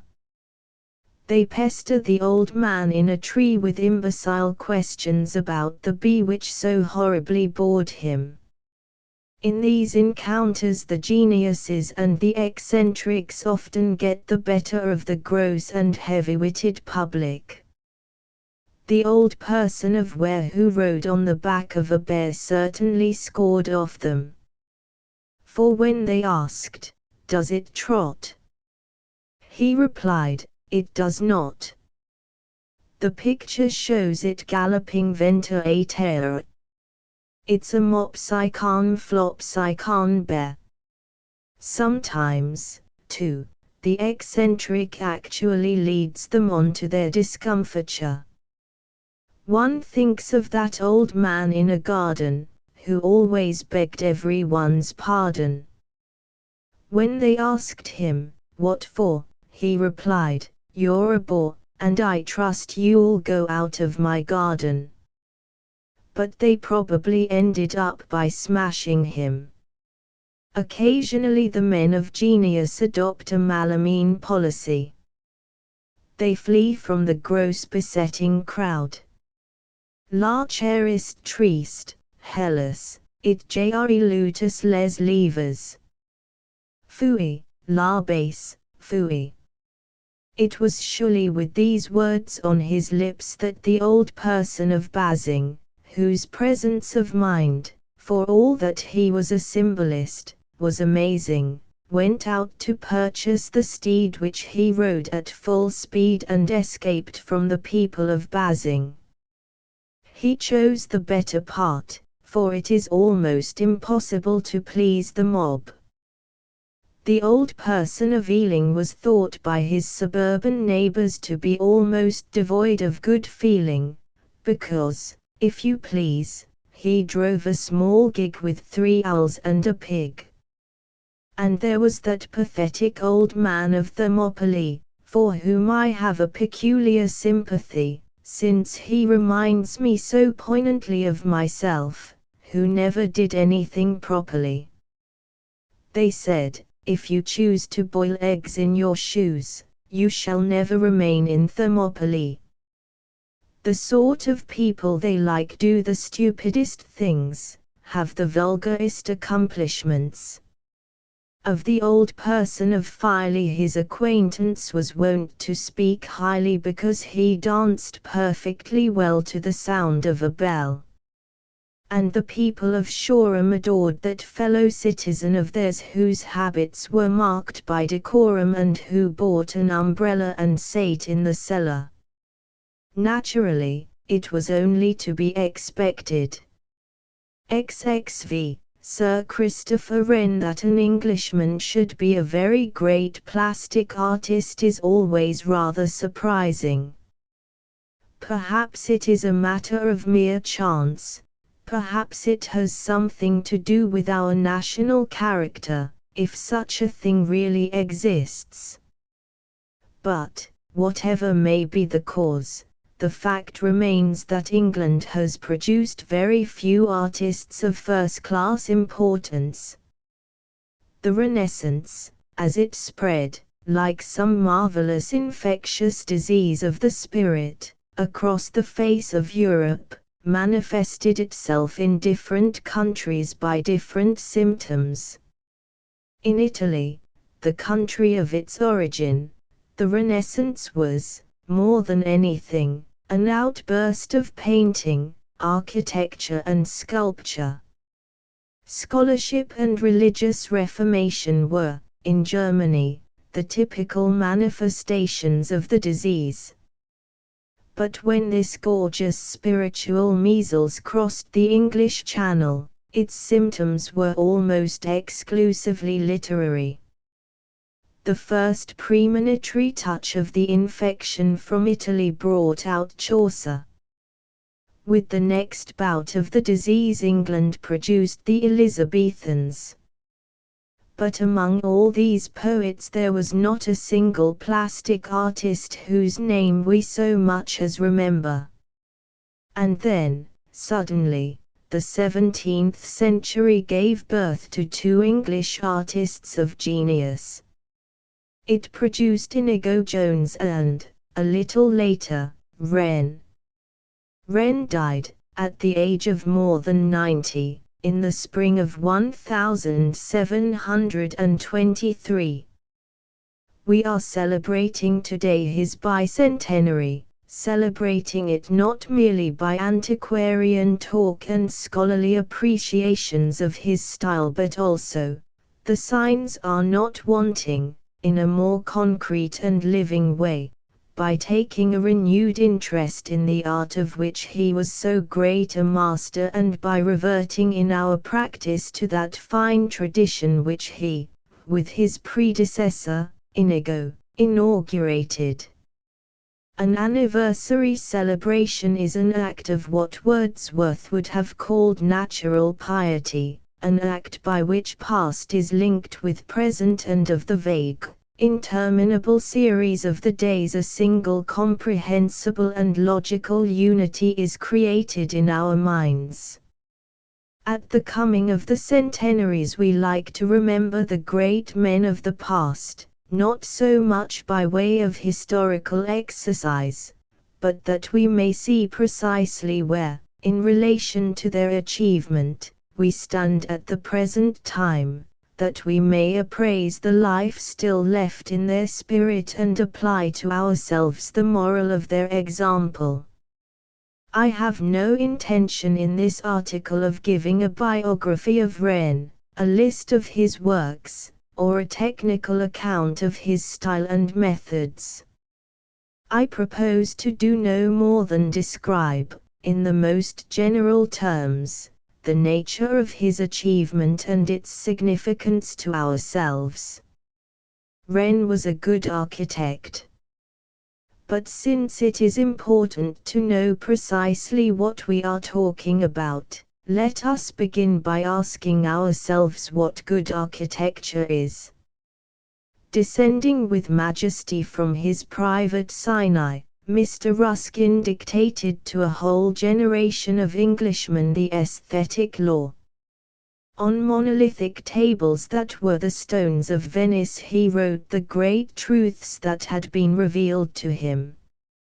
Here is one of them: it is to be generally observed that the proportions of buildings have nothing to do with the style or general merit of their architecture. An architect trained in the worst schools and utterly devoid of all meaning or purpose in his work, may yet have such a natural gift of massing and grouping as will render his structure effective when seen at a distance. Now it is to be generally observed, as he himself would say, that in all matters connected with art, Ruskin is to be interpreted as we interpret dreams, that is to say, as signifying precisely the opposite of what he says. Thus, when we find him saying that good architecture has nothing to do with proportion or the judicious disposition of masses, and that the general effect counts for nothing at all, we may take it as more or less definitely proven that good architecture is, in fact, almost entirely a matter of proportion and massing, and that the general effect of the whole work counts for nearly everything. Interpreted according to this simple one-era critical method, Ruskin's pontifical pronouncement may be taken as explaining briefly and clearly the secrets of good architecture. That is why I have chosen this quotation to be the text of my discourse on Wren. For the qualities which most obviously distinguish Wren's work are precisely those which Ruskin so contemptuously disparages and which we, by our process of interpretation, have singled out as the essentially architectural qualities. In all that Wren designed, I am speaking of the works of his maturity, for at the beginning of his career he was still an unpracticed amateur, and at the end, though still on occasion wonderfully successful, a very old man, we see a faultless proportion, a felicitous massing and contrasting of forms. He conceived his buildings as three-dimensional designs which should be seen, from every point of view, as harmoniously proportioned wholes. With regard to the exteriors, this, of course, is true only of those buildings which can be seen from all sides. Like all true architects, Wren preferred to build in positions where his work could be appreciated three-dimensionally. But he was also a wonderful maker of facades, witness his Middle Temple Gateway and his houses in King's Bench Walk. He possessed in the highest degree that instinctive sense of proportion and scale which enabled him to embody his conception in brick and stone. In his great masterpiece of St. Paul's, every part of the building, seen from within or without, seems to stand in a certain satisfying and harmonious relation to every other part. The same is true even of the smallest works belonging to the period of Wren's maturity. On its smaller scale and different plane, such a building as Rochester Guildhall is as beautiful, because as harmonious in the relation of all its parts, as St. Paul's. Of Wren's other purely architectural qualities I shall speak but briefly. He was, to begin with, an engineer of inexhaustible resource, one who could always be relied upon to find the best possible solution to any problem, from blowing up the ruins of old St. Paul's to providing the new with a dome that should be at once beautiful and thoroughly safe. As a designer he exhibited the same practical ingenuity. No architect has known how to make so much of a difficult site and cheap materials. The man who built the city churches was a practical genius of no common order. He was also an artist of profoundly original mind. This originality reveals itself in the way in which he combines the accepted features of classical Renaissance architecture into new designs that were entirely English and his own. The steeples of his city churches provide us with an obvious example of this originality. His domestic architecture, that wonderful application of classical principles to the best in the native tradition, is another. But Wren's most characteristic quality, the quality which gives to his work, over and above its pure beauty, its own peculiar character and charm, is a quality rather moral than aesthetic. Of Chelsea Hospital, Carlyle once remarked that it was obviously the work of a gentleman. The words are illuminating. Everything that Wren did was the work of a gentleman, that is the secret of its peculiar character. For Wren was a great gentleman, one who valued dignity and restraint and who, respecting himself, respected also humanity. One who desired that men and women should live with the dignity, even the grandeur, befitting their proud human title, one who despised meanness and oddity as much as vulgar ostentation, one who admired reason and order, who distrusted all extravagance and excess. A gentleman, the finished product of an old and ordered civilization.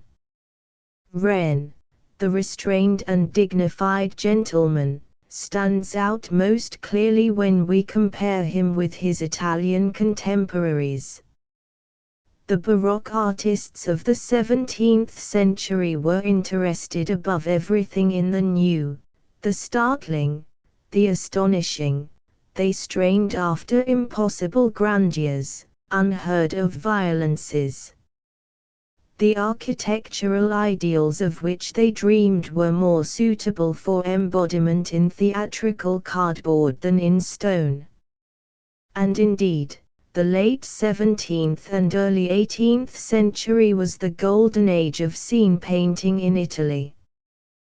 The artists who painted the settings for the elder Scarlatti's operas, the later Bibbianas and Piranesi, came nearer to reaching the wild Italian ideal than ever mere architects like Borromini or Bernini, their imaginations cramped by the stubbornness of stone and the unsleeping activities of gravitations, could hope to do. How vastly different is the Baroque theatricality from Wren's sober restraint. Wren was a master of the grand style, but he never dreamed of building for effect alone.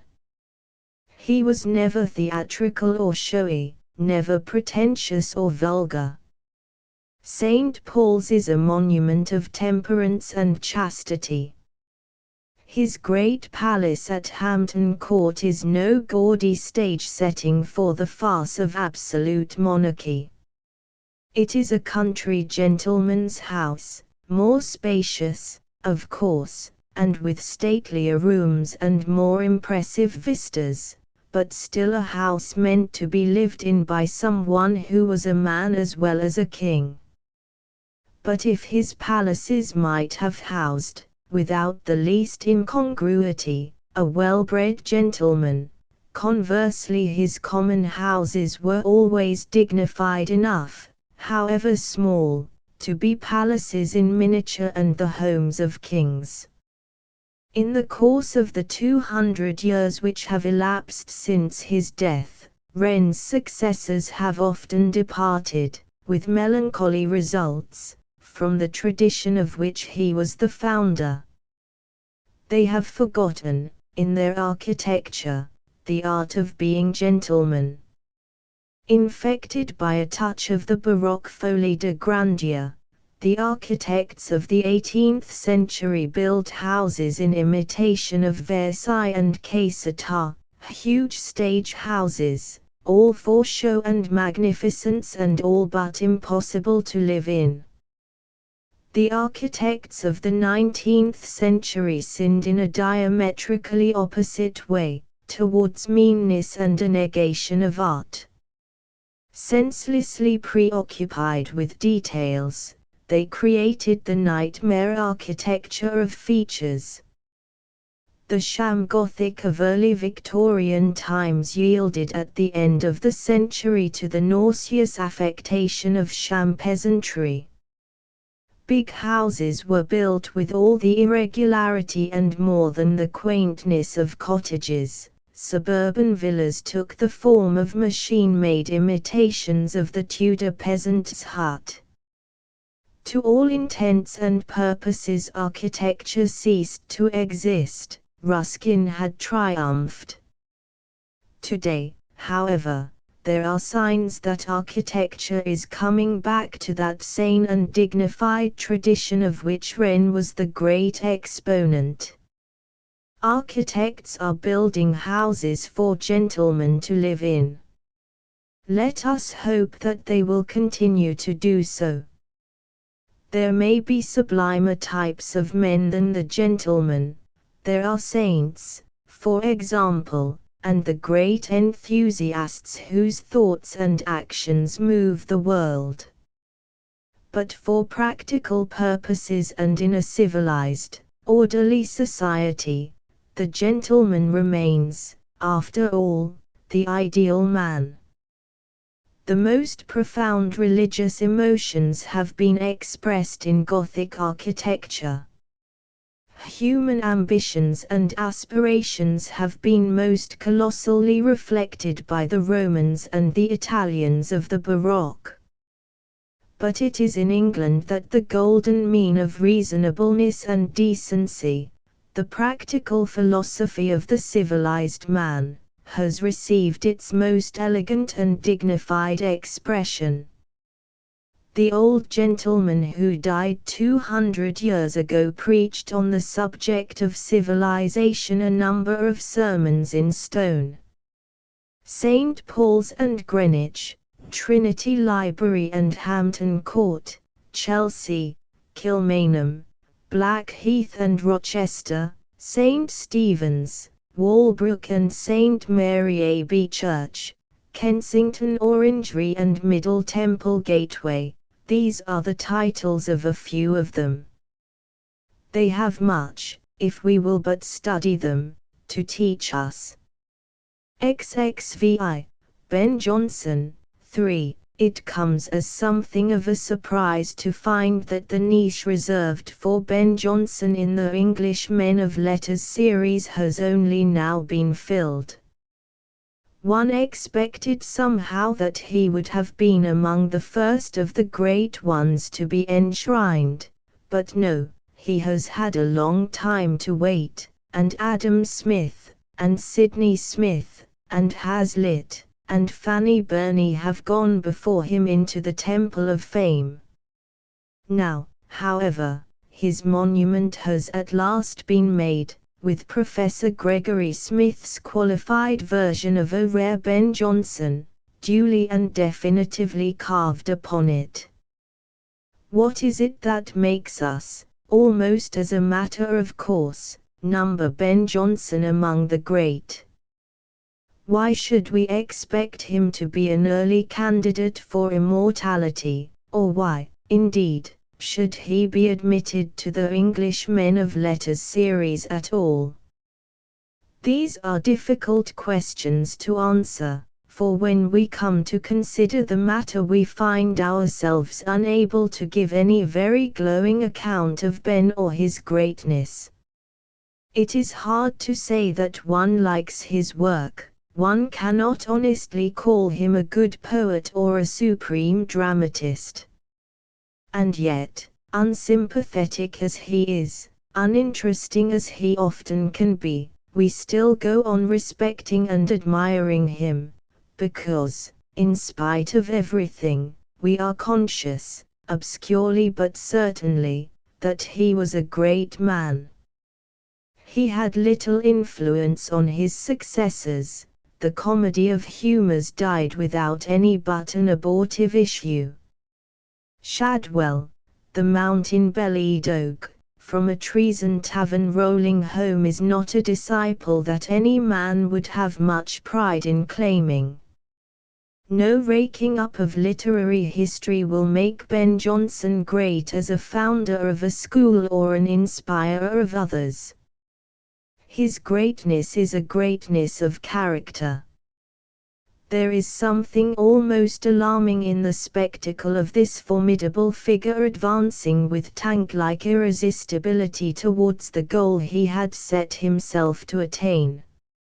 No sirens of romance can seduce him, no shock of opposition unseat him in his career.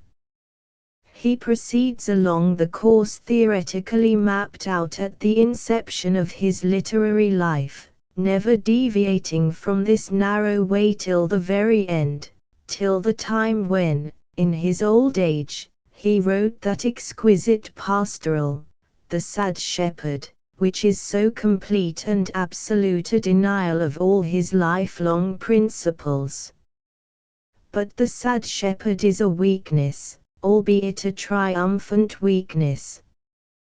Ben, as he liked to look upon himself, as he has again and again revealed himself to us, is the artist with principles, protesting against the anarchic absence of principle among the geniuses and charlatans, the poets and ranters of his age.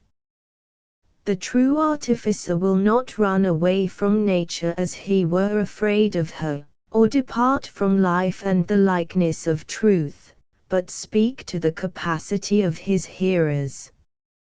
And though his language differ from the vulgar somewhat, it shall not fly from all humanity, with the Tamerlanes and Tamershams of the late age, which had nothing in them but the cynical strutting and furious vociferation to warrant them to the ignorant gapers.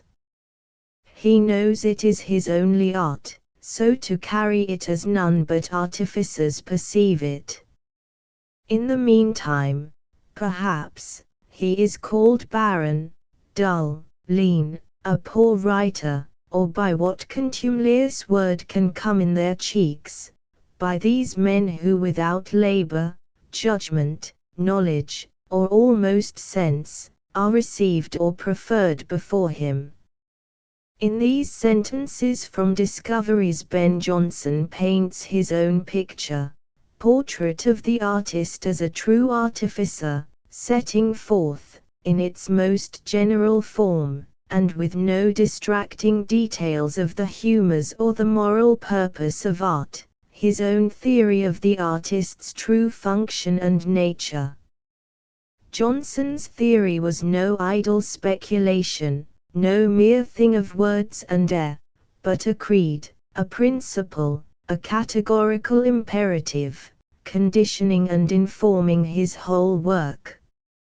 Any study of the poet must, therefore, begin with the formulation of his theory, and must go on, as Professor Gregory Smith's excellent essay does indeed proceed, to show in detail how the theory was applied and worked out in each individual composition. A good deal of nonsense has been talked at one time or another about artistic theories. The artist is told that he should have no theories, that he should warble native wood notes wild, that he should sing be wholly spontaneous, should starve his brain and cultivate his heart and spleen, that an artistic theory cramps the style, stops up the helicons of inspiration, and so on, and so on. The foolish and sentimental conception of the artist, to which these anti-intellectual doctrines are a corollary, dates from the time of Romanticism and survives among the foolish and sentimental of today. A consciously practiced theory of art has never spoiled a good artist, has never dammed up inspiration, but rather, and in most cases profitably, canalized it. Even the Romantics had theories and were wild and emotional on principle. Theories are above all necessary at moments when old traditions are breaking up, when all is chaos and in flux. At such moments an artist formulates his theory and clings to it through thick and thin, clings to it as the one firm raft of security in the midst of the surrounding unrest. Thus, when the neoclassicism, of which Ben was one of the remote ancestors, was crumbling into the nothingness of the loves of the plants and the triumphs of temper, Wordsworth found salvation by the promulgation of a new theory of poetry, which he put into practice systematically and to the verge of absurdity in lyrical ballads. Similarly, in the shipwreck of the old tradition of painting, we find the artists of the present day clinging desperately to intellectual formulas as their only hope in the chaos. The only occasions, in fact, when the artist can afford entirely to dispense with theory occur in periods when a well-established tradition reigns supreme and unquestioned. And then the absence of theory is more apparent than real, for the tradition in which he is working is a theory, originally formulated by someone else, which he accepts unconsciously and as though it were the law of nature itself. The beginning of the 17th century was not one of these periods of placidity and calm acceptance. It was a moment of growth and decay together, of fermentation. The fabulous efflorescence of the Renaissance had already grown rank. With that extravagance of energy which characterized them in all things, the Elizabethans had exaggerated the traditions of their literature into insincerity. All artistic traditions end, in due course, by being reduced to the absurd, but the Elizabethans crammed the growth and decline of a century into a few years. One after another they transfigured and then destroyed every species of art they touched. Euphuism, Petrarchism, Spencerism, the sonnet, the drama, some lasted a little longer than others, but they all exploded in the end, these beautiful iridescent bubbles blown too big by the enthusiasm of their makers. But in the midst of this unstable luxuriance voices of protest were to be heard, reactions against the main romantic current were discernible. Each in his own way and in his own sphere, Donne and Ben Jonson protested against the exaggerations of the age. At a time when sonneteers in legions were quibbling about the blackness of their ladies' eyes or the golden wires of their hair, when Platonists protested in melodious chorus that they were not in love with red and white but with the ideal and divine beauty of which peach blossom complexions were but inadequate shadows, at a time when love poetry had become, with rare exceptions, fantastically unreal, Donne called it back, a little grossly perhaps, to facts with the dry remark, "Love's not so pure and abstract as they used to say, who have no mistress but their muse." There have been poets who have written more lyrically than Donne, more fervently about certain amorous emotions, but not one who has formulated so rational a philosophy of love as a whole, who has seen all the facts so clearly and judged them so soundly. Donne laid down no literary theory. His followers took from him all that was relatively unimportant, the harshness, itself a protest against Spencerian facility, the conceits, the sensuality tempered by mysticism, but the important and original quality of Donne's work, the psychological realism, they could not, through sheer incapacity, transfer into their own poetry. Donne's immediate influence was on the whole bad. Any influence for good he may have had has been on poets of a much later date. The other great literary Protestant of the time was the curious subject of our examination, Ben Jonson. Like Donne, he was a realist. He had no use for claptrap, or rant, or romanticism. His aim was to give his audiences real facts flavored with sound morality.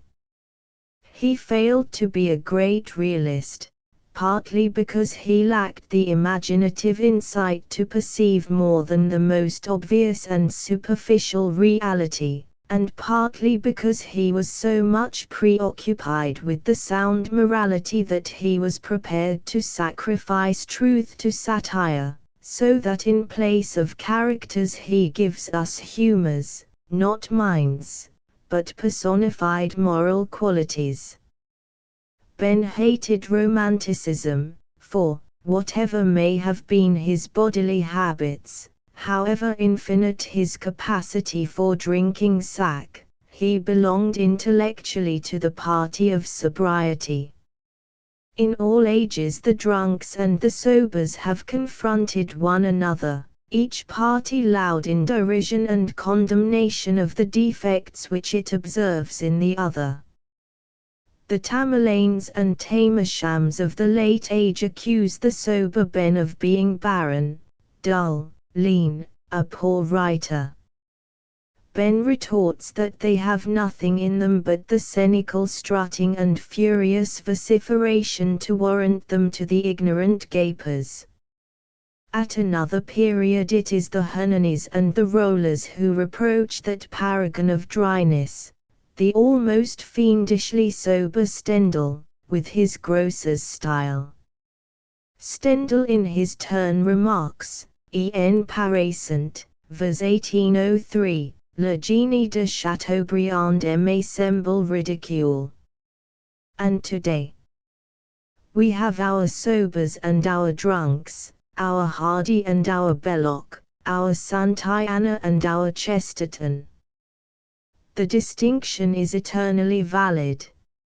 Our personal sympathies may lie with one or the other, but it is obvious that we could dispense with neither. Ben, then, was one of the sobers, protesting with might and main against the extravagant behavior of the drunks, an intellectual insisting that there was no way of arriving at truth except by intellectual processes, an apotheosis of the plain man determined to stand no nonsense about anything. Ben's poetical achievement, such as it is the achievement of one who relied on no mysterious inspiration, but on those solid qualities of sense, perseverance, and sound judgment which any decent citizen of a decent country may be expected to possess. That he himself possessed, hidden somewhere in the obscure crypts and recesses of his mind, other rarer spiritual qualities is proved by the existence of his additions to the Spanish tragedy, if, indeed, they are his, which there is no cogent reason to doubt, and his last fragment of a masterpiece, The Sad Shepherd. But these qualities, as Professor Gregory Smith points out, he seems deliberately to have suppressed, locked them away, at the bidding of his imperious theory, in the strange dark places from which, at the beginning and the very end of his career, they emerged. He might have been a great romantic, one of the sublime inebriates. He chose rather to be classical and sober, working solely with the logical intellect and rejecting as dangerous the aid of those uncontrolled illogical elements of imagination. He produced work that is in its own way excellent. It is well wrought, strong, heavy with learning and what the Chaucerians would call high sentence. The emotional intensity and brevity excepted, it possesses all the qualities of the French classical drama. But the quality which characterizes the best Elizabethan and indeed the best English poetry of all periods, the power of moving in two worlds at once, it lacks. Jonson, like the French dramatists of the 17th century, moves on a level, directly towards some logical goal. The road over which his great contemporaries take us is not level, it is, as it were, tilted and uneven, so that as we proceed along it we are momently shot off at a tangent from the solid earth of logical meaning into superior regions where the intellectual laws of gravity have no control.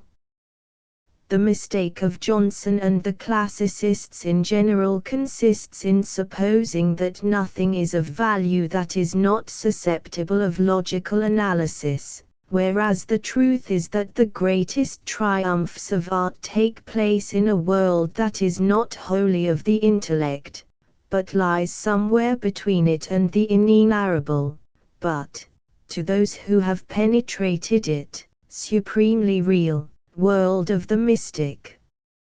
In his fear and dislike of nonsense, Johnson put away from himself not only the Tam O'Shams and the fustian of the late age, but also most of the beauty it had created. With the romantic emotions of his predecessors and contemporaries, Johnson abandoned much of the characteristically Elizabethan form of their poetry. That extraordinary melodiousness which distinguishes the Elizabethan lyric is not to be found in any of Ben's writing. The poems by which we remember him, Cynthia Drink to Me Only It Is Not Growing Like a Tree, are classically well made, though the Cavalier lyrists were to do better in the same style, but it is not for any musical qualities that we remember them. One can understand Ben's critical contempt for those purely formal devices for producing musical richness in which the Elizabethans delighted. Eyes, why did you bring unto me these graces? Grac D to yield wonder out of her true measure, measure of all joys stay to fancy traces module of pleasure. The device is childish in its formality, the words, in their obscurity, almost devoid of significance. But what matter, since the stanza is a triumph of sonorous beauty? The Elizabethans devised many ingenuities of this sort, the minor poets exploited them until they became ridiculous, the major poets employed them with greater discretion, playing subtle variations, as in Shakespeare's sonnets, on the crude theme. When writers had something to say, their thoughts, poured into these copiously elaborate forms, were molded to the grandest, poetical eloquence.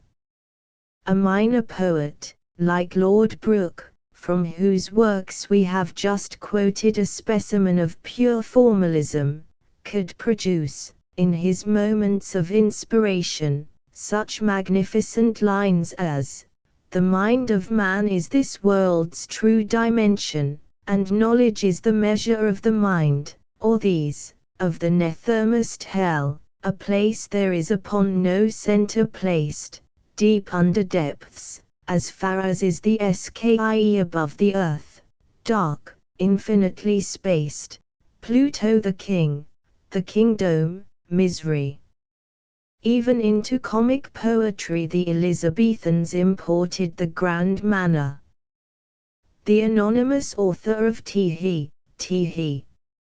O sweet delight he tickles this age, who can call Tullia's ape a mumosite and Leda's goose a swan, knew the secret of that rich, facile music which all those who wrote in the grand Elizabethan tradition could produce. Johnson, like Donne, reacted against the facility and floridity of this technique, but in a different way. Donne's protest took the form of a conceited subtlety of thought combined with a harshness of meter. Johnson's classical training inclined him towards clarity, solidity of sense, and economy of form. He stands, as a lyrist, halfway between the Elizabethans and the Cavalier songwriters. He has broken away from the old tradition, but has not yet made himself entirely at home in the new. At the best he achieves a minor perfection of point and neatness. At the worst he falls into that dryness and dullness with which he knew he could be reproached. We have seen from the passage concerning the true artificer that Johnson fully realized the risk he was running. He recurs more than once in Discoveries to the same theme. Some men to avoid redundancy run into that, a thin, flagging, poor, starved style, and while they strive to have no ill blood or juice, they lose their good. The good that Johnson lost was a great one. And in the same way we see today how a fear of becoming sentimental, or chocolate boxy drives many of the younger poets and artists to shrink from treating of the great emotions or the obvious lavish beauty of the earth. But to eschew a good because the corruption of it is very bad is surely a sign of weakness and of folly. Having lost the realm of romantic beauty, lost it deliberately and of set purpose, Ben Jonson devoted the whole of his immense energy to portraying and reforming the ugly world of fact. But his reforming satiric intentions interfered, as we have already shown, with his realistic intentions, and instead of recreating in his art the actual world of men, he invented the wholly intellectual and therefore wholly unreal universe of humors. It is an odd new world, amusing to look at from the safe distance that separates stage from stalls, but not a place one could ever wish to live in. One's neighbors, fools, knaves, hypocrites, and bears would make the most pleasing prospect intolerable. And over it all is diffused the atmosphere of Jonson's humor. It is a curious kind of humor, very different from anything that passes under that name today, from the humor of Punch, or A Kiss for Cinderella. One has only to read Volpone, or, better still, go to see it when it is acted this year by the Phoenix Society for the Revival of Old Plays, to realize that Ben's conception of a joke differed materially from ours. Humor has never been the same since Rousseau invented humanitarianism. Syphilis and broken legs were still a great deal more comic in Smollett's day than in our own. There is a cruelty, a heartlessness about much of the older humor which is sometimes shocking, sometimes, in its less extreme forms, pleasantly astringent and stimulating after the orgies of quaint pathos and sentimental comedy in which we are nowadays forced to indulge.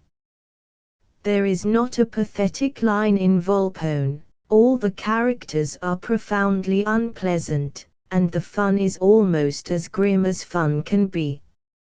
Its heartlessness is not the brilliant, cynical heartlessness of the later Restoration comedy, but something ponderous and vast. It reminds us of one of those enormous, painful jokes which fate sometimes plays on humanity. There is no alleviation, no purging by pity and terror. It requires a very hearty sense of humor to digest it. We have reason to admire our ancestors for their ability to enjoy this kind of comedy as it should be enjoyed. It would get very little appreciation from a London audience of today. In the other comedies the fun is not so grim, but there is a certain hardness and brutality about them all, due, of course, ultimately to the fact that the characters are not human, but rather marionettes of wood and metal that collide and palaver one another, like the ferocious puppets of the Punch and Judy show, without feeling the painfulness of the proceeding. Shakespeare's comedy is not heartless, because the characters are human and sensitive. Our modern sentimentality is a corruption, a softening of genuine humanity. We need a few more Jonsons and Congreves, some more plays like Volpone, or that inimitable marriage à la mode of Dryden, in which the curtain goes up on a lady singing the outrageously cynical song that begins, "Why should a foolish marriage vow, that long ago was made, constrain us to each other now when pleasure is decayed?" Too much heartlessness is intolerable. How soon one turns, revolted from the literature of the Restoration, but a little of it now and then is bracing, a tonic for relaxed sensibilities.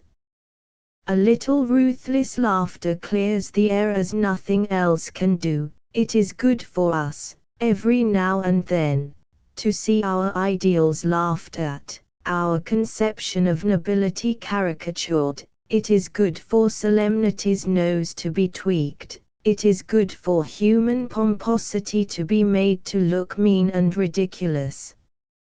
It should be the great social function, as Marinetti has pointed out, of the music halls, to provide this cruel and unsparing laughter, to make a buffoonery of all the solemnly accepted grandeurs and nobilities. A good dose of this mockery, administered twice a year at the equinoxes, should purge our minds of much waste matter, make nimble our spirits and brighten the eye to look more clearly and truthfully on the world about us. Ben's reduction of human beings to a series of rather unpleasant humors is sound and medicinal. Humors do not, of course, exist in actuality, they are true only as caricatures are true. There are times when we wonder whether a caricature is not, after all, truer than a photograph. There are others when it seems a stupid lie. But at all times a caricature is disquieting, and it is very good for most of us to be made uncomfortable. Say Chaucer, there are few things more melancholy than the spectacle of literary fossilization. A great writer comes into being, lives, labors and dies. Time passes, year by year the sediment of muddy comment and criticism thickens round the great man's bones. The sediment sets firm, what was once a living organism becomes a thing of marble. On the attainment of total fossilization, the great man has become a classic. It becomes increasingly difficult for the members of each succeeding generation to remember that the stony objects which fill the museum cases were once alive. It is often a work of considerable labor to reconstruct the living animal from the fossil shape. But the trouble is generally worth taking. And in no case is it more worthwhile than in Chaucer's.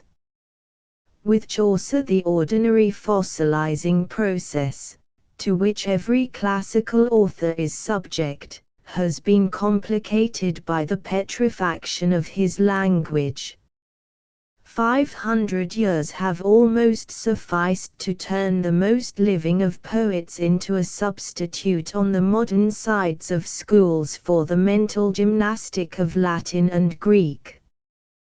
Prophetically, Chaucer saw the fate that awaited him and appealed against his doom. Ye know eke that, in form of speech is change within 1,000 year, and words though that hadden price, now wonder nice and strange us thinketh them, and yet they spake them so, and sped as well in love as men now do.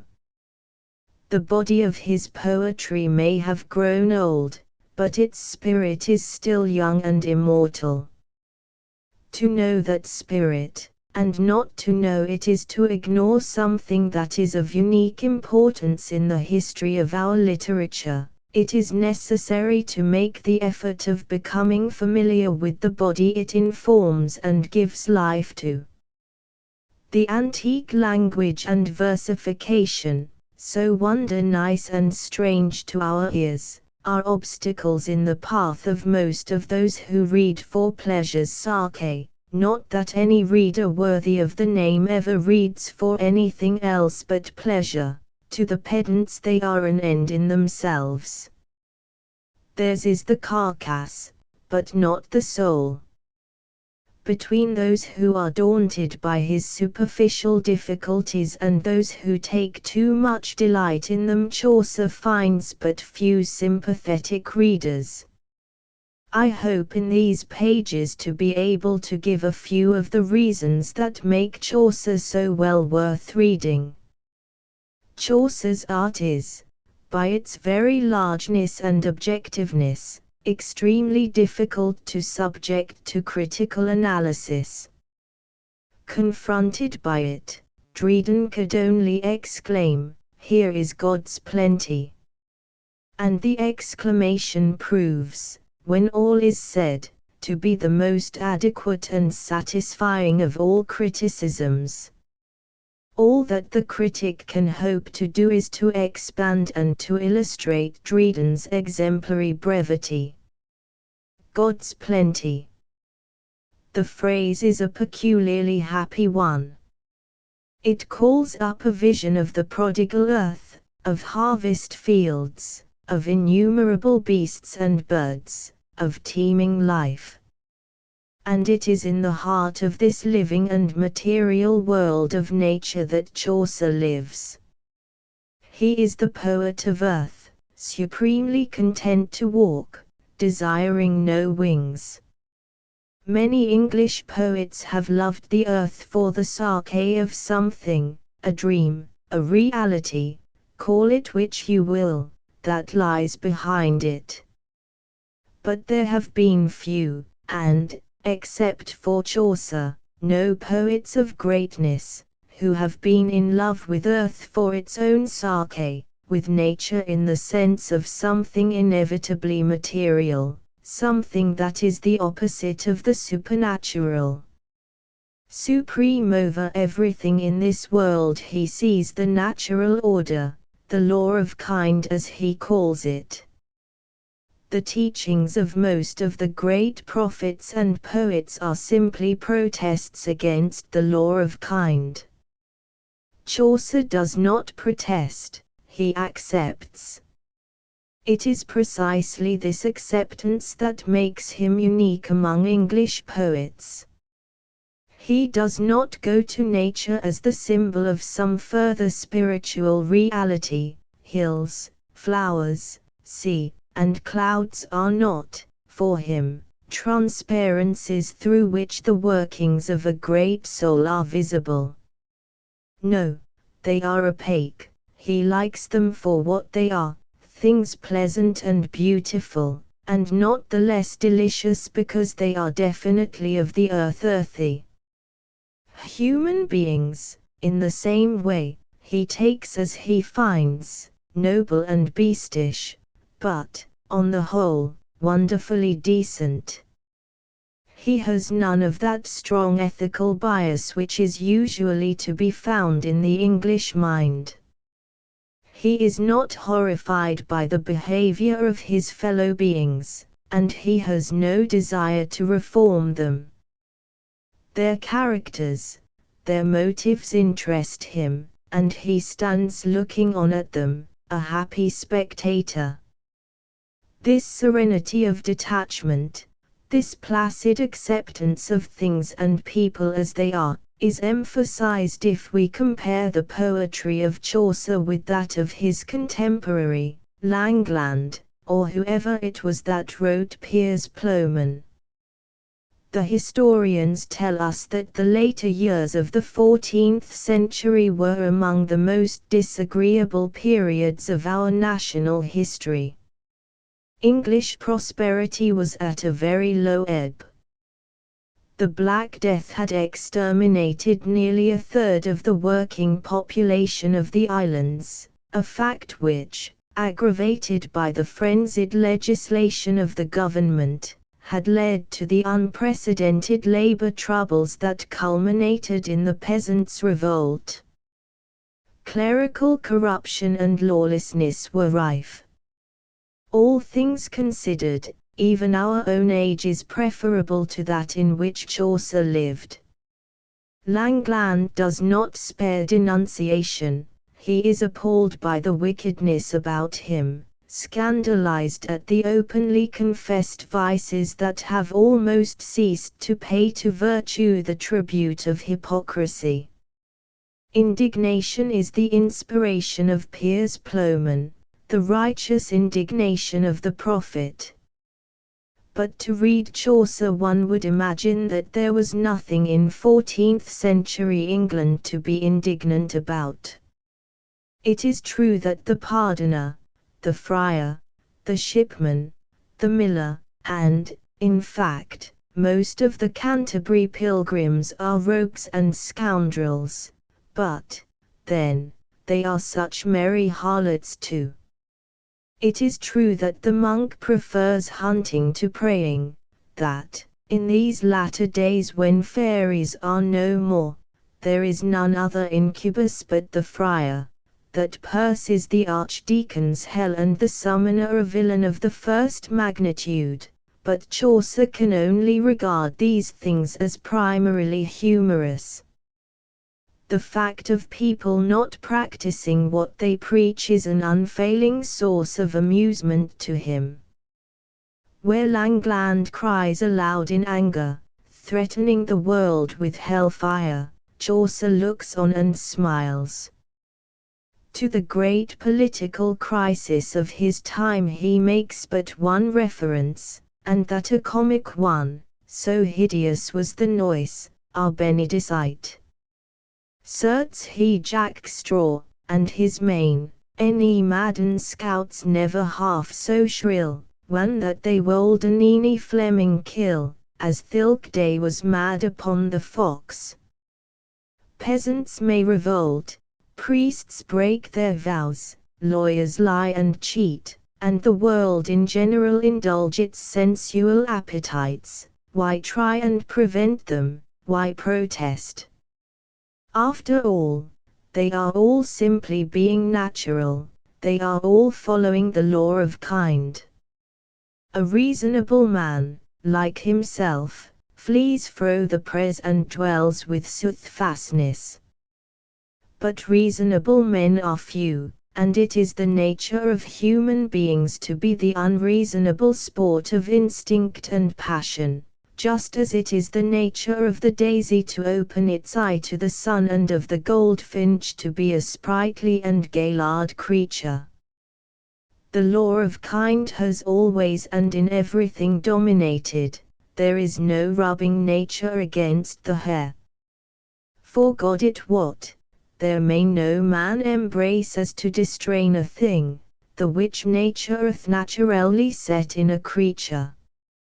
Take any brid, and put him in a cage, and do all thine tongue and thy courage to foster it tenderly with meat and drink, and with all the dainties thou canst bethink, and keep it all so kindly as thou may, although his cage of gold be never so gay, yet if this brid, by 20,000-fold, leave her in a forest, that is wild and cold, gunnet worms, and such wretchedness, forever this brid will doon his designs to scape out of his cage when that he may, his libert the brid desireth I. Lo, here hath kynd his domination, and appetite flameth, banishes, discretion. Also a she-wolf hath a villain kindy, the lewidest wolf that she may findy, or least of reputation, him will she take, in time when her lust to have a make. All this ensamples tell I by these men that ben unto, and nothing by woman. As the story from which these lines are quoted happens to be about an unfaithful wife, it seems that, in making the female sex immune from the action of the law of kind, Chaucer is indulging a little in irony. For men han ever a liquorous appetite on lower thing to perform her delight than on her wives, ben they never so fair, any never so true, any so debonair. Nature, deplorable as some of its manifestations may be, must always and inevitably assert itself, The law of kind has power even over immortal souls. This fact is the source of the poet's constantly expressed dislike of celibacy and asceticism. The doctrine that upholds the superiority of the state of virginity over that of wedlock is, to begin with, he holds, a danger to the race. It encourages a process which we may be permitted to call dysgenics, the carrying on of the species by the worst members. The host's words to the monk are memorable, Alas! Why wearest thou so wide a cope? God give me sore wear.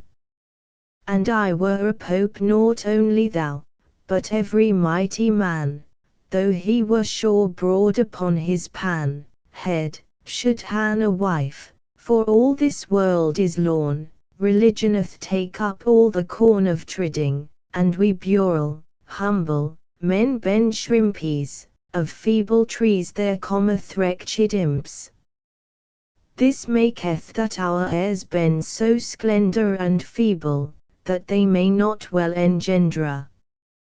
But it is not merely dangerous, it is antinatural. That is the theme of the Wife of Bath's prologue. Counsels of perfection are all very well when they are given to those that wold live parfightly, but, lordings, by your leave, that am not I. The bulk of us must live as the law of kind enjoins. It is characteristic of Chaucer's conception of the world, that the highest praise he can bestow on anything is to assert of it, that it possesses in the highest degree the qualities of its own particular kind. Thus of Cressida he says, she was not with the least of her stature, but all her limbs so well answering were unto womanhood, that creature nars never less mannish in seeming. The horse of brass in the squire's tail is so well proportioned to be strong, right as it were a steed of Lombardy, thereto so horsely and so quick of eye. Everything that is perfect of its kind is admirable, even though the kind may not be an exalted one. It is, for instance, a joy to see the way in which the canon sweats, a clute leaf, dock leaf, he had under his hood for sweat, and for to keep his head from heat. But it was joy for to see him sweat, his forehead dropped as a still a tree were full of plantain or of pear-tree. The canon is supreme in the category of sweaters, the very type and idea of perspiring humanity, therefore he is admirable and joyous to behold, even as a horse that is supremely horsely or a woman less mannish than anything one could imagine. In the same way it is a delight to behold the pardoner preaching to the people. In its own kind his charlatanism is perfect and deserves admiration. Mine hands and my tongue so yearn, that it is joy to see my business. This manner of saying of things that they are joyous, or, very often, heavenly, is typical of Chaucer. He looks out on the world with a delight that never grows old or weary. The sights and sounds of daily life, all the lavish beauty of the earth fill him with a pleasure which he can only express by calling it a joy or a heaven. It joy was to see Cressida and her maidens playing together, and so angelic was her native beauty that like a thing immortal seemed she, as doth an heavenish parfit creature.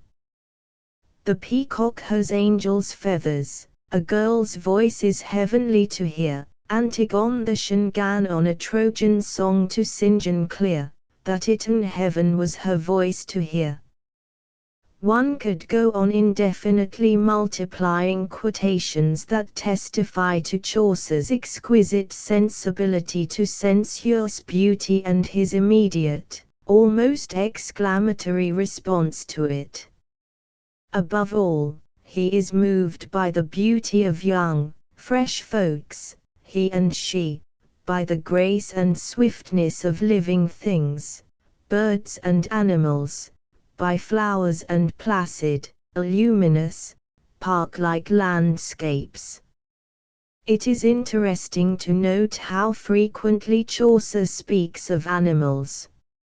Like many other sages, he perceives that an animal is, in a certain sense, more human in character than a man. For an animal bears the same relation to a man as a caricature to a portrait. In a way, a caricature is truer than a portrait. It reveals all the weaknesses and absurdities that flesh is heir to. The portrait brings out the greatness and dignity of the spirit that inhabits the often ridiculous flesh. It is not merely that Chaucer has written regular fables, though the Nun's Priest's Tale puts him among the great fabulists of the world, and there is also much definitely fabular matter in the Parliament of Fowls. No. His references to the beasts are not confined to his animal stories alone, they are scattered broadcast throughout his works. He relies for much of his psychology and for much of his most vivid description on the comparison of man, in his character and appearance, which with Chaucer are always indissolubly blended, with the beasts. Take, for example, that enchanting simile in which Troilus, stubbornly antinatural in refusing to love as the law of kind enjoins him, is compared to the corn-fed horse, who has to be taught good behavior and sound philosophy under the whip, as proud Bayard ginneth for to skip out of the way, so pricketh him his corn, till he a lash have of the long whip.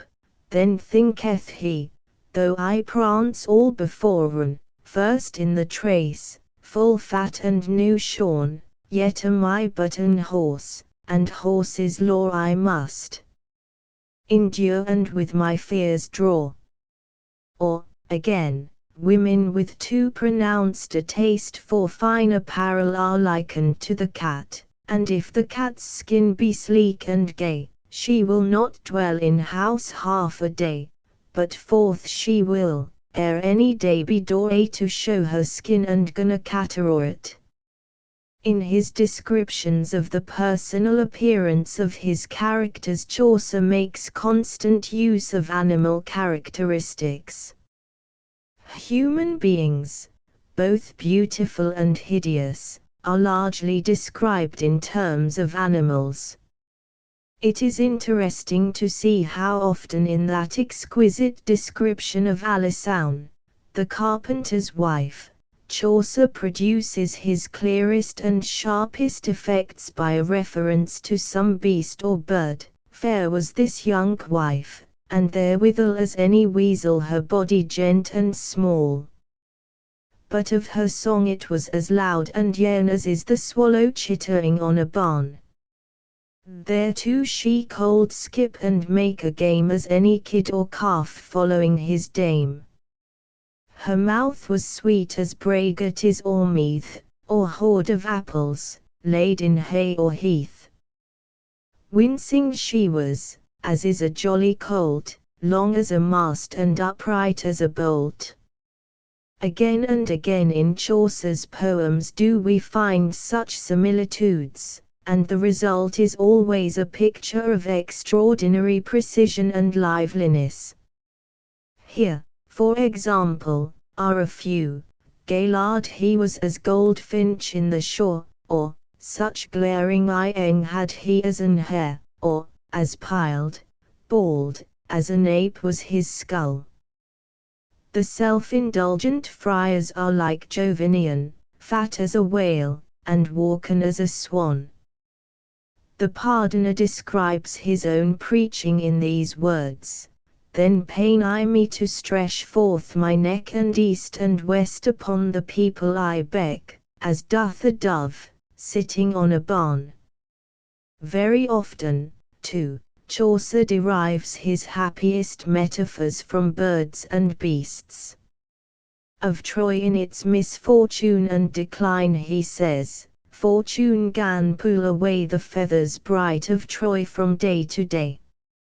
Lovesick Troilus soliloquizes thus, he said, "O fool, now art thou in the snare that whilom japedest at love's pain, now art thou hent, now north in own chain." The metaphor of Troy's bright feathers reminds me of a very beautiful simile borrowed from the life of the plants, and as in winter leaves been bereft, each after other, till the tree be bare, so that there nis but bark and branches left, lieth Troilus, bereft of each welfare, ye bounden in the black bark of care. And this, in turn, reminds me of that couplet in which Chaucer compares a girl to a flowering pear tree. She was well more blissful on to see than is the new pargonet tree. Chaucer is as much at home among the stars as he is among the birds and beasts and flowers of earth. There are some literary men of today who are not merely not ashamed to confess their total ignorance of all facts of a scientific order, but even make a boast of it. Chaucer would have regarded such persons with pity and contempt. His own knowledge of astronomy was wide and exact.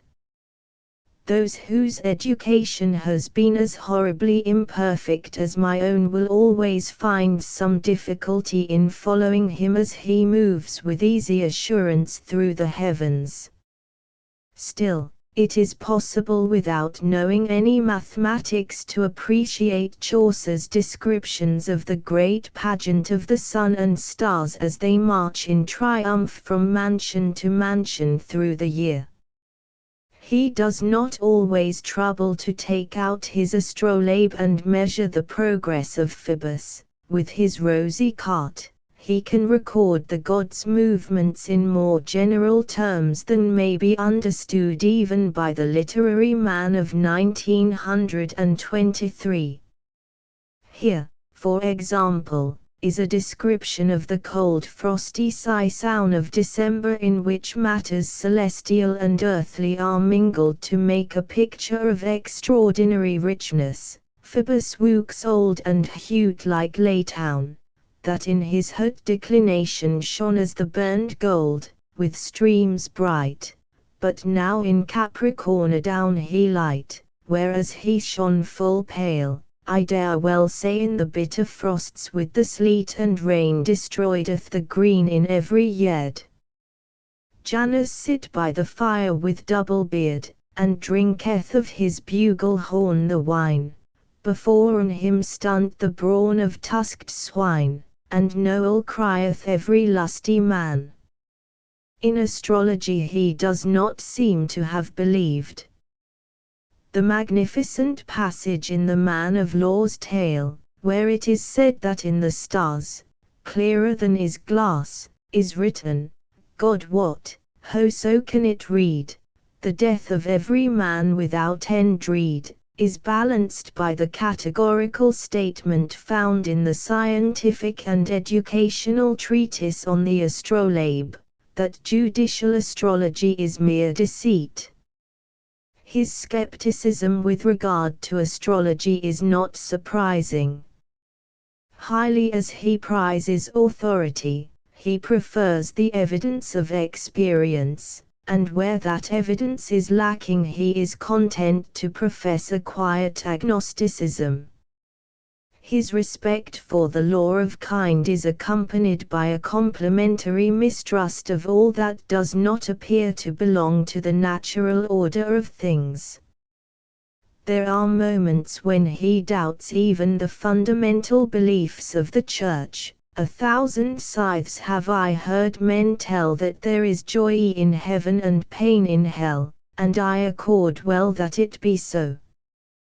But Nathalis, this wot I well also, that there is none that dwelleth in this country that either earth in hell or heaven why be.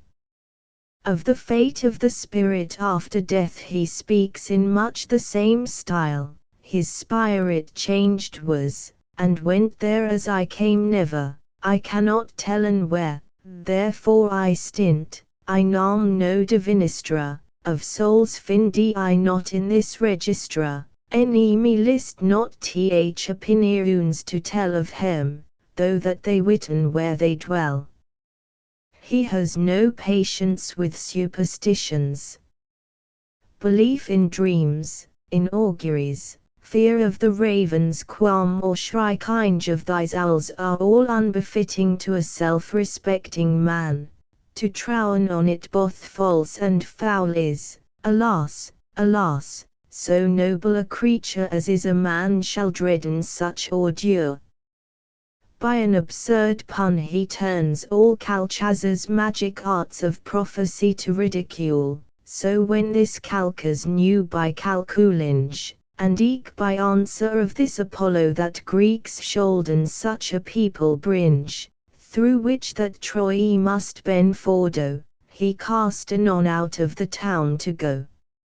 It would not be making a fanciful comparison to say that Chaucer in many respects resembles Anatole France.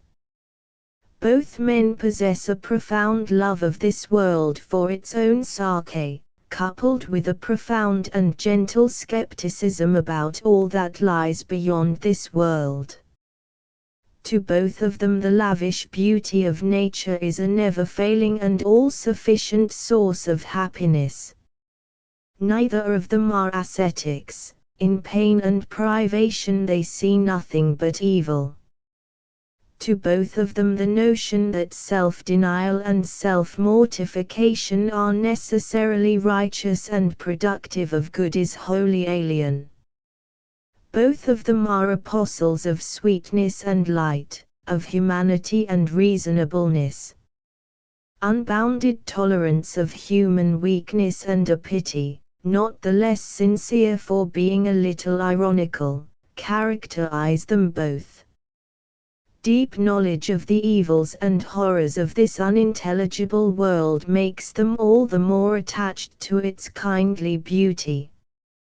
But in at least one important respect Chaucer shows himself to be the greater, the completer spirit. He possesses, what Anatole France does not, an imaginative as well as an intellectual comprehension of things. Faced by the multitudinous variety of human character, Anatole France exhibits a curious impotence of imagination. He does not understand characters in the sense that, say, Tolstoy understands them. He cannot, by the power of imagination, get inside them, become what he contemplates. None of the persons of his creation are complete characters. They cannot be looked at from every side. They are portrayed, as it were, in the flat and not in 3 dimensions. But Chaucer has the power of getting into someone else's character.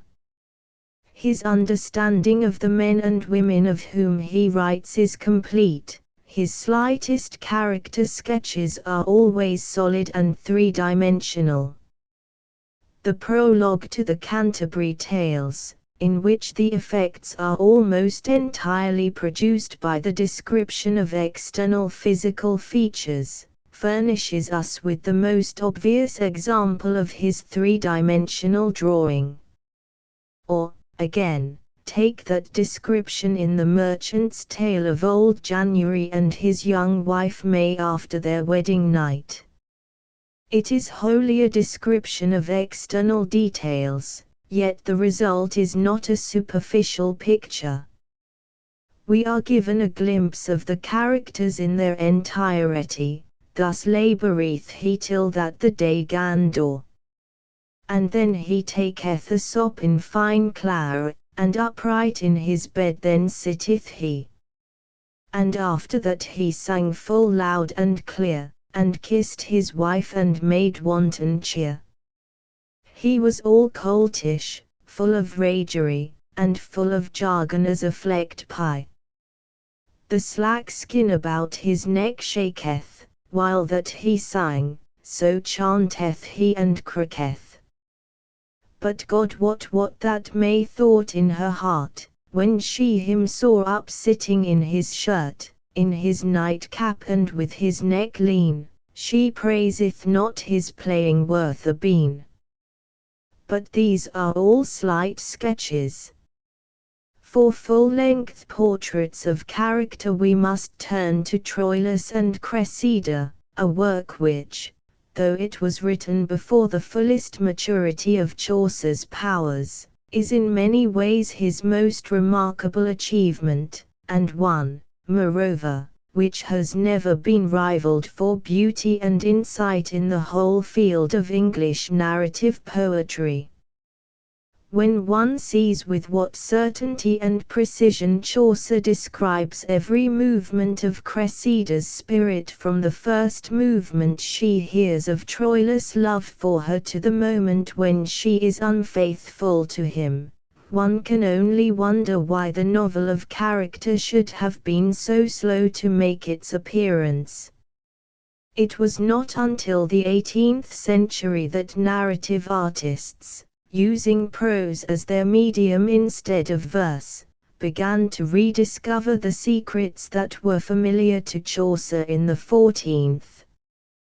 Troilus and Cressida was written, as we have said, before Chaucer had learned to make the fullest use of his powers. In colouring it is fainter, less sharp and brilliant than the best of the Canterbury Tales.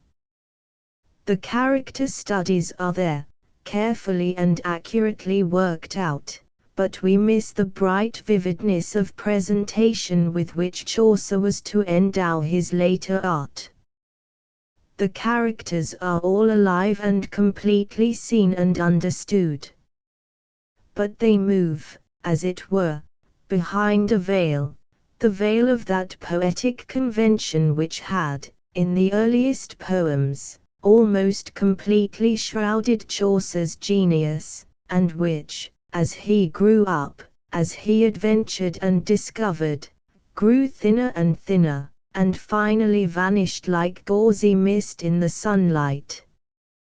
When Troilus and Cressida was written, the mist had not completely dissipated, and the figures of his creation, complete in conception and execution as they are seen a little dimly because of the interposed veil.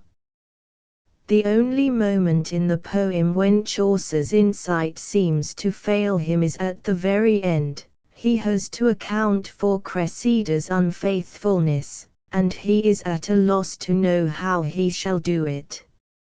Shakespeare, when he rehandled the theme, had no such difficulty. His version of the story, planned on much coarser lines than Chaucer's, leads obviously and inevitably to the foreordained conclusion: his Cressida is a minx who simply lives up to her character. What could be more simple? But to Chaucer the problem is not so simple. His Cressida is not a minx. From the moment he first sets eyes on her, Chaucer, like his own unhappy Troilus, falls head over ears in love.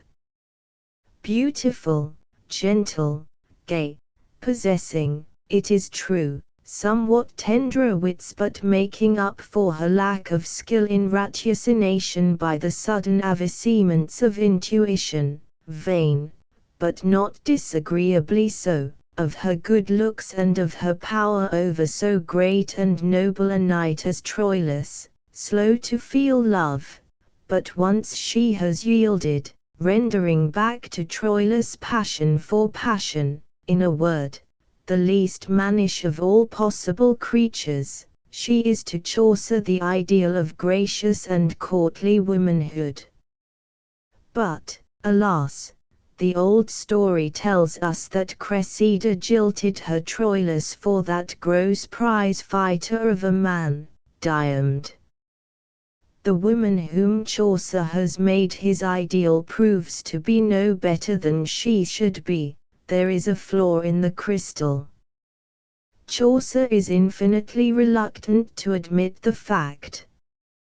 But the old story is specific in its statement. Indeed, its whole point consists in Cressida's infidelity. Called upon to explain his heroine's fall, Chaucer is completely at a loss. He makes a few half-hearted attempts to solve the problem, and then gives it up, falling back on authority. The old clerks say it was so, therefore it must be so, and that's that. The fact is that Chaucer pitched his version of the story in a different key from that which is found in the oldie box, with the result that the note on which he is compelled by his respect for authority to close is completely out of harmony with the rest of the music. It is this that accounts for the chief, and indeed the only, defect of the poem, its hurried and boggled conclusion. I cannot leave Cressida without some mention of the doom which was prepared for her by one of Chaucer's worthiest disciples, Robert Henryson, in some ways the best of the Scottish poets of the 15th and 16th centuries. Shocked by the fact that, in Chaucer's poem, Cressida receives no punishment for her infidelity, Henryson composed a short sequel, The Testament of Cresside, to show that poetic justice was duly performed. Diomed, we are told, grew weary as soon as he had all his appetite and mere, fulfill it on this fair lady and cast her off, to become a common drab.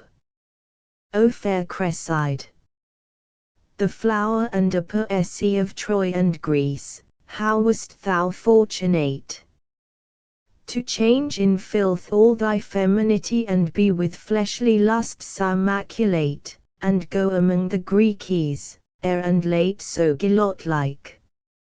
In her misery she curses Venus and Cupid for having caused her to love only to lead her to this degradation. The seed of love was sown in my face and grew green through your supply and grace. But now, alas! that seed with frost is slain, and I for lovers left, and all fallen. In revenge Cupid and his mother summon a council of gods and condemn the poesy of Greece and Troy to be a hideous leper. And so she goes forth with the other lepers, armed with bowl and clapper, to beg her bread. One day Troilus rides past the place where she is sitting by the roadside near the gates of Troy, then upon him she cast up both her in, and with ein blanket cam into his throat, that he some time before her face had seen. But she was in such plight he knew her not, yet then her look into his mind it broke the sweet visage and amorous blenking of fair Cresside, one sometime his own darling. He throws her in arms and the poor creature dies. And so the moral sense is satisfied. There is a good deal of superfluous mythology and unnecessary verbiage in the Testament of Cresside, but the main lines of the poem are firmly and powerfully drawn. Of all the disciples of Chaucer, from Hoccleve and the Monk of Bury down to Mr. Masefield, Henryson may deservedly claim to stand the highest. Footnotes 1. Collected Poems, by Edward Thomas, with a foreword by W. de la Mare. Selwyn and Blount.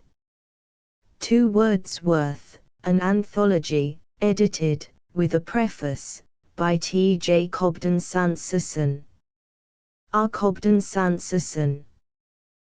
3. Ben Jonson, by G. Gregory Smith.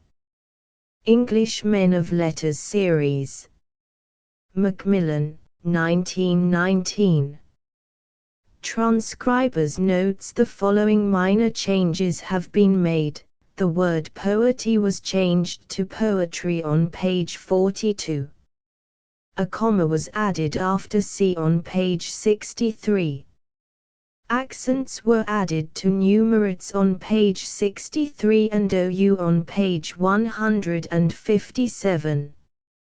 Asterisk asterisk asterisk end of the Project Gutenberg ebook on the margin. Notes and essays asterisk asterisk asterisk updated editions will replace the previous one.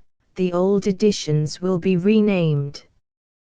Creating the works from print editions not protected by U.S. copyright law means that no one owns a United States copyright in these works, so the Foundation, and you, can copy and distribute it in the United States without permission and without paying copyright royalties.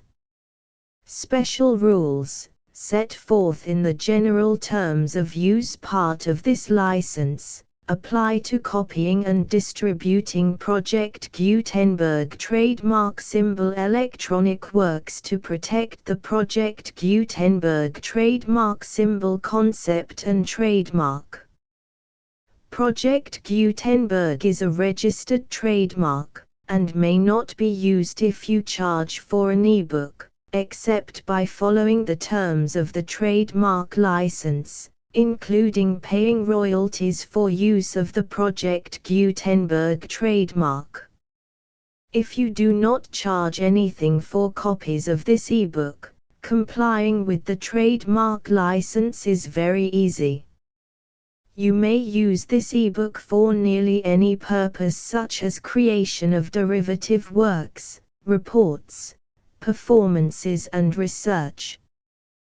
Project Gutenberg ebooks may be modified and printed and given away. You may do practically anything in the United States with ebooks not protected by U.S. copyright law. Redistribution is subject to the trademark license, especially commercial redistribution. Start. Full license. The full Project Gutenberg license. Please read this before you distribute or use this work to protect the Project Gutenberg trademark symbol mission of promoting the free distribution of electronic works. By using or distributing this work, or any other work associated in any way with the phrase Project Gutenberg, you agree to comply with all the terms of the full Project Gutenberg trademark symbol license available with this file or online at www.gutenberg.org/license. Section 1. General Terms of Use and Redistributing Project Gutenberg Trademark Symbol Electronic Works 1.0. By reading or using any part of this Project Gutenberg trademark symbol electronic work, you indicate that you have read, understand, agree to and accept all the terms of this license and intellectual property, trademark/copyright, agreement. If you do not agree to abide by all the terms of this agreement, you must cease using and return or destroy all copies of Project Gutenberg trademark symbol electronic works in your possession. If you paid a fee for obtaining a copy of or access to a Project Gutenberg trademark symbol electronic work and you do not agree to be bound by the terms of this agreement, you may obtain a refund from the person or entity to whom you paid the fee as set forth in paragraph 1.e.8. 1.b Project Gutenberg is a registered trademark. It may only be used on or associated in any way with an electronic work by people who agree to be bound by the terms of this agreement. There are a few things that you can do with most Project Gutenberg trademark symbol electronic works even without complying with the full terms of this agreement.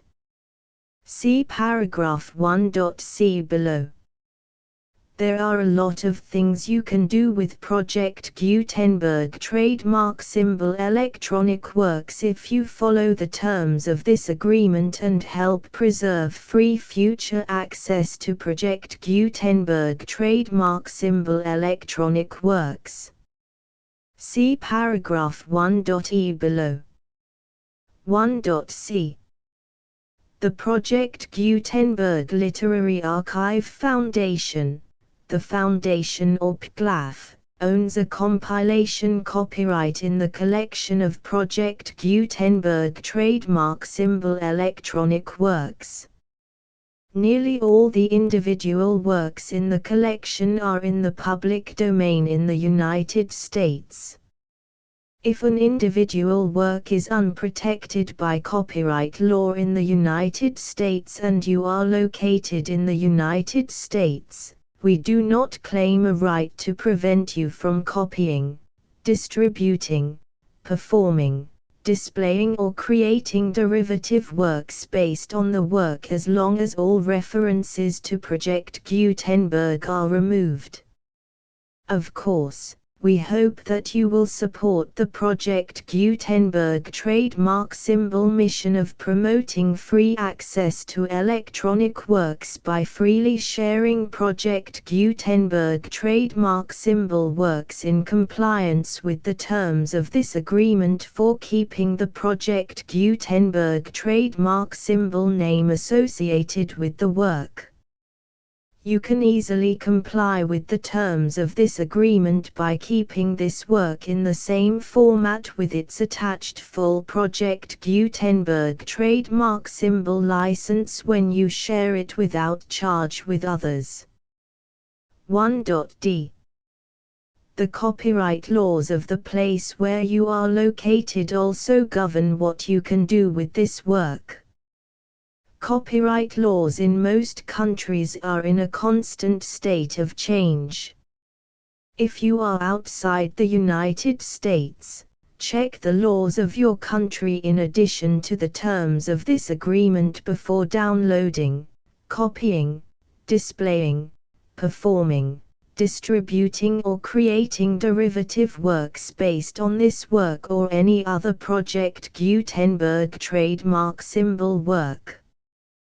The Foundation makes no representations concerning the copyright status of any work in any country other than the United States. 1.e Unless you have removed all references to Project Gutenberg. 1.e.1. The following sentence, with active links to, or other immediate access to, the full Project Gutenberg trademark symbol license must appear prominently whenever any copy of a Project Gutenberg trademark symbol work, any work on which the phrase Project Gutenberg appears, or with which the phrase Project Gutenberg is associated, is accessed, displayed, performed, viewed, copied or distributed. This ebook is for the use of anyone anywhere in the United States and most other parts of the world at no cost and with almost no restrictions whatsoever. You may copy it, give it away or reuse it under the terms of the Project Gutenberg license included with this ebook or online at www.gutenberg.org.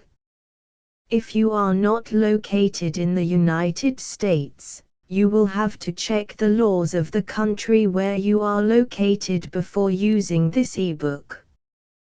1.e.2. If an individual Project Gutenberg trademark symbol electronic work is derived from texts not protected by U.S. copyright law, does not contain a notice indicating that it is posted with permission of the copyright holder, the work can be copied and distributed to anyone in the United States without paying any fees or charges. If you are redistributing or providing access to a work with the phrase Project Gutenberg associated with or appearing on the work, you must comply either with the requirements of paragraphs 1.e.1 through 1.e.7 or obtain permission for the use of the work and the Project Gutenberg trademark symbol trademark as set forth in paragraphs 1.e.8 or 1.e.9. 1.e.3. If an individual Project Gutenberg trademark symbol electronic work is posted with the permission of the copyright holder, your use and distribution must comply with both paragraphs 1.e.1 through 1.e.7 and any additional terms imposed by the copyright holder. Additional terms will be linked to the Project Gutenberg trademark symbol license for all works posted with the permission of the copyright holder found at the beginning of this work. 1.e.4. Do not unlink or detach or remove the full Project Gutenberg trademark symbol license terms from this work, or any files containing a part of this work or any other work associated with Project Gutenberg trademark symbol. 1.e.5. Do not copy, display, perform, distribute or redistribute this electronic work, or any part of this electronic work, without prominently displaying the sentence set forth in paragraph 1.e.1 with active links or immediate access to the full terms of the Project Gutenberg trademark symbol license. 1.e.6. You may convert to and distribute this work in any binary, compressed, marked up, non-proprietary or proprietary form, including any word processing or hypertext form. However, if you provide access to or distribute copies of a Project Gutenberg trademark symbol work in a format other than plain vanilla ASCII or other format used in the official version posted on the official Project Gutenberg trademark symbol website, www.gutenberg.org, you must, at no additional cost, fee or expense to the user, provide a copy, a means of exporting a copy, or a means of obtaining a copy upon request, of the work in its original plain vanilla ASCII or other form. Any alternate format must include the full Project Gutenberg trademark symbol license as specified in paragraph 1.e.1. 1.e.7. Do not charge a fee for access to, viewing, displaying, performing, copying or distributing any Project Gutenberg trademark symbol works unless you comply with paragraph 1.e.8 or 1.e.9. 1.e.8. You may charge a reasonable fee for copies of or providing access to or distributing Project Gutenberg trademark symbol electronic works provided that you pay a royalty fee of 20% of the gross profits you derive from the use of Project Gutenberg trademark symbol works calculated using the method you already use to calculate your applicable taxes. The fee is owed to the owner of the Project Gutenberg trademark symbol trademark, but he has agreed to donate royalties under this paragraph to the Project Gutenberg Literary Archive Foundation.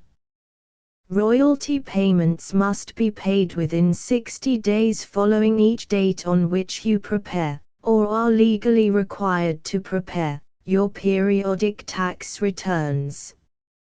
Royalty payments should be clearly marked as such and sent to the Project Gutenberg Literary Archive Foundation at the address specified in Section 4. Information about donations to the Project Gutenberg Literary Archive Foundation. You provide a full refund of any money paid by a user who notifies you in writing, or by email, within 30 days of receipt that he does not agree to the terms of the full Project Gutenberg trademark symbol license. You must require such a user to return or destroy all copies of the works possessed in a physical medium and discontinue all use of and all access to other copies of Project Gutenberg trademark symbol works. You provide, in accordance with paragraph 1.f.3, a full refund of any money paid for a work or a replacement copy, if a defect in the electronic work is discovered and reported to you within 90 days of receipt of the work. You comply with all other terms of this agreement for free distribution of Project Gutenberg trademark symbol works. 1.e.9. If you wish to charge a fee or distribute a Project Gutenberg trademark symbol electronic work or group of works on different terms than are set forth in this agreement, you must obtain permission in writing from the Project Gutenberg Literary Archive Foundation, the manager of the Project Gutenberg trademark symbol trademark. Contact the Foundation as set forth in Section 3 below. 1.f1.f.1.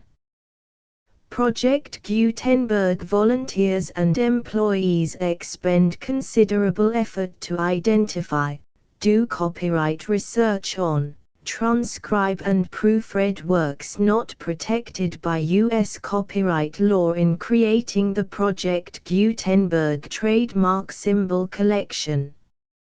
Despite these efforts, Project Gutenberg trademark symbol electronic works, and the medium on which they may be stored, may contain defects such as, but not limited to, incomplete, inaccurate or corrupt data, transcription errors, a copyright or other intellectual property infringement, a defective or damaged disk or other medium, a computer virus, or computer codes that damage or cannot be read by your equipment. 1.f.2. Limited warranty, disclaimer of damages, except for the right of replacement or refund described in paragraph 1.f.3, the Project Gutenberg Literary Archive Foundation, the owner of the Project Gutenberg trademark symbol trademark, and any other party distributing a Project Gutenberg trademark symbol electronic work under this agreement, disclaim all liability to you for damages, costs and expenses, including legal fees. You agree that you have no remedies for negligence, strict liability, breach of warranty or breach of contract except those provided in paragraph 1.f.3. You agree that the Foundation, the trademark owner, and any distributor under this agreement will not be liable to you for actual, direct, indirect, consequential, punitive or incidental damages even if you give notice of the possibility of such damage. 1.f.3. Limited right of replacement or refund, If you discover a defect in this electronic work within 90 days of receiving it, you can receive a refund of the money, if any, you paid for it by sending a written explanation to the person you received the work from. If you received the work on a physical medium, you must return the medium with your written explanation. The person or entity that provided you with the defective work may elect to provide a replacement copy in lieu of a refund. If you received the work electronically, the person or entity providing it to you may choose to give you a second opportunity to receive the work electronically in lieu of a refund. If the second copy is also defective, you may demand a refund in writing without further opportunities to fix the problem. 1.f.4 Except for the limited right of replacement or refund set forth in paragraph 1.f.3, this work is provided to you as is, with no other warranties of any kind, express or implied, including but not limited to warranties of merchantability or fitness for any purpose. 1.f.5 Some states do not allow disclaimers of certain implied warranties or the exclusion or limitation of certain types of damages. If any disclaimer or limitation set forth in this agreement violates the law of the state applicable to this agreement, the agreement shall be interpreted to make the maximum disclaimer or limitation permitted by the applicable state law. The invalidity or unenforceability of any provision of this agreement shall not void the remaining provisions. 1.f.6 Indemnity. You agree to indemnify and hold the foundation, the trademark owner, any agent or employee of the foundation, anyone providing copies of Project Gutenberg trademark symbol electronic works in accordance with this agreement, and any volunteers associated with the production, promotion and distribution of Project Gutenberg trademark symbol electronic works, harmless from all liability, costs and expenses, including legal fees, that arise directly or indirectly from any of the following which you do or cause to occur. A. Distribution of this or any Project Gutenberg trademark symbol work. B. Alteration, modification, or additions or deletions to any Project Gutenberg trademark symbol work, and c. Any defect you cause. Section 2. Information about the mission of Project Gutenberg trademark symbol. Project Gutenberg trademark symbol is synonymous with the free distribution of electronic works in formats readable by the widest variety of computers, including obsolete, old, middle-aged and new computers. It exists because of the efforts of hundreds of volunteers and donations from people in all walks of life. Volunteers and financial support to provide volunteers with the assistance they need are critical to reaching Project Gutenberg trademark symbol's goals and ensuring that the Project Gutenberg trademark symbol collection will remain freely available for generations to come. In 2001, the Project Gutenberg Literary Archive Foundation was created to provide a secure and permanent future for Project Gutenberg trademark symbol and future generations. To learn more about the Project Gutenberg Literary Archive Foundation and how your efforts and donations can help, see sections 3 and 4 and the Foundation information page at www.gutenberg.org. Section 3. Information about the Project Gutenberg Literary Archive Foundation. The Project Gutenberg Literary Archive Foundation is a non-profit 501(c)(3) educational corporation organized under the laws of the state of Mississippi and granted tax-exempt status by the Internal Revenue Service. The Foundation's IN or Federal Tax Identification Number is 64-6221541. Contributions to the Project Gutenberg Literary Archive Foundation are tax-deductible to the full extent permitted by U.S. federal laws and your state's laws.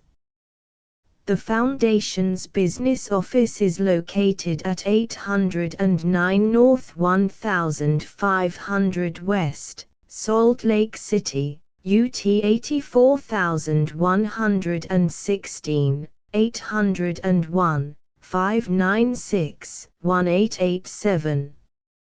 Email contact links and up-to-date contact information can be found at the Foundation's website and official page at www.gutenberg.org/contact section 4.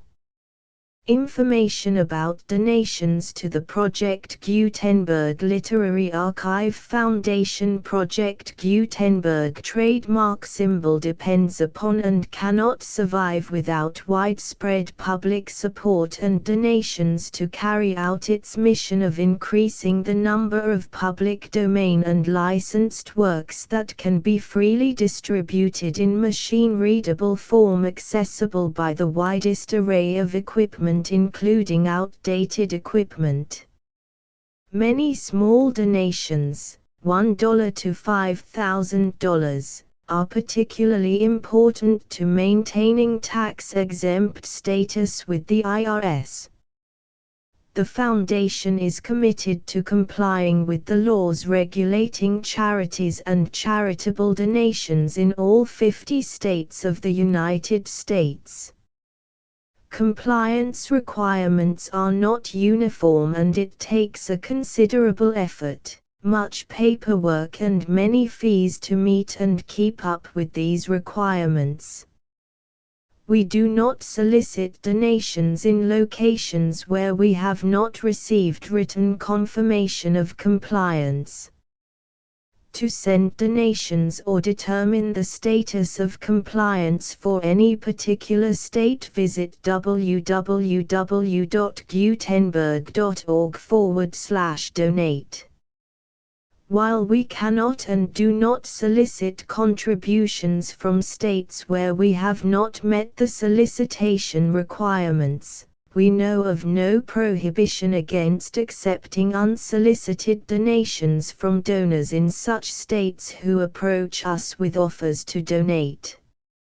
International donations are gratefully accepted, but we cannot make any statements concerning tax treatment of donations received from outside the United States. U.S. laws alone swamp our small staff. Please check the Project Gutenberg web pages for current donation methods and addresses. Donations are accepted in a number of other ways including checks, online payments and credit card donations. To donate, please visit www.gutenberg.org/donate. Section 5. General information about Project Gutenberg trademark symbol electronic works. Professor Michael S. Hart was the originator of the Project Gutenberg trademark symbol concept of a library of electronic works that could be freely shared with anyone. For 40 years, he produced and distributed Project Gutenberg trademark symbol ebooks with only a loose network of volunteer support. Project Gutenberg trademark symbol ebooks are often created from several printed editions, all of which are confirmed as not protected by copyright in the US unless a copyright notice is included. Thus, we do not necessarily keep ebooks in compliance with any particular paper edition. Most people start at our website, which has the main PG search facility, www.gutenberg.org. This website includes information about Project Gutenberg trademark symbol, including how to make donations to the Project Gutenberg Literary Archive Foundation, how to help produce our new ebooks, and how to subscribe to our email newsletter to hear about new ebooks.